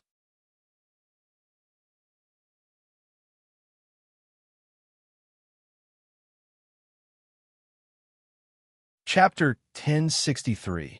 The Fate of Losers. Chapter 1063. The Fate of Losers. When Yu Zhong witnessed this gory and horrific scene and felt a surge of fury, it was as though something was lit in his heart, and he clenched his fists tightly as veins popped out. Those mechs did not see humans as humans at all, just subjecting them to whatever treatment as they liked. This sort of behavior was not tolerable to any normal person. Yu Zhong had stained his hands with countless blood along his path of survival and expansion. However, he was still sickened by such behavior that had no bottom line. I can't do anything now. It is still the capital of the Mech Kingdom. The experts here are plenty. Just this city alone possesses the capability of wiping me out over 100 times. Furthermore, there's that Type 9 Mech Emperor. If I were to make any rash move, I'll surely die. Now the only thing I need to do is to infiltrate, steal their technology and resources, and finally eradicate this damned Mech Kingdom. Only then can I avert a disaster for my human race. Yu Zhong's reasoning continued to hold him back and reminding him that turning away was the right move. However, upon witnessing the horror below, his rage had consumed him, and there was no inkling of retreating at all. Just as he was struggling to control himself and prepare to walk away, the mech suddenly laughed out cruelly and pointed at the mutant dog. Deppies, go. Go fuck that woman. The boisterous mutant dog leaped forward with its sharp, barbed lower body, lunging viciously towards another beautiful human female. There was a look of despair on that woman's face as tears streamed. However, she raised her but helplessly. The 30 over mech began to laugh, watching excitedly. Human slaves were just playthings to while the time for these mechs. The more the humans despair, the more interesting it was to the mechs. Their behavior was exactly like those humans who loved to torture and mistreat their pets. To the mechs, as well as other sentient races, humans were just fun playthings. As the mutant dog pounced towards the woman, there was a gust of wind, and a huge leg came slamming into the dog viciously, and at the point of impact, due to the strength, the dog exploded into pieces. The bits and pieces of flesh splattered onto the mechs, causing their bodies to be dirted. The owner saw his mutant dog killed by Yu Zhong in Niu Meng's frame, and his eyes gleamed dangerously as he barked out, "Who are you? You dare kill my beloved deputies. Are you sick of living?" The rest of the mechs also stared at Yu Zhong with unfriendly expressions. Yu Zhong's face remained cold as he waved his hand, throwing a card with 3 contribution points at the mech. "The contribution points here should be enough to purchase that lowly bitch of yours. Take this card and scram." "Who the fuck do you think you are? Insulting me, Jakra?" The mech called Jakra watched the card float down, and in his rage, he shot forwards with his claws outstretched, intending to grab at Yu Zhong's head. Yu Zhong's eyes watched him approach with a cold look as he barked, "I'm a new Baron Yomeng, drafted into the mech army. You damn lowly commoners dare to act against me. You can go to hell." At that moment, he reacted by sending his own claws through Jakra's head, and under Jakra's shock gaze, he pulled out the smart chip before crushing it. The moment the smart chip was crushed, his sentience ceased to exist, and his frame crumbled. Heavens! Jakra was killed. Jakra is dead. He is a mech baron. He is actually a mech baron.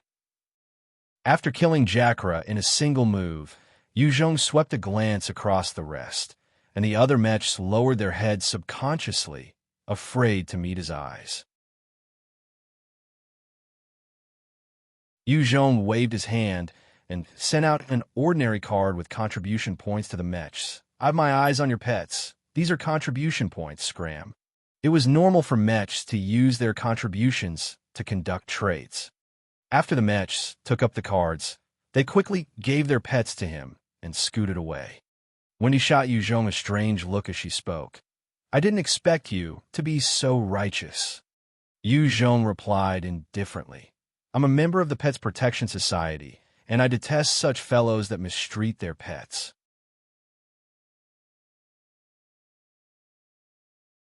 Facing Wendy, Yu Zhong could only use that excuse to cover up for his actions. Wendy laughed lightly. "I like those who have a good heart." Right at this time, there was a sound of an alarm as 8 black uniformed mechs carrying particle guns came soaring out from the numerous mechanical tracks. When they arrived, one of them shot a look at the scene, and 2 beams of light shone from his eyes. Under the light, the proceedings of the scene replayed. The leader of the patrol force shot Yu Zhong a cold look. "I'm Luo's son from the security squad. Please produce proof of your Baron status. Otherwise, I will arrest you on charges of murder." With a thought, the identification shone on Yomeng's forehead, revealing his status. This was bestowed by the Empire and the system, with no way of fabricating. Luo's son looked through the identification for a long while, and after ascertaining Yu Zhong's identification, he spoke coldly. "Baron Yomeng, your identity is confirmed. This time, since Jakra took the initiative to attack you, you have defended yourself. You're innocent and are free to go." Inside the Mech Empire City, the nobility were people of status. Jakra and the rest were just the lowest of social standing, only above the pets and slaves. Yu Zhong nodded towards Luo's son, before pulling on the leashes of the 30-odd beauties of the human race and other species, heading towards his residence. Yu Zhong's residence was a huge villa of 1 square kilometer, with plenty of amenities. Under Wendy's slightly resentful gaze, Yu Zhong sent her off politely, not inviting her in. Although Wendy might have the appearance of a beauty, she was still a sentient mech, and Yu Zhong had no intentions of bonding with a robot. After Wendy left, Yu Zhong swiftly knocked out the pets and placed them inside the container to freeze them. Those slaves bought from others in exchange had to be brainwashed and swapped with a new chip, then they could be considered as truly his. Before that happened, there was a chance of them betraying him. He did not dare to reveal his secrets to unreliable slaves. He then pulled out the tablet containing Bai E and asked with expectations, "Bai E, we're here in the Mech Empire City already. Are you able to infiltrate the central system?" If she could wrestle control over the central system, then Yu Zhong would be in control over more than half the kingdom. Numbers and data flowed past Bai Yi's eyes before she shook her head. "No good. I can't get in. There's a powerful AI guarding the system. I can sense that its might within this empire is much stronger than me. I have no way of invading. If I'm not wrong, It should be the Mech Emperor. Yu Zhong frowned and asked, "In that case, are you able to find out where the treasury is?" Hearing her words, Yu Zhong had no choice but to give up on controlling the entire Mech kingdom. She might be powerful, but she was not omnipotent. According to the data I've gathered, the treasuries are likely in these few places, but I can't determine for sure which is the correct location. With that, on the map of the Mech Empire, there were 8 dots that lit up. Yu Zhong took a careful look and noticed they were all key places of importance. Even if he had a noble status, there was no way he could access those locations. He frowned. What can I do? After a moment of contemplation, with no clear idea, I can only try to conduct some reconnaissance myself. As night fell, Yu Zhong put on his stealth armor, flitting like a ghost towards one of the restricted areas.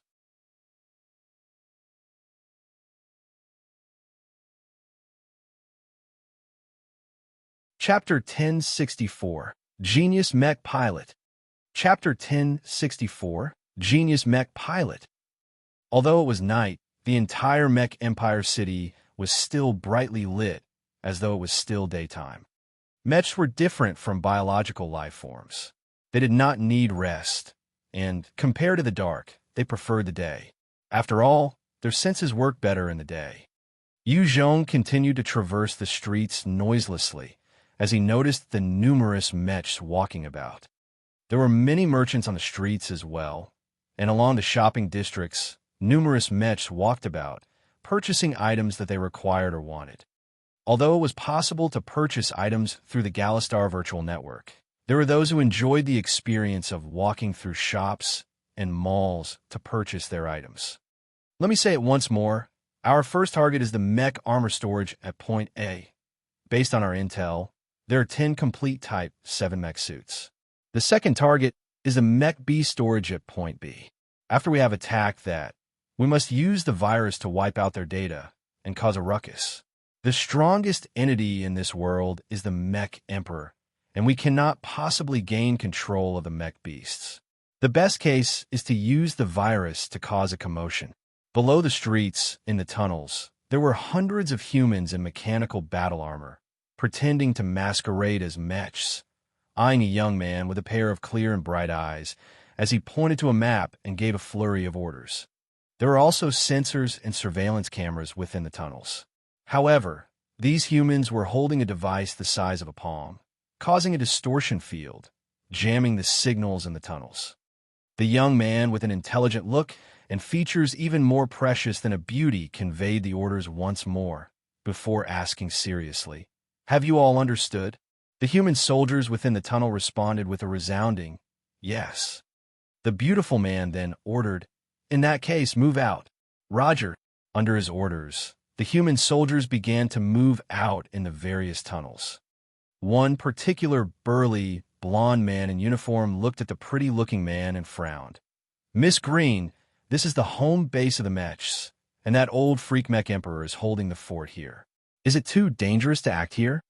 The Mech Emperor was countless eons old, and since stepping into the Type 9 realm, he had no equal. With his strength alone, he took over dozens of planets, wiping out countless civilizations and their culture. Even a few other Type 9 powerhouses had fallen at his hands. With the Mech Empire City being the main base of this old legend, with the numerous experts residing within, just the Type 7 experts alone numbered over 500. This entire fort was also a massive weapon in itself. A Type 8 powerhouse might fall easily if he or she tried anything funny. Miss Green had a steely look. Vickers, the Mech Emperor, had already gone to the Ghost Star planet, warring against the Ghost Star clan. At the same time, half of the experts have been deployed. In these thousands of years, this is the moment where the Mech Empire City is at its weakest and our only chance. This time, we need to rescue Her Majesty, the young Star-Lord. She's our Star Luo's only hope, and only she can overthrow the Mech Empire's rule, ridding the world of these hateful metal tumors. This time, regardless of our sacrifice, we have to achieve this goal. These hundred of soldiers were all the elites of the human race. If placed on Earth, each of them could be a ruler in his own right. However, against the terrifying mechs, there was only death. This Miss Green was utilizing them to draw the attention away to achieve her objective. Her voice turned low. Furthermore, this time it's not just our human race, but those oppressed foreign races have banded together. This is the best chance we've got. For the rest of humanity, we can only sacrifice them. A pained expression flitted past Vickers' face, but he maintained silent. Miss Green continued indifferently. It's getting late. Let's move. After that, she led Vickers as well as 20 other peak experts and quickly left here towards another direction. Home. As for Yuzhong, he had just passed one particular shopping district when suddenly there was an intense explosion.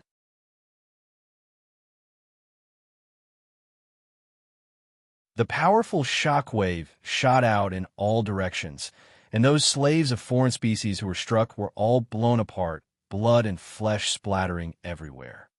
Even some of the mechs were destroyed in that explosion. What's going on? Yu Zhong was shocked by the sudden blast and quickly soared into the sky noiselessly, observing below.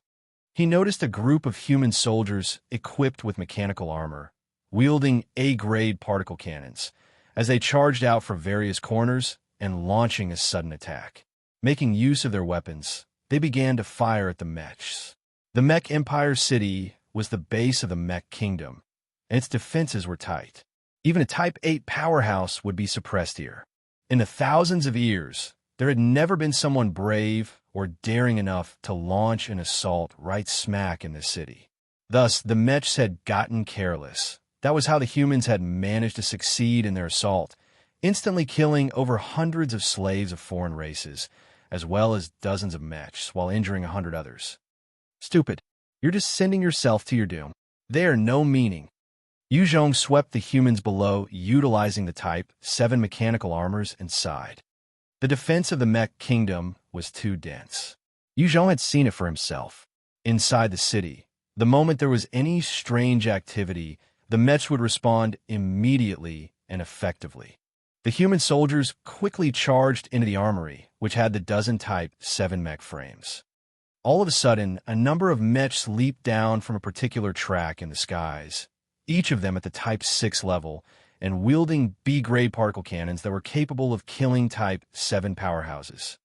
The moment those mechs came down, they began to fire their particle cannons into the group of human rebels.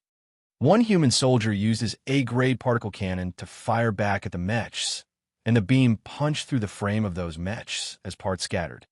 All of a sudden, one particle beam burst down from the sky, blasting the human soldier, vaporizing the human soldier, not leaving even a single trace of him. Wang Hu! Another soldier let out a roar of grief and anguish, but before he could even finish, another beam shot down from the skies, vaporizing him as well. One by one, beams fell down upon the rebel army, and within a short span of time, more than half had been obliterated. The leader of the team screamed out in fury, "Evacuate! Quickly!" The soldiers quickly dashed through the shopping district. The faces of the mechs were cold and impassive, firing without mercy, as the particle beams burst through the market, tearing apart the structures and blasting the human soldiers. As the marketplace was also made out of mechanical parts, they were like part of the city, and quickly transmitted the information on the tracks of the humans to the system, enabling the rest of the defense to catch up quickly. The human soldiers could not withstand the onslaught, and within another dozen of breath, they were wiped out. The rebel was over before anyone knew it. It came fast and was put down quickly as well. The entire episode did not even last more than 5 minutes. In this rebellion, only a dozen mechs had truly perished, but over 300 human elites had died. Yu Zhong looked at the aftermath and sighed. Such fools! There was no meaning to it at all. As he was prepared to leave, there was a sudden burst of light that shot towards the sky in the middle of the marketplace. It punched through the huge mechanical track in the sky as countless parts scattered everywhere. A Type 7 human-shaped mech burst forth with a pair of beautiful wings on its back while wielding a B-grade particle cannon in its arms. With its appearance, it flapped its wings and turned into a shooting star, disappearing from its location. A number of B-grade particle beams that blasted through the heads of the sentient mechs that came to quell the rebellion, directly obliterating them together with their smart chips. Other than that, 9 other Type 7 human-shaped mech came flying out. However, they were not as exemplary as the first one, only forcefully reaching the initial Type 7 realm with their piloting skills. You're tuning in to the Warrior Lore YouTube channel. Don't forget to subscribe and join us on this journey to catch the most captivating stories.